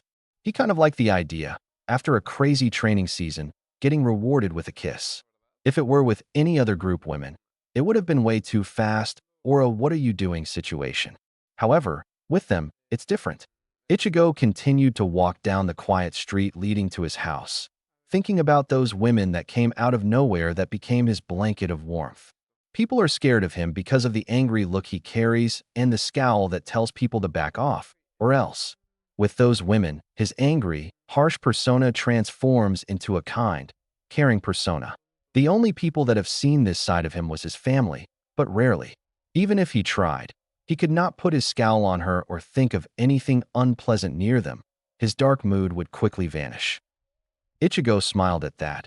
Well, maybe I can be more open with them. After all, they're with me now. He got closer and closer to home. His body felt very little as the numbing effect of Shiryuki was still in effect, but that does not mean that his body did not feel awkward. It felt like jelly as he moved. He started to wonder why the bandages transferred to his real body. Maybe he was in his soul form most of the time that he never noticed.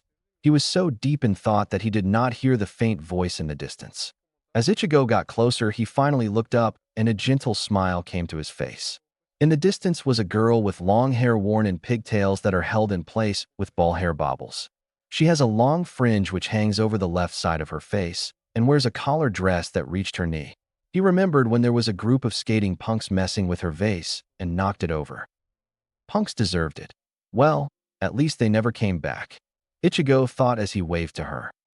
The girl saw him wave, and she waved back with a huge smile. She was worried that he did not see her, but she was glad she was wrong.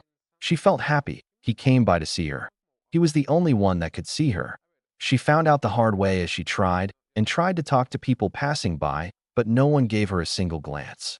She was upset for some time until he showed up and started talking to her. She never asked for his name since when they are together, she forgets her question. She giggled at that thought. She does not remember when he started to visit her, but it has been a while. He is so kind, always leaving me flowers, asking me how my day was, and making sure I'm okay. She thought with no trace of her smile leaving her face. Ichigo slowly started to walk towards her with a steadfast smile. He doesn't know why, but talking and checking up on this girl seems to put a smile on his face.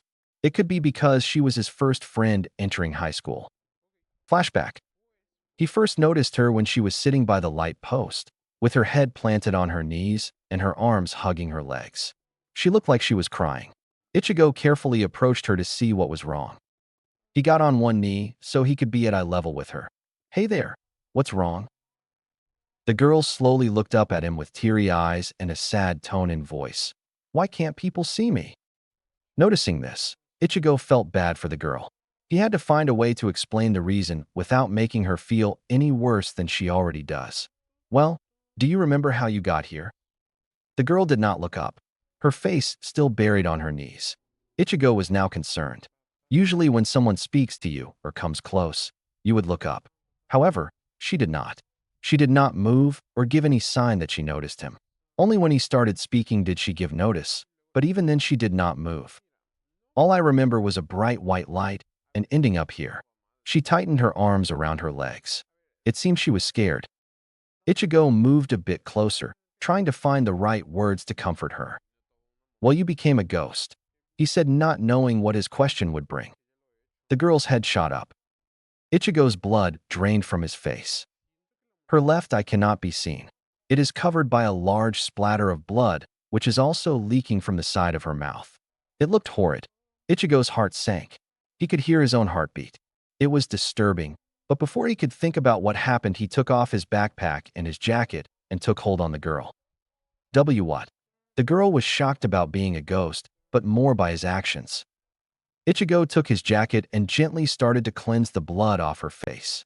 Out of reflex, the girl put her hands on the opposing arm of Ichigo. Once she noticed what he was doing, she relaxed slightly.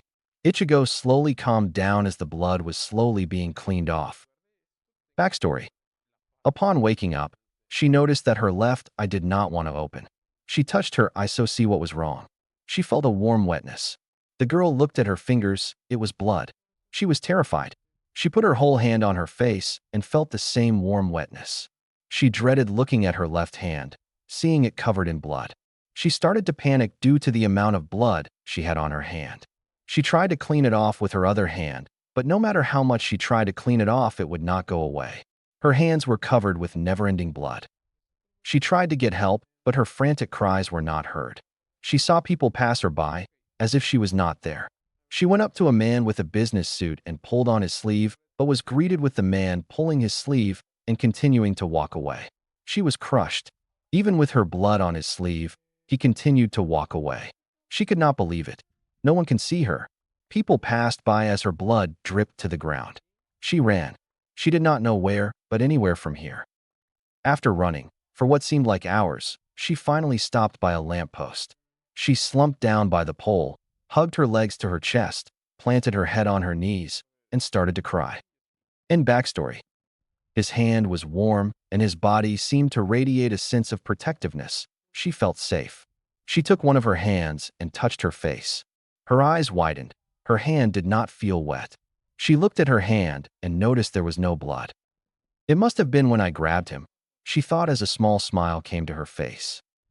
Ichigo gently cleaned the rest of her face and noticed a slight tug on her lips. The tug on her lips was a small smile. That made him smile. He pulled back. "How did this happen?" The girl's smile faded and she looked up. "I don't know. All I remember was waking up and my left eye being closed. The blood did not want to stop. No matter how hard I tried, it would not stop, but you did." The girl continued to lock eyes with Ichigo as his expression softened. He thought, it must be hard for her to wake up not knowing anything. "So it's true, isn't it?" The girl asked in more of a hushed tone. "What?" "That I'm a ghost. It makes sense because no one could see me or hear me." the girl said as she looked towards the ground. Yeah. Hey, what's your name? I'm Ichigo, he said, slowly moving towards the wall, lying back on it. Ichigo? As in strawberry? Such a cute name. The girl giggled as Ichigo smiled. Ichigo usually gets angry when people call him a strawberry, however, not with her. She has been through enough, and he does not have the heart to get angry with her. Yeah, I guess, but it also means #1 guardian. Ichigo finished with a smile. The girl has calmed and is opening up, bit by bit. Ichigo noticed this. He was glad that she was not breaking down after what she had just learned. Ichigo looked up towards the sky. It was dark and the stars were shining brightly over the pair. What's your name? The girl in question looked towards the night sky, gazing at the bright night stars. I don't remember. The girl looked saddened by this, but then smiled a bit. But I think it will come back to me. Ichigo, still smiling, looked back at the girl. Yeah, it will come to you, so don't strain yourself to remember. The girl nodded and continued to look up onto the night sky. In flashback. Hi Ichigo, what have you been up to? The girl asked as she got a closer look at him. I have been fine, how was your day? Oh, it wa dash. The girl never got to finish her sentence. As Ichigo stepped into the light, the girl's eyes widened. She was shocked that Ichigo's arm was bandaged and to see his steps being a bit shaky. Oh my, what happened to you? Are you hurt? Who did this to you? The girl dashed towards Ichigo and took hold of his arm with a worried look. Ichigo got on one knee and patted the top of her head. It's from training, nothing to worry about. The girl puffed her cheeks and looked him dead in the eyes. You're lying, aren't you? She asked intensely as she put a bit of pressure on his wrist. Ichigo winced as she applied pressure on his sore arm. The girl did not let up. She continues to slowly add more pressure. He had to calm her down or she is going to crush his arm. Ichigo smiled, as best he could with her killing his wrist. I'm not lying, really. I was training and it got a bit rough, but nothing happened. It must have worked because the pressure on his wrist started to fade. Okay, I'll let it slide this time, but you have to be careful. What if something happens to you? The girl asked, displaying a worried look. Ichigo sighed. Ever since he came to see her in a cast, she always worried for him. It was nice that someone cared for him, other than his family, but he did not want to stress her. I'll try to be careful next time, okay? Ichigo said. She grinned. Okay, I'll hold you up to it. Ichigo's features softened. It was adorable how she worries for him, how she makes sure he is doing fine. You know, you worry too much. She nudges Ichigo lightly on his ribs. Ichigo chuckles a bit.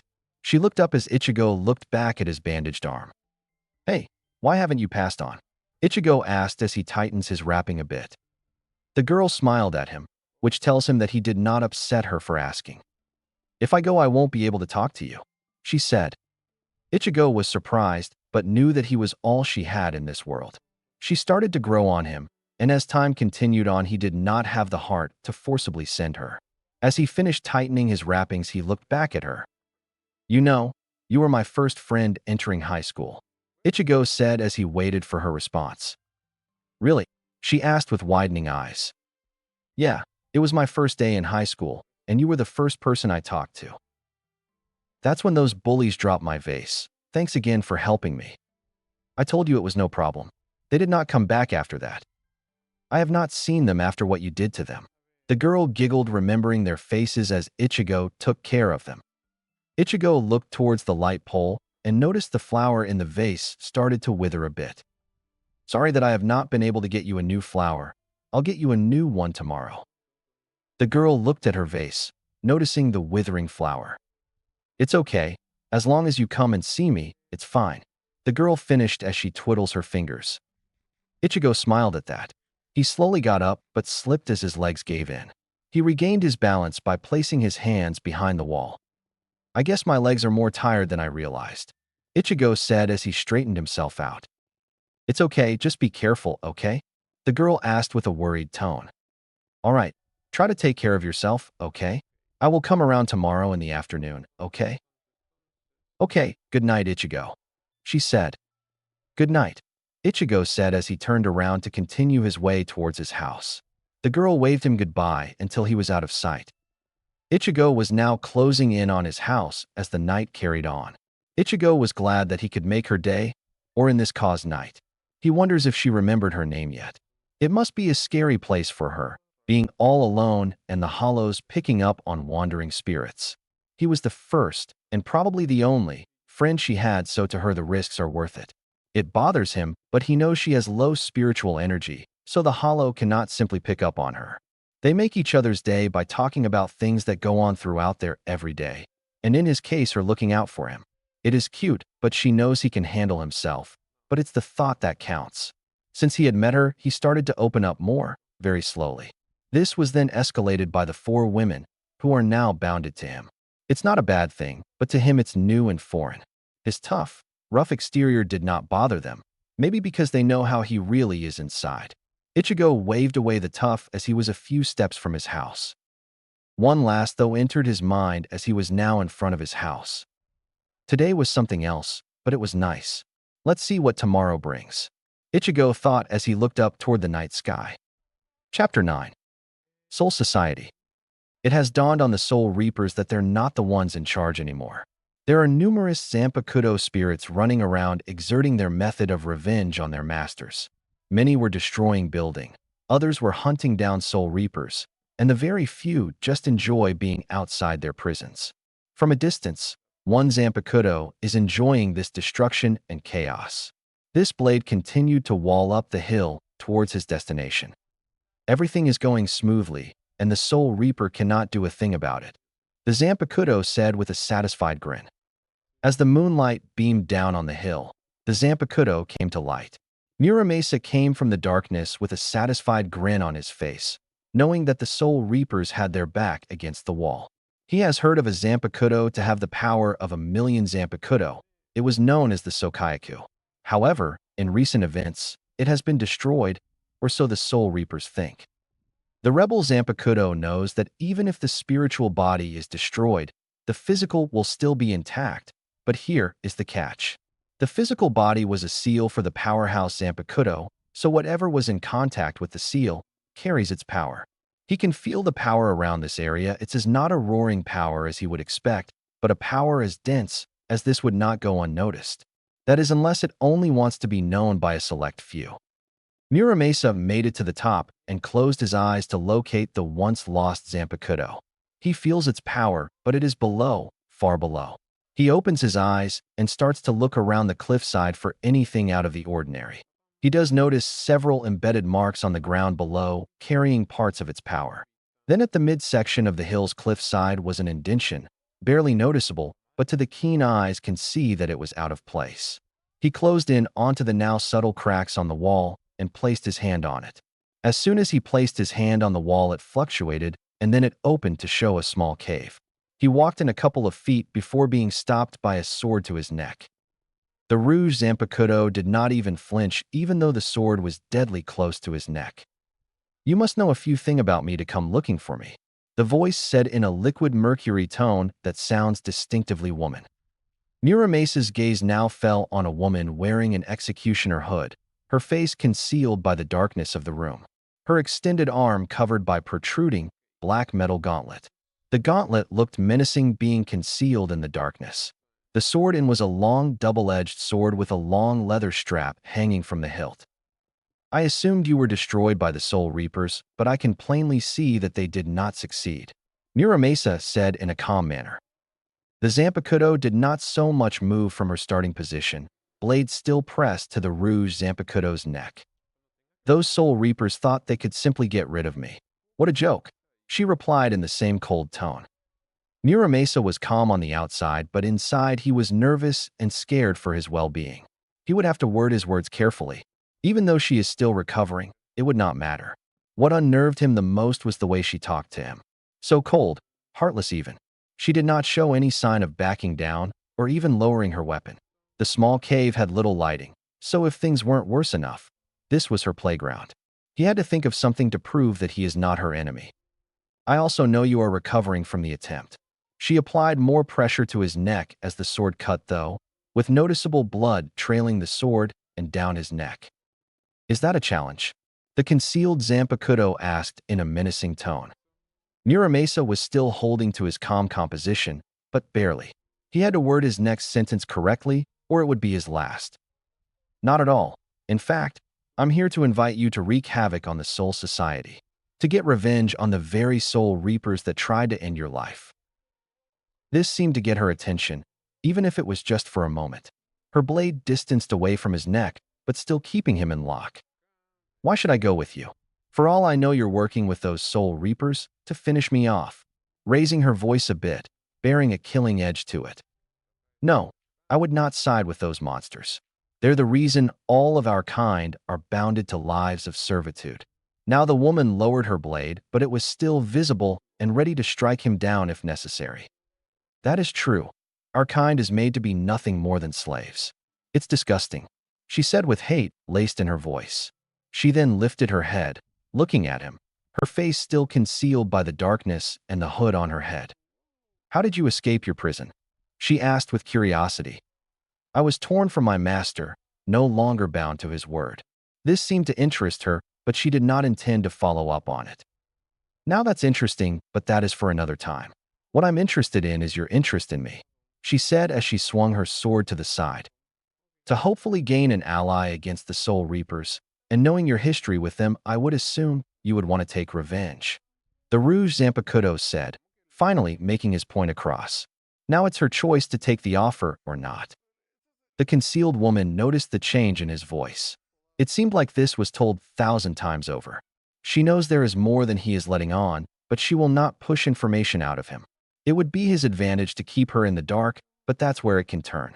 If she just agrees to the offer, she'll do what her brothers and sister are doing. Even though she is weakened, she could still take this man on. She noticed his power is wavering. It's tainted with darkness and it leaks out, but at a slow pace. This was her advantage. She could just kill him now and be done with the fool, but she was curious to see if there is truth to his word. Her head moved towards him with her sword was firmly in her grasp, her face still shadowed by the darkness of the cave. I will see if your word holds truth to it. Muramasa could not help but to let out a small smirk. She noticed this and narrowed her eyes. So she was right about this fool. Whatever plan he has will not work on her. She assumes that he tricked her fellow brethren into his plan, but not her. No, she will just play along to see how far this goes. He started to move towards the exit of the cave, but before leaving, he turned towards her on last time. Welcome to the fight. He started to walk away into the darkness. The woman in the shadows was known as Sokayaku. She knew only a fool would trust him. It was all over his face. The lies he speaks. It matters not. She will take out the fool when time comes. She did want to make the Soul Reapers pay for what she was bounded to do for so many years, which will make them try to destroy her. But if she went out alone in her weakened state, she would be taken out for good. Even with her monstrous power, the whole Soul Society would descend on her, and it would be all for nothing. No, she has more important things to think about, like that cocky, orange-haired boy that stopped her attack. The only reason he was able to stop her was because she was surprised by his entrance. She knew when he charged for the attack he would have lost and have been killed, but they stripped her of this. The memory of the scene plays over and over, and her blood boils in anger. She walks out of her cave, and the moonlight hits her. Her appearance shows its dark and menacing tone. Her hood was connected to a long black cape that went down towards her ankles. She wears a long black dress that connected to a corset that amplified her assets. Her long dress covers her feet as the dress almost touches the ground. Her appearance was dark and menacing, but the contrast is under the hood. The moonlight touches her face. Her skin was pale, but not clammy. Her face was a flawless mix of beauty and intimidation. The most noticeable attribute was her blood-red eyes that appeared to glow under her hood. Her hair was barely showing, but the color was the same as her eyes, blood red. Her arms were covered by black gauntlets that proved to make its point across, that she was not meant to be trifled with. She started her way towards the hill that she was bounded to servitude not so long ago. Her ears heard the explosions and screams of the Soul Reapers as they fought back. She finally made it to the top as her eyes were treated with the Soul Society in chaos. As everything plays out, she let out an evil smile. I will destroy you, boy. Just wait and see. She watches her fellow brethren destroy everything in sight. Karora Town. Ichigo made his way home. The little chat with the girl seemed to put him at ease. She cared way too much for his well-being, but he appreciated it. He wonders how she seems to avoid the hollows, but he would credit it to luck. He finally got home and slowly turned the knob of the door open, then opening the door at the same pace, so he will not wake anyone. His steps are soundless as he made his way towards his room. Getting to his door, he follows the previous procedure and went inside. Now that the danger is gone, he just plops down on his bed, not even bothering to change out of his uniform. He turns over, so he is looking at the ceiling, raising his bandage arm up to see his hard work. The training was brutal, but with the girls flooding him with affection was a great way to recover. He wonders, why him? Out of all the people to pick from, why him? He likes how kind and genuine they are with him, but he feels he was nothing special to gain the attention of four amazing women. He knows they harbor feeling for him, but it's hard to act on them. Maybe because he was new to this. He felt his heart racing when they hugged him and his face flushed when they said sweet words to him. He feels happy around them, and he is confused on what to do, but it will come in time. Now it's time to get some sleep, otherwise he will sleep in class. He closed his eyes as the bliss of sleep took him. With Rio, she was confused a bit about the power she contains, but that is minimal to her. What matters to her is actually using it. The man in weird green clothing said he will train her, but she has her doubts. She always does when it's with new people, and how can you blame her? However, she needs to put a little trust in the man because he seems to know what is up. She looked down to her hands and tightens into a fist. She will figure it out. After all, she is the top in her class. With Senna. Senna has been in her mindscape for majority of the day. The more she can talk to her Zanpakutō, the better. She knows that if she wants to become powerful, she will have to bond with her sword because the power she is using is borrowed. Her Zanpakutō made it very clear the first time they met. He was happy that she came back. She does not know how, but it does not matter to her. Ichigo was a great friend, and she wants to repay him for everything he went through so she can be his shield as he was for her. Now it's just time to prepare for whatever comes. Whatever it is, she will be the first to jump into the fray. 7 a.m. with Ichigo. Ichigo awoke from his blissful sleep, optimistically ready to take an emotional, stressful day. He noticed that he still had yesterday's uniform on, so a quick shower and change of clothes should fix that. After Ichigo cleaned himself up, he walks towards the door, but not before saying goodbye to Yuza and motioning a wave to Karen. He walks towards the gate. Before leaving, he notices the girl from yesterday leaning on the wall, waiting for him. Ichigo smiles at this. She came to his house to see him. Hey you, what are you doing here? Ichigo asks curiously. The girl looks down at her feet, her face flushed from his question. I wanted to see if you're all right. She finished in a timed voice. Ichigo got to one knee and put his hand on top of her head. That's really sweet of you, but I'm fine, he said as she looked up to him with a smile. An idea came to him, and hopefully will make up for her coming so far to see him. Hey, want to walk with me to school today? The look on her face would melt a cold heart as her smile beamed of pure joy. Really? I always wanted to see your school. I wait by that light pole all day, waiting to see you. Now I get to see where you're at most of the day. Her excitement was through the roof, and, for Ichigo, that was a great way to start the day. He stood up and started walking as the girl stood there, still excited about the offer. Ichigo looked back and motioned his head so she could follow him. Come on, I don't want to be late for school, he said as he waved her on. The girl started running to catch up to him. Okay, but don't walk too fast. Ichigo continued to smile as they both start their walk to school. With Urahara. The data gathered from the Zanpakutō was nothing to get excited about. There was really nothing to grasp. The data on all four were almost identical to each other. However, there was a couple of things that did pique his interest. The most obvious was that their power levels were not even close to their full potential.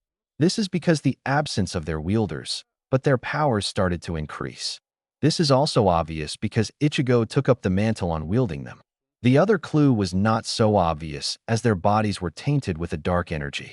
This could be a number of things, but what they described to him suggests it was because of their release from their previous wielders. This Muramasa character was the reason for their release, and it's assumed he influenced them, as they said they were not all there when they were attacking. Weaker Zanpakutō would not notice until they were defeated, but stronger ones try to fight the influence. His examples are these four. Now that he gathered all he could, there was no point to wait any longer. It would just give Muramasa more time to destroy the Soul Society. He will call for Ichigo, and his Zanpakutō in the afternoon. He needs to prepare the gate.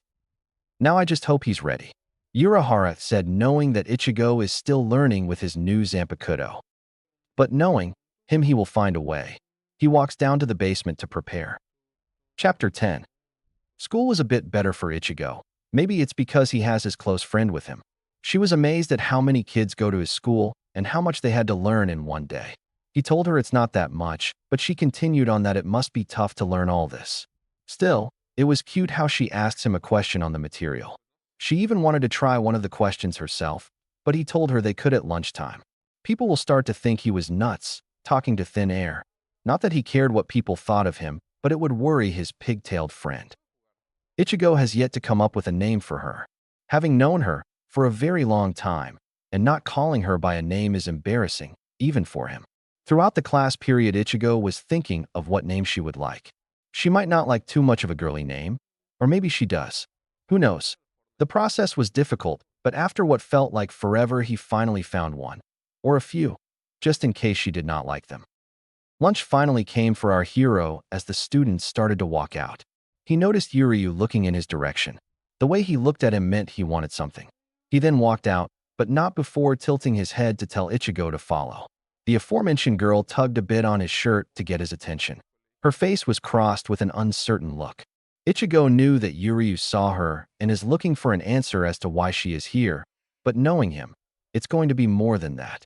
Ichigo started to get up and walk toward the hallway with his pig-tailed friend close behind him.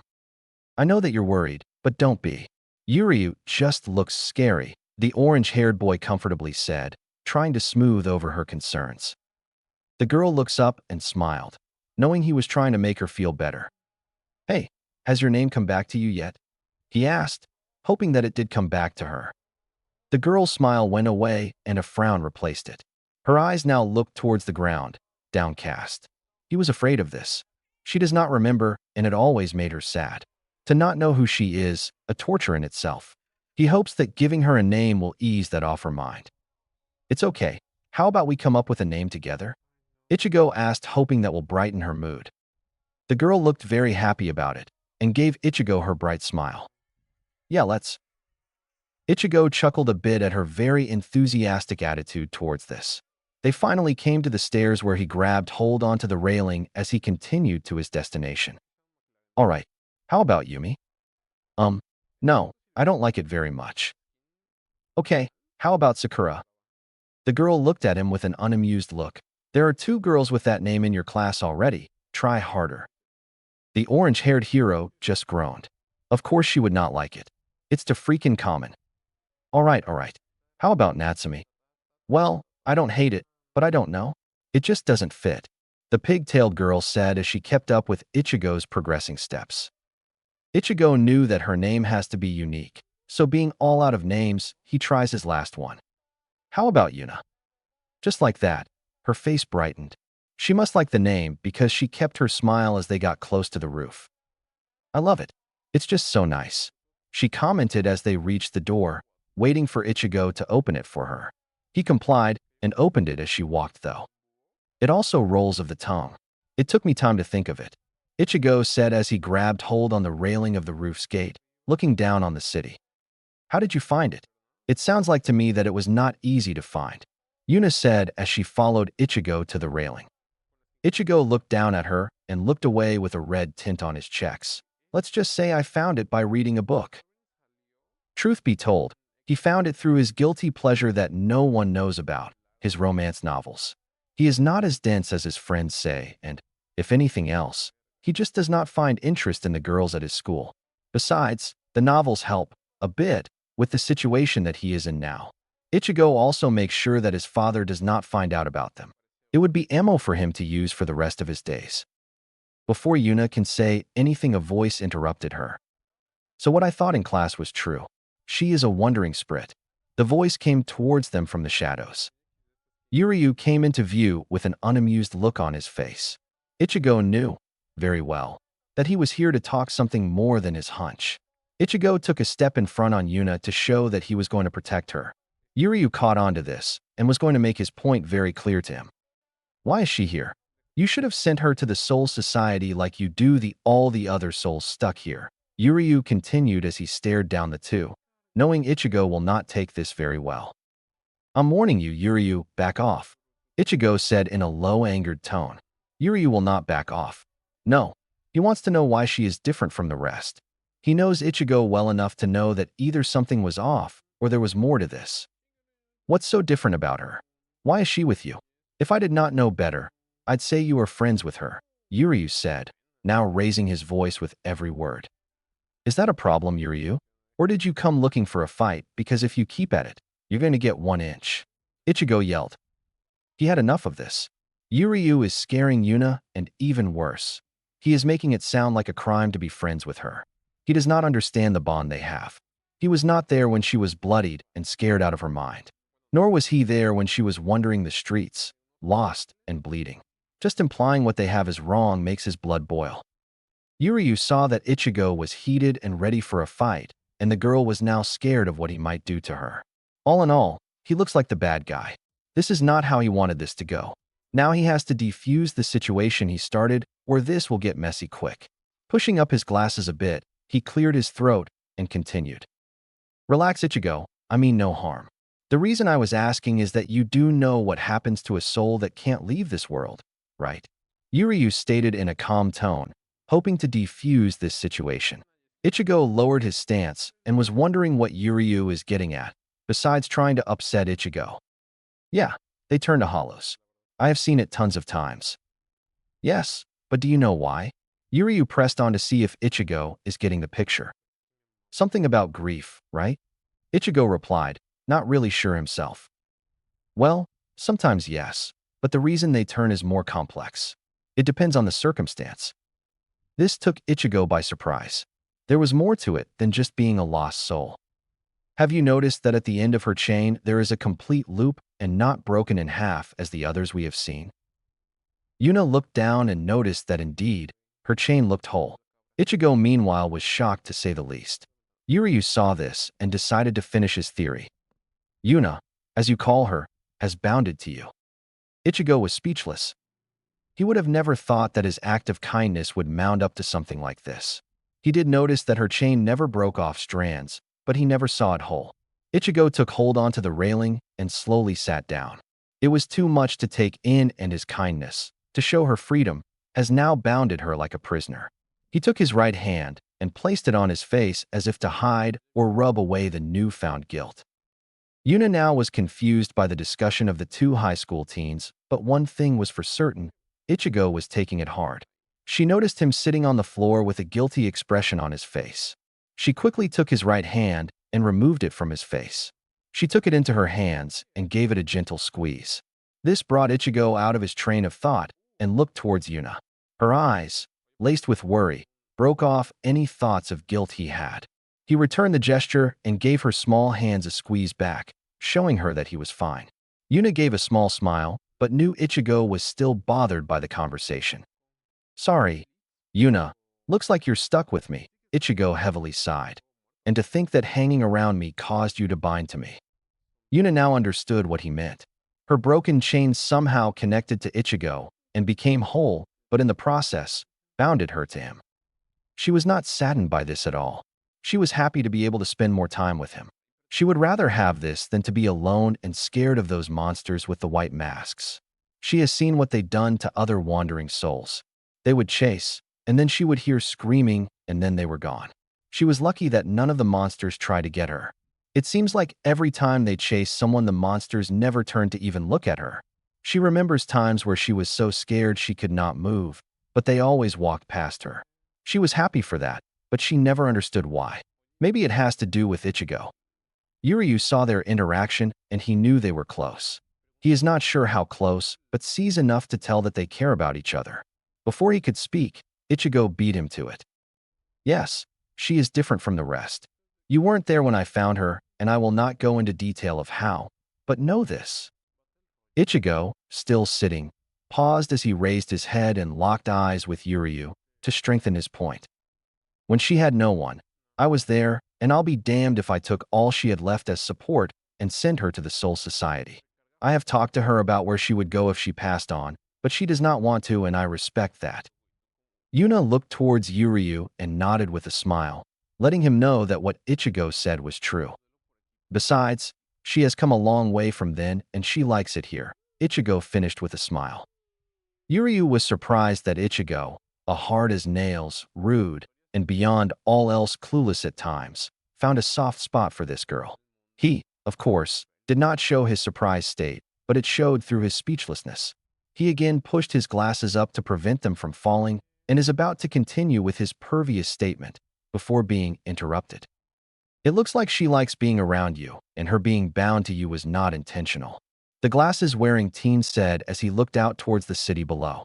Ichigo, it's a much better than the alternative and you know that, he said as he started to walk back to the door that led him up the roof. He did not leave before having the last words. I believe it has to do with your huge reserve of spiritual pressure. I'm not sure how, but maybe Urahara can give a better answer than I. Oh, and before I forget, your partners are not here today. With that said, he left down the stairs. Ichigo noticed that his new partners were not here today, but it did not worry him much. It's hard to explain, but he could feel them and their presence. It felt calm. It was all a mystery, ever since the merger with the four, but it felt nice. Everything that has happened has been a change for the better. Ichigo started to get up as he hears the school bell ring for class. Yuna looked at him to see if he will be all right. Ichigo smiled and said, I'm fine now, thanks for the help. Yuna continued to smile. I'm glad. Even if I'm bound to you, it is way better than being alone on the street, and you helped me a lot. So, I should be thanking you. She gave his arm a squeeze. Ichigo chuckled a bit. Come on, we don't want to be late, do we? The two left to attend what's left of classes. Chapter 11. School ended well for Ichigo, even with the grim information he learned. Yuna was not sad or angry with him for what Ichigo had done. That was a relief. He now wanted to check up on the girls and find out more of what Yuryu said to him. Yuna walked with him, humming a soft tune. She seemed happy as always. Ichigo was again lost in thought again. With all that happened with Ryo and Senna, it's going to be difficult to explain about the fighting, the afterlife, and now manifestation of the Zanpakutōs. It's going to be a lot to take in, and there will be some headaches. For now, there is this, and they have to be ready for it will come. Losing track of time, Ichigo barely noticed that his destination was now in sight. Clearing his mind of these thoughts, he walked up to the door of the shop, with Yuna closely behind, and knocked. Not a second too soon the door opened with Kayakatsu and Suzumabachi. They came out and hugged him. So how was your day, Berry Boy? Suzumabachi said as she was still in her normal form. Kayakatsu nodded after her question as the two backed up to let Ichigo inside the shop. It was fine, just learned a few things, and I want to introduce you two to Yuna. Ichigo moved out the way to show them the girl waiting behind him. Yuna was nervous seeing these women. She let out a smile, hoping that they would not catch on to her nervousness. Unfortunately for Yuna, Suzumabachi's keen eye caught the details of her nervousness. Her arms and hands were shifting.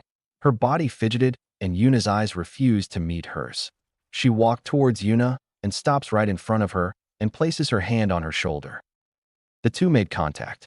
Suzumabachi's felt Yuna's body tense up, so she offered her a smile to show she did not mean any harm. Hi there, Yuna. I'm Suzumabachi, and she is Kayakatsu. Kayakatsu nodded as Suzumabachi got back to her question. So how do you know Berry Boy? She asked as Yuna calmed down and looked towards Ichigo, who motioned them to continue through the shop.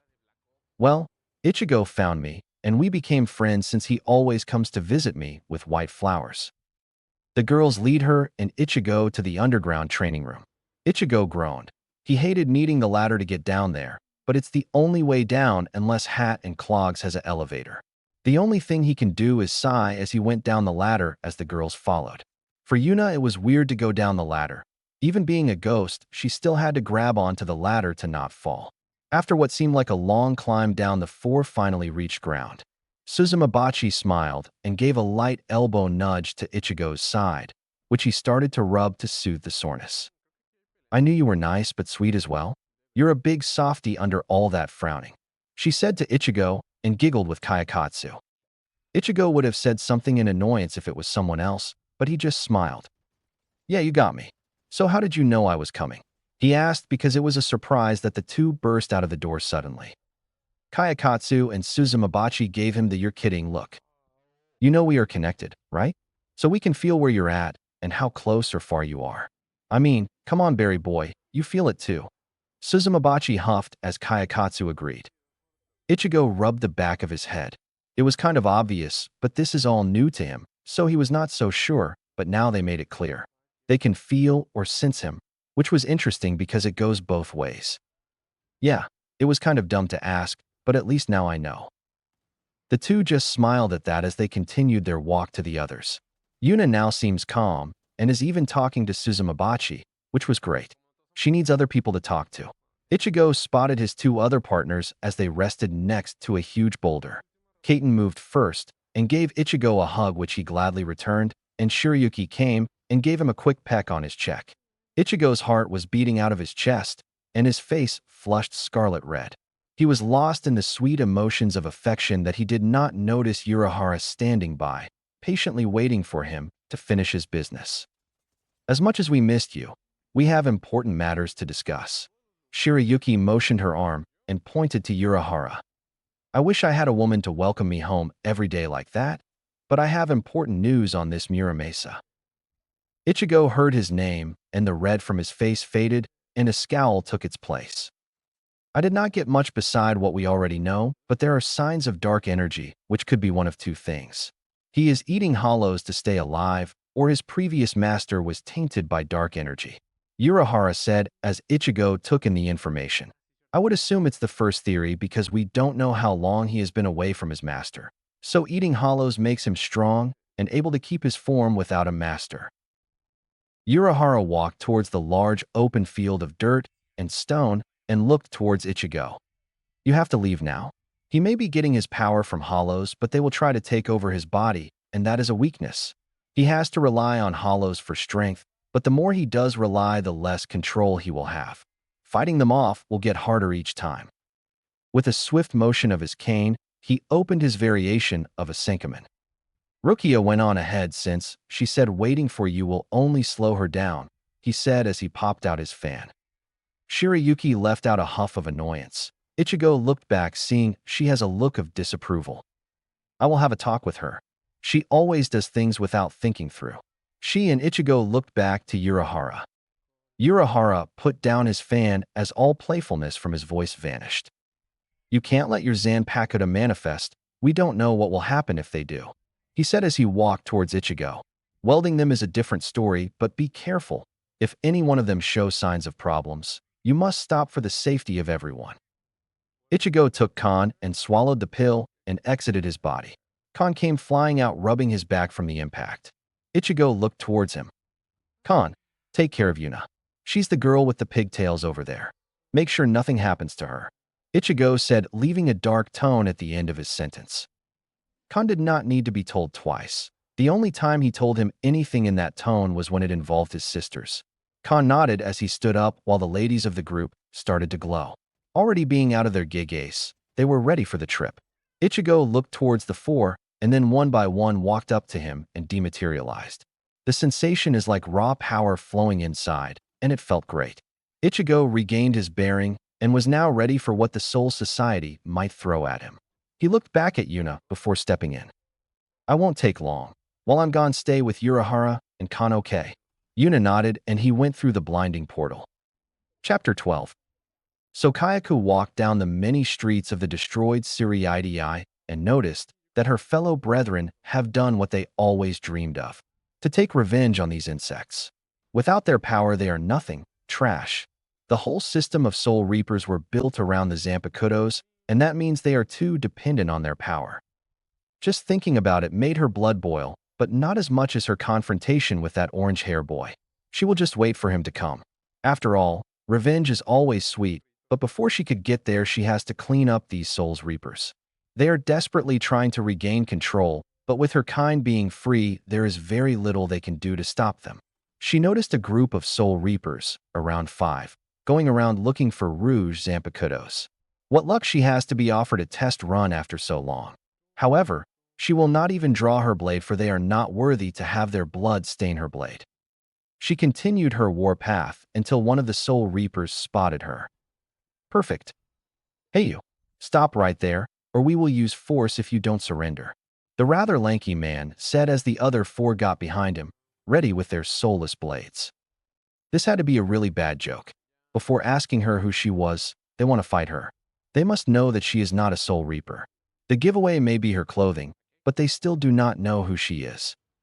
She started to laugh. It was cold, maniacal even.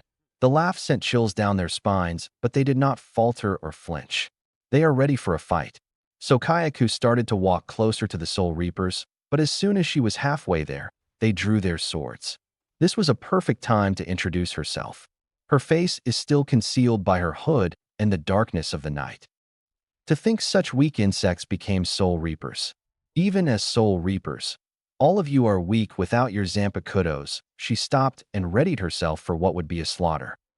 Don't get cocky, you Rouge Zanpakutō.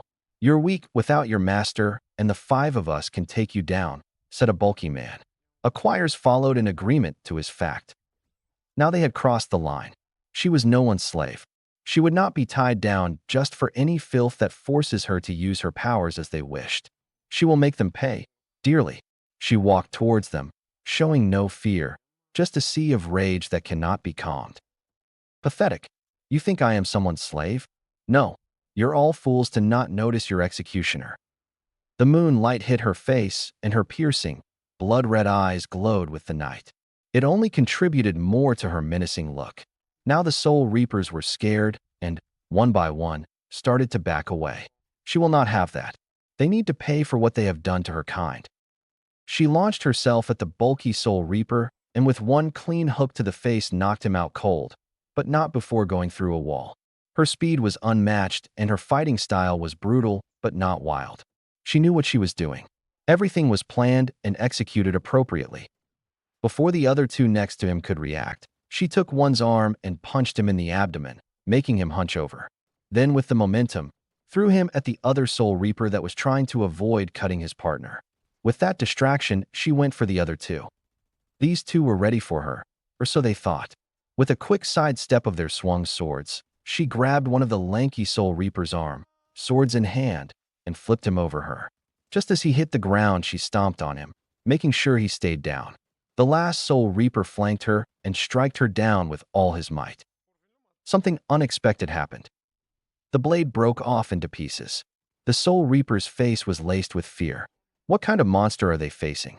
She simply turned around and grabbed his scrawny throat with one arm and lifted him into the air. The Soul Reaper was now fighting for his life, trying to wriggle out of the hold she has on him. So Kayaka's look was of pure terror. Her face betrayed no emotions and her eyes were intimidating. Given the present situation, this was like staring into death itself. What happened to all that cocky talk before?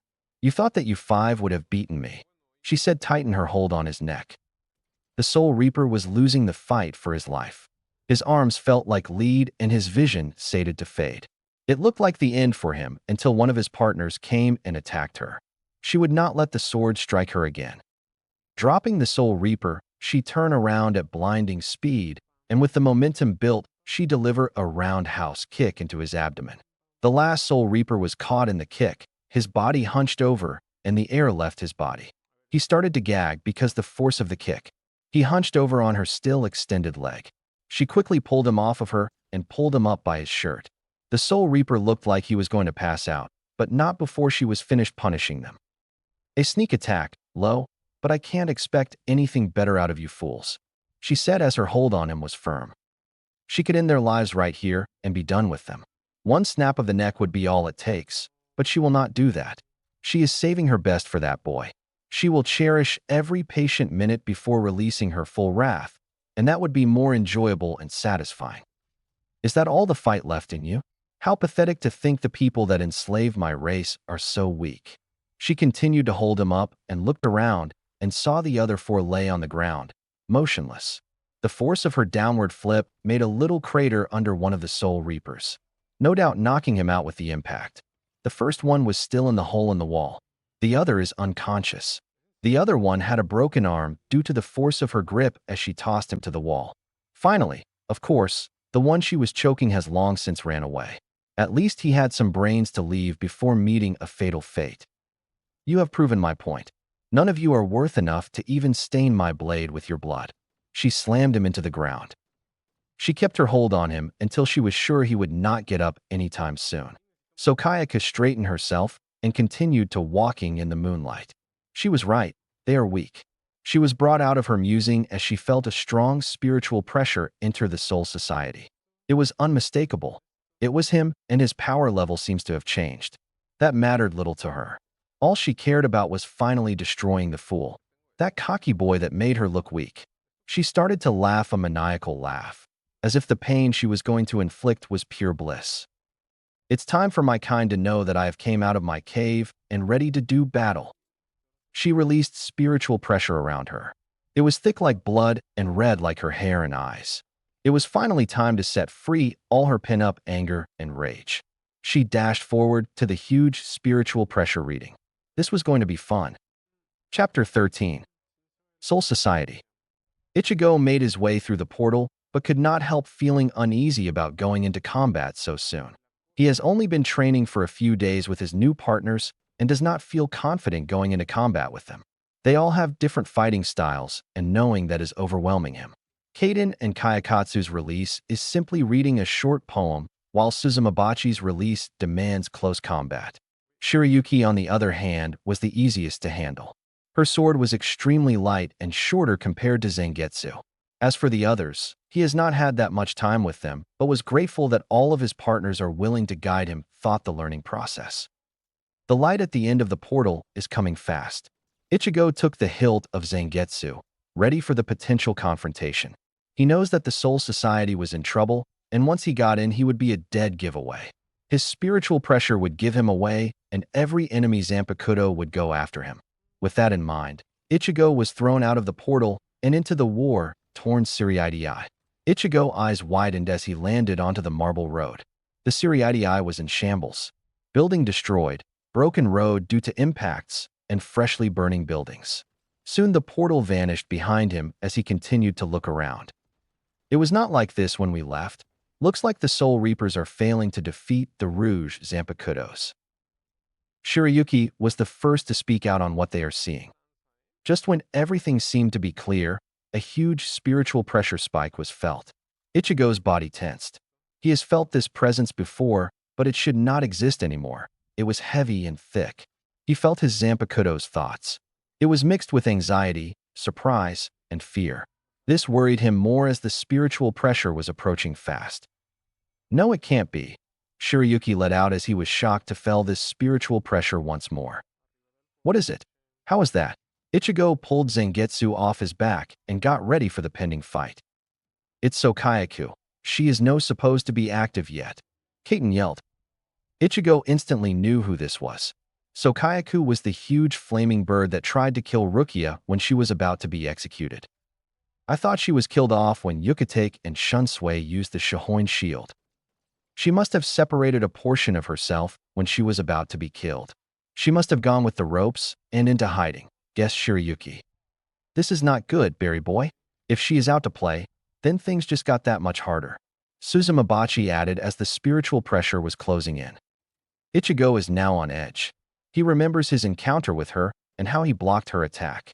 He showed up within seconds before the execution could take place, so she was not expecting him. He was surprised that he blocked it and was not turned into ash. Whether he was lucky or she was weak at the time, it did not matter. If his partners fear this woman, then he should not take her lightly. The signature vanished. Ichigo looks around suspiciously. It was hurtling forward fast just a moment ago, and now it simply vanished? Something is not right. Ichigo, keep your guard up. She is hiding her spiritual pressure, Kaiten warned him. Ichigo held Zangetsu tightly. I see you finally decide to show up, boy, said a cold voice behind him.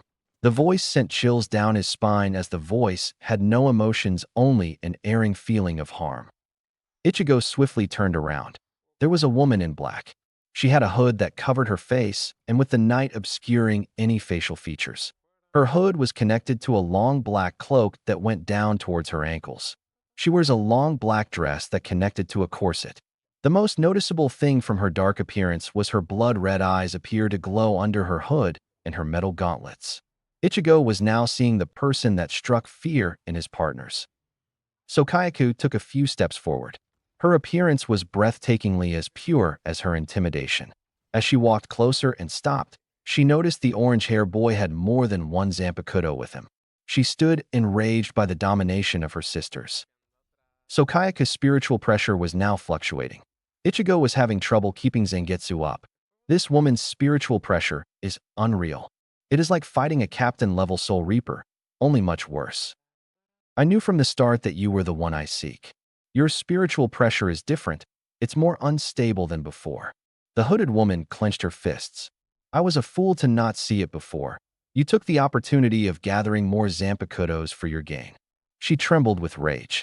You took advantage of my sisters when they were at their weakest and made them your slaves. Not only are you a pathetic boy, you're also a filthy pig. That comment he did not expect. She was calling him a pig. She was accusing him of being a pervert. Before he can retort, she continued her accusations. I have executed people like you, men who take advantage of women for their sick gains, and to see you're no better will make your punishment even more satisfying. She lowered spiritual pressure, and Ichigo could hold his sword with ease. If I went all out, it would not be pleasurable. So Kayako checked her gauntlets, and with a satisfying click, she lowered her arms to each side. But I am not one without mercy. Even for a pig like you, I will give you the chance to fight me, especially if it means I can watch you suffer longer. Ichigo is feeling confused and insulted at the same time. First, she has some type of grudge with him for stopping her from executing Rukia. Now she is calling him a pervert. Ichigo slowly moved in a neutral stance to show that he was not going to attack her. Wait. He held his hands up. This all a misunderstanding. I did not take advantage of your sisters. They willingly came to me. The hooded woman's eyes were a glowing blood red, showing nothing but a promise of pain she was going to inflict on him. You dare say that to me? The nerve. They are your slaves doing whatever you command them to. She just had about enough with this boy. Her blood was boiling and her fists were ready to inflict slow but painful punishment to this overconfident boy. I will free my sisters, and when I am done with you, you will wish that you never crossed my path. Ichigo knew that this was going to turn ugly real quick. Ichigo, let us talk to her. She will not stop till you are dead, Shirayuki pleaded. No, you heard what Urahara said. There may be a chance you fall victim to Muramesa's control again. Ichigo countered as he readied Zangetsu. Kaiten retorted in worry. Ichigo, don't be a fool. She is on a whole different level than you. Even with us, you have very little control over our power. There is little we can do. Suzumabachi said in a dead serious tone. Berry boy, listen to us. She is nothing like what you have fought. We have been around each other for a long time, and we know everyone's spiritual pressure, and so Kayako is on a level all of her own. This bothered Ichigo. Suzumabachi was always playful when she talked. For her, Kaiten, and Shirayuki to back down from this fight worried him. Ichigo tried to shake off the idea, but it lingered with him, and his pride won over. He was not going to back down from this fight. He has fought against the odds before, and he would be damned if he cowered now. I only met you once, and the only reason that I got in your way was to save my friend. Ichigo let out. His senses skyrocketed through the roof now. The woman only looked at him with an unamused expression. Those bright blood-red eyes are unnerving to him with her hood. The hood concealing the rest of her face in darkness made it all the more terrifying for him. Oh, I know all about the execution of that woman. So Kayako then moved her right leg slightly behind her left. That still does not matter to me. What matters is putting you in your place. And with that she dashed towards Ichigo. He was afraid that she would not listen to him. He did not want to fight her, but she left him with no choice, and when she was in range, he brought down Zangetsu hard, hoping to end this fight quickly. What happened next made Ichigo's blood run cold. Zangetsu did make contact, but was stopped on Kayako's collarbone towards her neck, as if resting on her shoulder. She, on the other hand, was waiting for this moment. For this boy to finally attack was just what she needed for the next surprise. Shock and absolute fear was the expression she was looking for. She wanted to play mind games with him, to distract him so he could not focus on the battle. What's the matter, boy? I thought you were better than that. She rested her gauntlet hand on the top of Zangetsu. Where is that look of determination? The look of no fear. Ichigo was frozen in place. He could not believe this. It was like fighting Kenpachi all over again, but much worse. She let go of Zangetsu and in one swift motion wrapped her left hand around his neck and her right arm made contact with his abdomen. The force of the hit forced Ichigo to drop Zangetsu. A loud clank and gasp for air. His head involuntarily rested on her shoulder. "Remember, boy, I gave you a chance to fight back. A shame, really. It wasn't enough, although it would never have been anyway," she whispered in his ear. Ichigo tried to recover from the blow. In one swift motion, she threw Ichigo down to the ground with a hard thud and brought her heeled boot down on his back. "Come on, boy. I know you have more to offer than this." She picks Ichigo up by his shikakusho and throws him towards the wall. A small crater forms from the impact. Ichigo quickly got to his feet. He felt for his weapon. In the distance, he noticed Zangetsu close to her. The hooded beauty read him like a book. She kicked Zangetsu farther away, across the paved floor. She made it clear that he was not going to get his Zanpakutō. He needed to call on one of his new partners. Dance Sodi no Shirayuki. The Zanpakutō turned snow white. With a turn of his wrist, a long white ribbon extended from the hilt. Shirayuki tightly wrapped her long ribbon around his hand and wrist. "I will not let her get the advantage over me," Shirayuki coldly said. Her fear was rapidly leaving and anger taking its place. "Regardless if this woman had the equivalent of 1,000,000 Zanpakutōs, she will not stand by while her new companion is thrashed around like a rag doll." Ichigo took off in a swift motion. At blinding speed, he flashed step towards Sokayaku's right. The strike only met with her blocking with her protected forearm. He turned the momentum into a horizontal strike. Sokayaku noticed the change in attacks as the ice Zanpakutō started to grind downward on her forearm, towards her midsection. She slightly lowered her body. She brought her right forearm with the support of her left forearm to block the attack.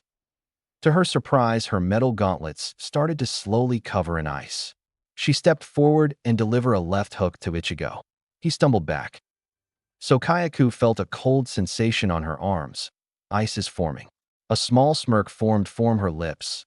"So the boy is starting to use different attacks. It still won't be enough," the executioner thought as she heated her arms, melting the ice from her gauntlets. "So you forced my sister to fight me? Well, it doesn't matter. As long as I take you out, my sisters will be free." Sokayaku lunged at Ichigo and brought her right fist back. Ichigo readies his Zanpakutō. Sokayaku made contact. Ichigo was grounded by the tremendous force of the blow. His feet started to sink into the floor. The hooded woman took hold of Shirayuki with her free hand. She tried to pull her from his grasp. Shirayuki winced to the contact, but unleashed a burst of ice to the opposing hand. Sokayaku instantly pulled her hand away from the ice sword before going in for the second strike. Her left hand, and all the way up to her forearm, was encased in ice. It was a surprise to the deadly executioner, but it was not a huge blow. She sidestepped Ichigo's vertical swing. With her ice-encased hand, she made direct contact with his face. The blow is intense in force as the pain it delivered to the side of his jaw. Ichigo was knocked right off his feet and into a nearby wall. The ice shattered on impact. Sokayaku still felt the lingering effect of numbness. Even though she would love to continue the torture, she was unfortunately bounded by the same rules as her brethren. To regenerate her powers, she needed a master, or in her case, a base to return to. Her base was destroyed when she was killed, and the only thing to hang on to were the remains of the rope that hugged the spear. She is the only one of her kind to be able to slowly regenerate without the base. Unfortunate, she is severely handicapped. Her regeneration is nowhere near the time it took with a base. Worse is her power is severely undercut. Yet she was still strong enough to deal with the Soul Reapers. Even if toying with this boy was entertaining, she cannot continue this game. She had to finish this quickly. She could feel the effects of her power slowly diminishing. Ichigo, disoriented, pushed himself out of the wall. The side of his jaw started to swell, and the pain was present. He needed a plan. "Damn, this is not going to work. You guys have any idea?" Ichigo quickly got ready as his focus was coming back. "Shirayuki, double up with me." The small gold hornet was primed for the fight. Shirayuki, on the other hand, was not certain about what she was implying. She has never heard of any Soul Reaper activating two Zanpakutōs at once. Suzumabachi, are you sure we can do what you're asking? She nodded for confirmation. We have to do this. She is too strong and is keeping Berry Boy away from Zangetsu. What other choice do we have? Kaiten added, not to mention that Sokayaku has not drawn her sword. She wants to draw this fight out as long as she can. Ichigo slowly started drawing Suzumabachi. He tilted his arm horizontally and started her release. Sting to death, Suzumabachi. Ichigo felt pressure on start to build around his body. The sensation was raw and new. After the release, he held Shirayuki in his right and Suzumabachi on his left middle finger. Release complete. But we can't hold on to this release for long, Shirayuki warned as she felt the building strain on her host's body. She's right, Berry Boy. You can't hold two of us at the same time for long. Kaiten noted, remember when I said we were limited to what we can do? That's because your body can't handle the strain of a multi-release yet. Then it looks like I have to finish this fast. Ichigo rushed forward and slammed down Shirayuki on Sokayaku. She brought her arms up and blocked his blow, but noticed that he flashed step to her side, leaving her open. She tried to recover, but his sword made contact as she turned to properly block the blow. To her disadvantage, the pressure pushed the hooded executioner back. Her eyes widened as his speed accelerated astronomically. This was not the same boy she faced the day of the execution. With her strength not being at her prime, she would have to evade his blows. If she took his attack, it would just wear her down. That thought brought anger back, disregarding the mystery of his sudden speed boost. She refuses to be beaten by this boy. She took her stance and with narrowed eyes readied herself. This fight was starting to get real. Sokayaku rushed forward as Ichigo took on the offensive. Gauntlet on blades clashed as sparks started to fly as the two metals clashed against each other in the battle for dominance. Berry Boy, you can use my sting ability. If you sting her twice in the same place, she will disappear in a black butterfly. Ichigo did not need to be told twice as his temporary speed boost helped him penetrate Sokayaku's defense. Sokayaku saw through this. She threw a heavy right, which connected with the ice sword. In response, Shirayuki rapidly started to freeze the contact point. In one swift motion, Ichigo went for the sting. Sokayaku felt the needlepoint stinger. Instead of pushing back, she pushed forward. Due to her right fist being encased in ice, her arm moved downward, breaking the encased connection, but the stinger dragged from her cheek and caught the interior of her hood. The pain was excruciating, and it did not help that the stinger was carving into her skin. She grabbed the offending arm and brought down her left elbow in a hammer strike and spun her body. With the arm in her grasp, she flung Ichigo away from her. That strike was acute. The orange-haired teen had let out an agonizing yell as he was tossed, but not before grabbing onto her hood. With the momentum, he took the cloak with him. He roughly made contact with the wall and drooped down to one knee. His left arm was on fire due to the acute pain. Ichigo dropped Shirayuki and took hold of his arm. That blow neutralized any further use of his sting ability. Even with Shirayuki trying to numb the pain, the building strain of his dual release was starting to wear him down. Ichigo had to finish this fast. He had to take care of Muramasa and stop this rebellion. He slowly got to his feet and saw the woman with anger and hate in her eyes. You dare take my cloak away from me? Sokayaku yelled as she put her right hand out. No more playing around. I am going to end this. She materialized her sword and sprinted forward. Ichigo took hold of Shirayuki and held his ground. His body was felt heavy and his left arm is starting to numb thanks to Shirayuki's numbing ability. He assumed a defensive stance, ready to take her blows. The two swords connected with such force that it slightly pushed the two fighters back, only bravely to strike again. The two were in a deadlock. The two swords tried to overpower the other. Crimson blood trails down the pale-skinned woman. The gash left a noticeable black butterfly on her cheek. More intriguing was her eyes. Those blood-red eyes filled with anger, wanting nothing more than to finish him. He has a wavering look. His breathing became heavy and in pain. She did not want to admit it, but this was going to end very soon. To even stand up to her knowing what she is and still taking the fight to her makes him even a bigger fool. She was still angry about her cloak being ripped off of her. She liked having her cloak due to it hiding her face and giving off the look of an executioner and the intimidation she gave off.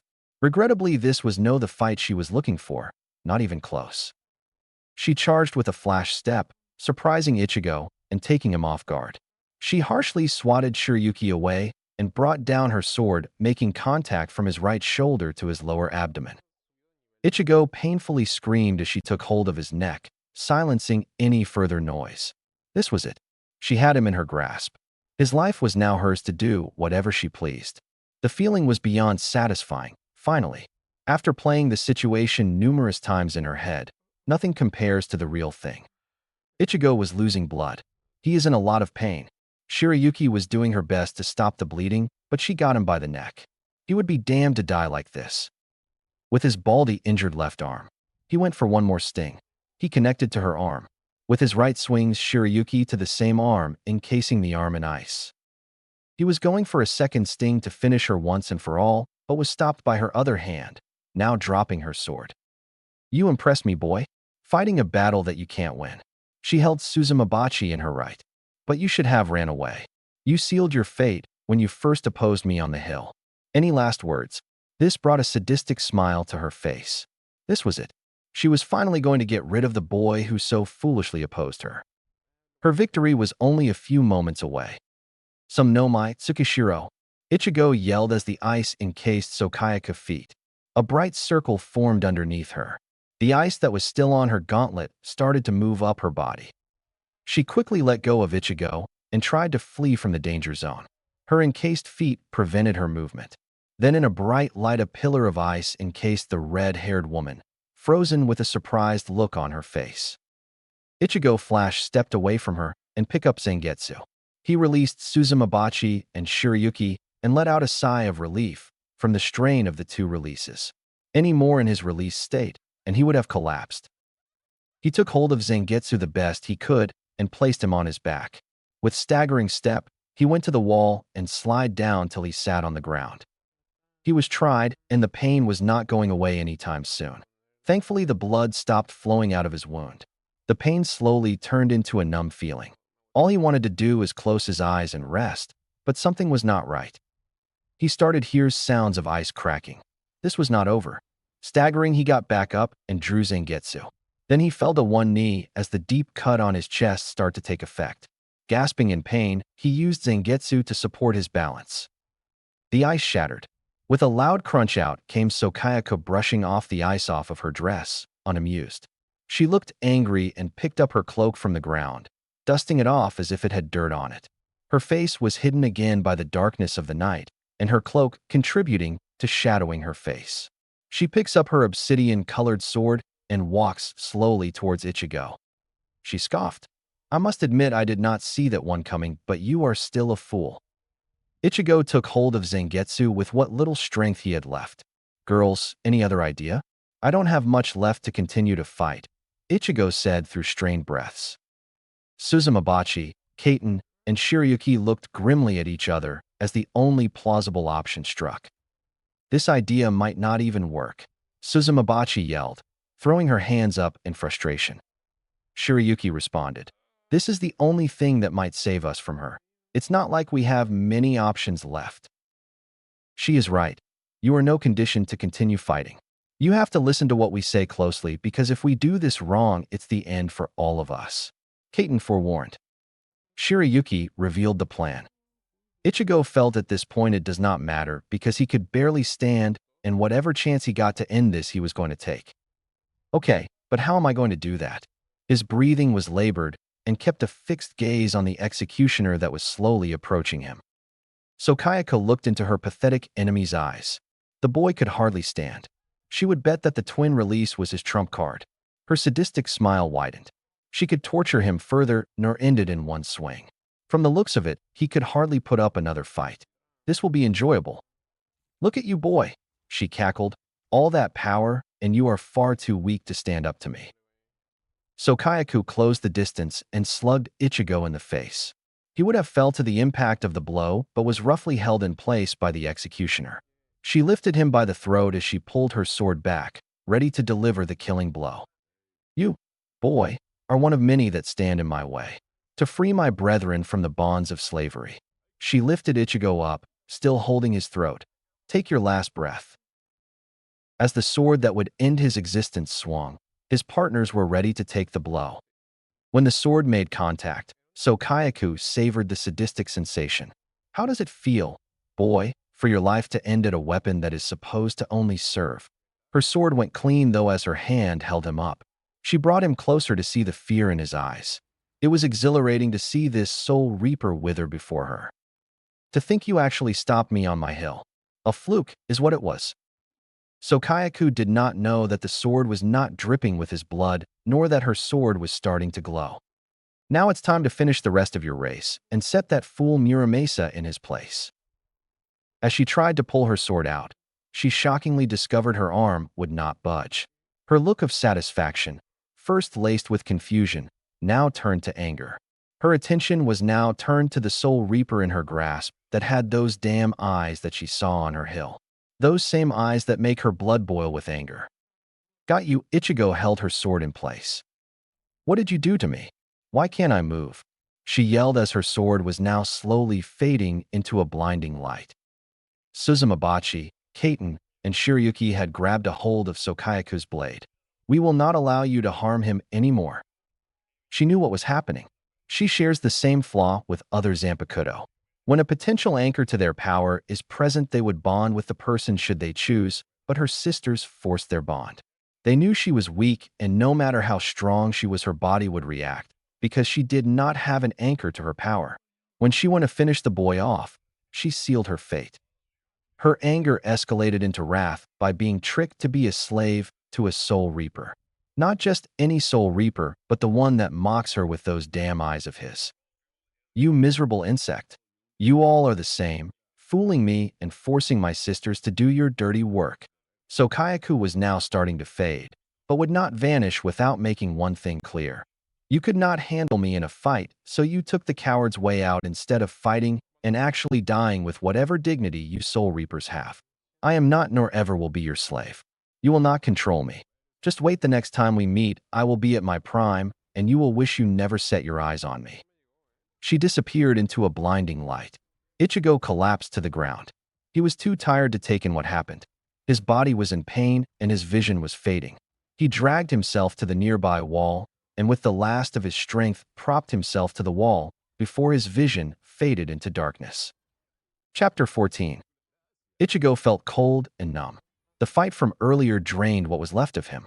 Ichigo remembers the brutal battle more like a humiliating beating. If his partners did not force her into merging, he would have lost. Worst, yet she was ready to kill him. Her hatred towards soul reapers was unreal. But he does not know her, so he cannot judge her on her actions. Ichigo gathered his surrounding and knew that he was in Mindscape, the skyscrapers that seemed to not have a bottom and the sky without clouds. She is still angry for what you did. Zangetsu emerged and stood beside Ichigo. You know that this was the only way to stop her. It was the only choice you had in order to stop her. Had you not, you surely would have died. Zangetsu looked towards the sky. Clouds usually cover the sky, but today the sky is clear. You seem to have improved. It has not been cloudy since your new partners have come into your life. Ichigo remained silent. He often thought of how these women have drastically changed his life. At first, he went with the flow. If they were looking for a new master and chose him, he felt that he had no right in interfering with their choice. It might be because he has a bleeding heart, but it did not feel wrong to him. What do you plan to do? Zangetsu asks. What can I do? She hates me, and she made it very clear the next time we met she will kill me. Zangetsu knew that Ichigo was worried about Kyaku and her hate towards him. You need to find time to talk to her. Otherwise, her hate for you will grow and any form of communication will be ignored. Ichigo knew this, but now is not the time. We have other things to worry about, like stopping Muramasa. Zangetsu shifted his gaze onto Ichigo. How do you expect to defeat Muramasa when you're hesitating in battle? What have I said about hesitating? Ichigo remembered that conversation well. It was what made him push forward and continue to fight. Ichigo knew this. The way Zangetsu said it was more of a statement than a question. Hesitate and you die. That almost happened, Ichigo. If it was not for your other Zanpakutō, you would have died. Ichigo takes this hard. He was inexperienced with his other Zanpakutō, but for Zangetsu to tell him was even worse. He feels like he let his new partners down. This will just fuel his resolve even more. You owe them your life, Ichigo. Yeah, you're right, Zangetsu. Ichigo dragged his hand through his hair. This was frustrating for him. He always was used to throwing himself in any situation and come out fine. Being on the other end is unnerving. You need to adapt your fighting style to theirs, Ichigo. Otherwise, you will be in this situation again. Or worse. Zangetsu moved towards Ichigo and placed a hand on this shoulder. This is a long process of your growth, and I will not stand in your way.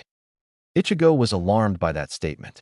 So, you won't feel left out if I start using the others over you? Ichigo, remember, I am a part of you, and no matter how much you grow, if you do not continue to get stronger, then I do not become stronger. I will not feel left out, as you put it. I have done my part to show you how to fight in my own way. You need to improve. I can only show you so much. If your new partners are willing to show you different ways of engaging into combat, then it's more knowledge for you. So continue to grow and don't hesitate. You will need continue to move forward, and when you fully understand your new powers, then nothing will stand in your way. Ichigo nods. One last thing, Zangetsu warns. She will be the one to greet you when you come again. Think about what you would say to her before that time comes.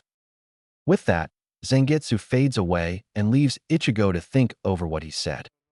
Soul Society, after the battle. After the battle with Sokayaku, Ichigo is weakened and vulnerable. His partners decided that they need to move him. With the risk of being attacked or to be under the control of Muramasa again, they decide this needs to be done. Shirayuki and Kaiten came out first and grabbed each of his arms. They placed his arms around their shoulders to the building behind them.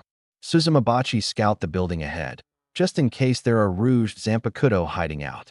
Kayakatsu came out last. She drew her sword and went with Suzumabachi to provide backup. Kaiten and Shirayuki have a firm grip on the fallen Soul Reaper.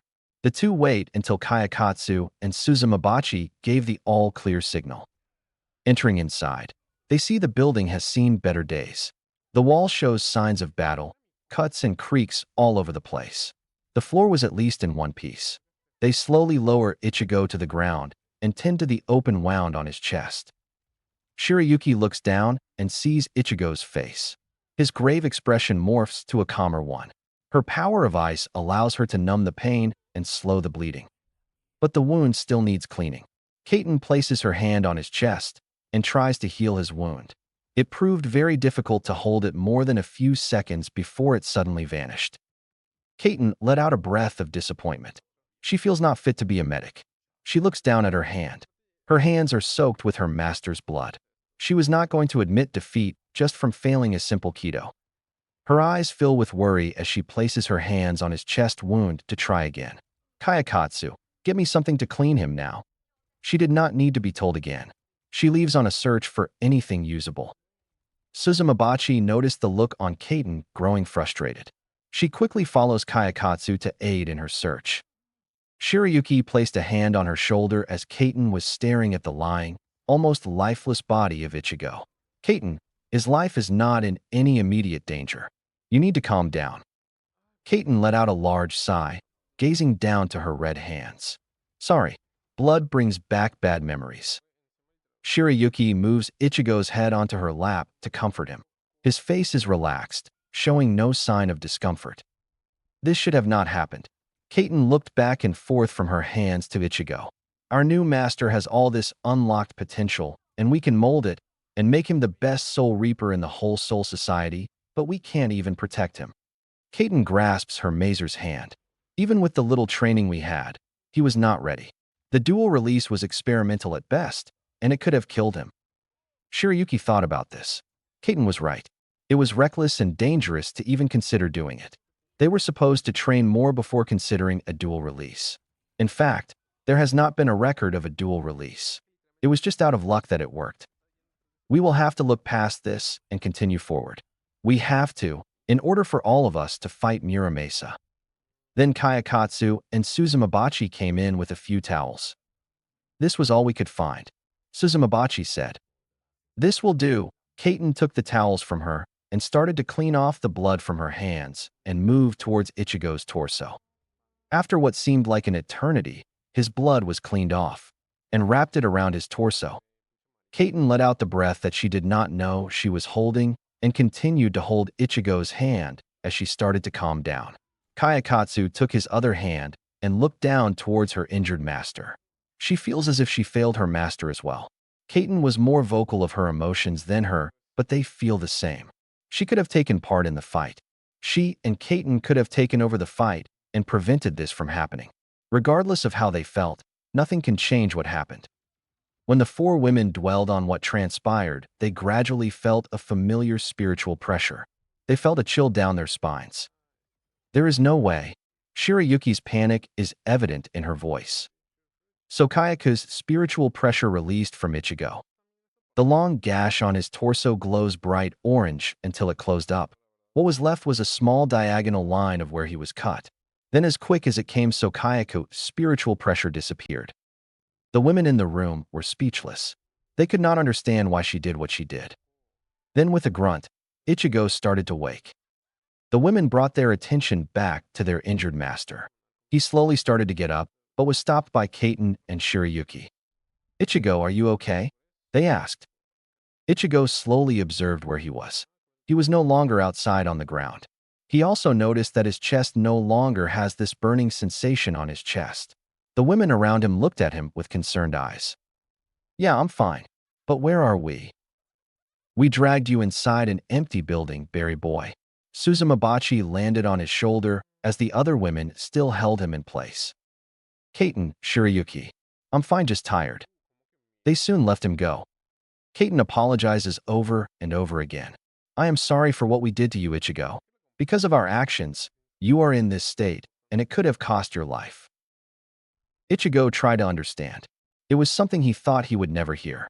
He thought that he was the reason why the transformation failed. He knew he was not strong enough, but it hurt to hear it from someone that wanted to help him. Shirayuki defended Kaiten. "Ichigo, it was my idea. If Suzumabachi and I did not push you into the transformation, then you would have not been in such bad shape." No, Ichigo would not let any of them take the blame. "Without your help, I would have lost that fight. She was so much stronger than me, even in my Bankai." He placed his hands on her shoulders. "Don't be sorry for helping me. I should be the one to apologize to all of you. You four willingly picked me as your new partner, and I was not strong enough to handle your power." He took Kaiten's hand in his. "We are all in this together, and I have to be strong for this to not happen again." Kaiten and Suzumabachi had small smiles. Kayakatsu came and hugged the back of Ichigo. Ichigo was beet red with all the affection these women are showing him. As long as they are happy with him, then he will try his best to be the partner they deserve. He will become even stronger, so he will not have to force that situation on them again. "Yes, we will become stronger." Together, Kaiten tightened her hold on Ichigo's hand, affirming his new resolve. "Yeah, let's do our best." Suzumabachi let out as she gave Ichigo a thumbs up. Soul Society, hidden location. Muramasa had his plans already in motion. With the free Zanpakutō causing enough trouble to the Soul Reapers, his plans are going without delay. His ultimate goal of bring back his master is only a few phases away from a reality. All that is left is time, and that will be the most important phase. He notices that the familiar spiritual pressure enters the Soul Society, but also one to counter it. The one that tried to counter was dispatched. It seems that the fabled Fire Phoenix has fallen. He mused as he continued to observe the translucent green pyramid that stood in front of him. She was one of the strongest of all I have set free, but even she fell to that Soul Reaper. He stopped talking for a bit, directing his attention to the one inside. "Now all I have to do is wait for him to get to you, and then the true chaos will begin. Just wait a while longer. Captain Commander and the one you enslaved will be free." Deep within Ichigo's mindscape. In the darkness, she keeps to herself, not of force, but of free will. She is seeing everything that her new master sees. It was something new and foreign to her. Never has she been inside a living host while watching the actions of others. She was only taken out of her prison to send the evil and damned to death. She does feel her power returning to her, a feeling that has not been felt since her forced imprisonment on that damned hill. She did something that brought question to her. She healed her captor. At first it was to ensure her survival, because if he died, she will also follow. Then she thought that it was for the benefit of her sisters tied down by this insect, but that also came to pass. In reality, she wanted to see how strong this boy can become. Even if he has taken her against her will, she was curious. If he got stronger, so will she and her sisters. Her sisters do not like her. That much is certain. She was the one that attacked their precious master, and rather see her on the ground than to leave him. They did not have to tell her. She could see and feel their ever-growing bonds to this boy. He has become the most important thing to his sisters, and it bothers her. She did not understand where this affection is coming from, but it is real and will continue to grow. To care for your jailer is ridiculous, so Kayaka spat out as the wild idea is ludicrous. To those that do not understand, then yes. Zangetsu appeared a distance away. The first of his prisoner has come to see me, what a delight. He did not acknowledge her sarcasm. I see him as a platform growing. We are partners in this, and he trusts me as much as I trust him. Spare me that nonsense. You have never been outside and experienced the world for what it is. She yells with wrath. You did heal him from the inquiries he sustained. It was out of convenience, not pity nor empathy. If I was not bound to him, it would have been a different story. She let out in a huff. Regardless of your reason, it does not matter. It was noticed with the others. He continued as his gaze hardened. I am different from you and the others. I was created with his will to get stronger. Zangetsu calmly continued as Sokayaku stared back at him. You were not here when he needed power to protect his family, his friends, and importantly himself. I have watched him grow and continue towards his goal. Sokayaka's anger was slowly leaving her after listening. I know there is evil in this and the world of the living, but you cannot let that cloud your judgment. That is the reason you are here and not fighting other soul reapers. That statement was saying because of her overconfidence, she was trapped. This statement would have angered her if said in the beginning, but no, she took it. The truth is meant to be learned upon, and she had to adapt to this new way of living. I told him you will be the first one to greet him when he returns. Your lingering questions will be answered by him and he alone. With that, Zangetsu vanished into the darkness. She was now alone to dwell on what he said, but also to think about the proper way to greet her new master. She did say he would wish he never laid eyes on her. Then a thought came to mind. You will learn to fear me, boy, because I am no one's slave. With a smile and a wicked glee, her plot would come to when she steps foot into her fire pit. Chapter 15. Karakura Town. Waiting in her temporary home, Yuna has been busy cleaning with Yururu and seeing the short black-haired woman named Rukia walk around and slowly gaining her strength. She does not remember anything about her past life, her name, her parents, or how she died. All that she knows is that she was a scared, wandering spirit that only Ichigo could see. It is the thought of him that brings a smile to her face. She remembers how scared she was when she first came to be a spirit. But like a knight in shining armor, Ichigo came into her life, sweeping her off her feet and keeping her company. Rukia is getting better since she was left here to heal. She feels like she would be in the way if she went with Ichigo. Her strength is slowly coming back, but the lingering thought of her power still remained. She no longer had Shirayuki, and the reason she left is clear. She never had the idea that she felt that way. She always thought that once she learned to control her Zanpakutō's power, she would not have another confrontation with her. She let out a sigh. Such an unpredictable situation she is in. Not to mention, the other captains that will find out their Zanpakutōs will not bond with them again. Rukia sat at the coffee table with Yuna while she enjoyed her tea. Yuna greeted her. Rukia gave her a quick smile, but her thoughts still lingered on the new growing problems that are bound to come. Ichigo will have to explain to Captain Suifoam and Shunsui why he is their Zanpakutō's new master. The thought of angering two captains is fear-inducing. Also, the two captains will be without their power as well. Then the last of her lingering thoughts came. I am powerless. She said she would never return. Rukia frowns. She has to learn a new way to fight. Yuna saw Rukia's expression and had to ask what's wrong. Rukia was brought out of her musing. It's nothing. I'm just worried about Ichigo. She lied knowing that this girl does not need to know her problems.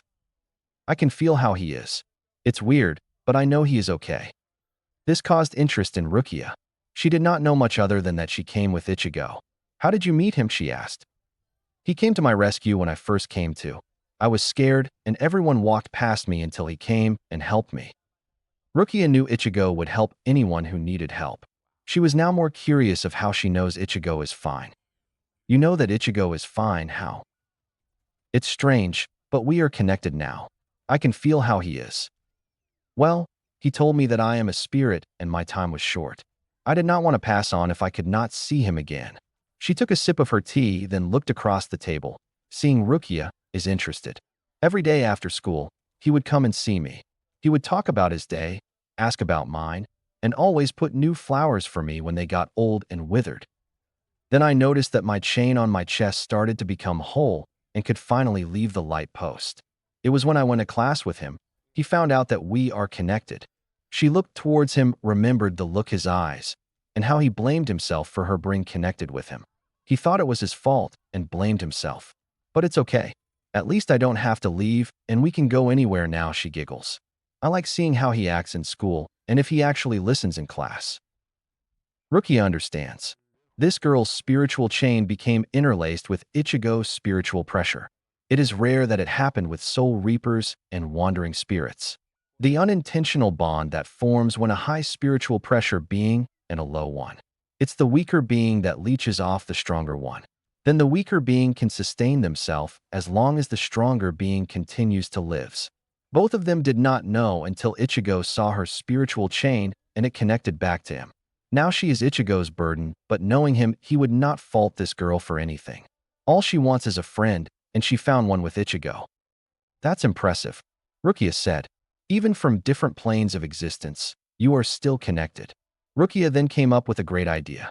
"Make sure he does all his homework. He can rather forgetful." It was more of a joke for Yuna, but it's a great way to bother Ichigo. "Don't worry, Rukia. I will make sure he does all of it, and to make sure I will bug him until he does." They both laugh. Even in moments of stress and worry, there is always time for a good laugh. Soul Society. After the heartfelt talk, an embarrassed but determined Ichigo prepares everyone to continue their journey to stop Muramasa. Suzumabachi, Kaiten, and Kayakatsu hug him before returning to Ichigo. Shiraki stays behind to have a talk with Ichigo. "Until you get a better understanding of our powers, you will be using Zangetsu. We will still be able to help you while welding Zangetsu. If you need to call on to us again, please be careful." The last part is whispered as she looks away. Ichigo knew that look. She was uncertain of this whole situation. She did not know if it was the constant contact with him, but she has felt closer to him and her emotions are evident. He approaches her slowly. His arms wrap around her small frame. She lets out a small gasp as he buries his face into her hair. "We are in this together," he whispers, "and I said I will get stronger so what happened will happen again." Shirayuki wrapped her arms around his frame and buried her face in his chest. "I am worried about you.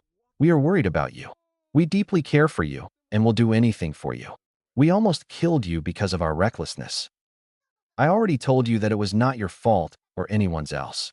What's done is done, and we have to move forward." Ichigo enjoys these moments with his partners. He knows that they care deeply for him. It does not matter that it's on short notice. They are now part of his life, and he will protect them against anything. Even if their captains want them back, he will fight until end to keep them. He might be selfish, but these women have changed his life. He will stop anyone that will try to take that from him. Although enjoying this moment, he had to go, but not before teasing Shirayuki a bit. "I did not know you could be warm." Shirayuki giggles at that. "Maybe you are warming my cold heart." They both laugh a little longer before they loosen their grips on each other. Ichigo assures her, "I will be fine, especially with you and the others looking over me. Just be careful, Ichigo." She gives him a quick peck on cheek before returning to him. Left alone in the abandoned building, he walks out with Zangetsu on his back. Ready for combat, he is now ready to take on Muramasa and take back the Siriidii.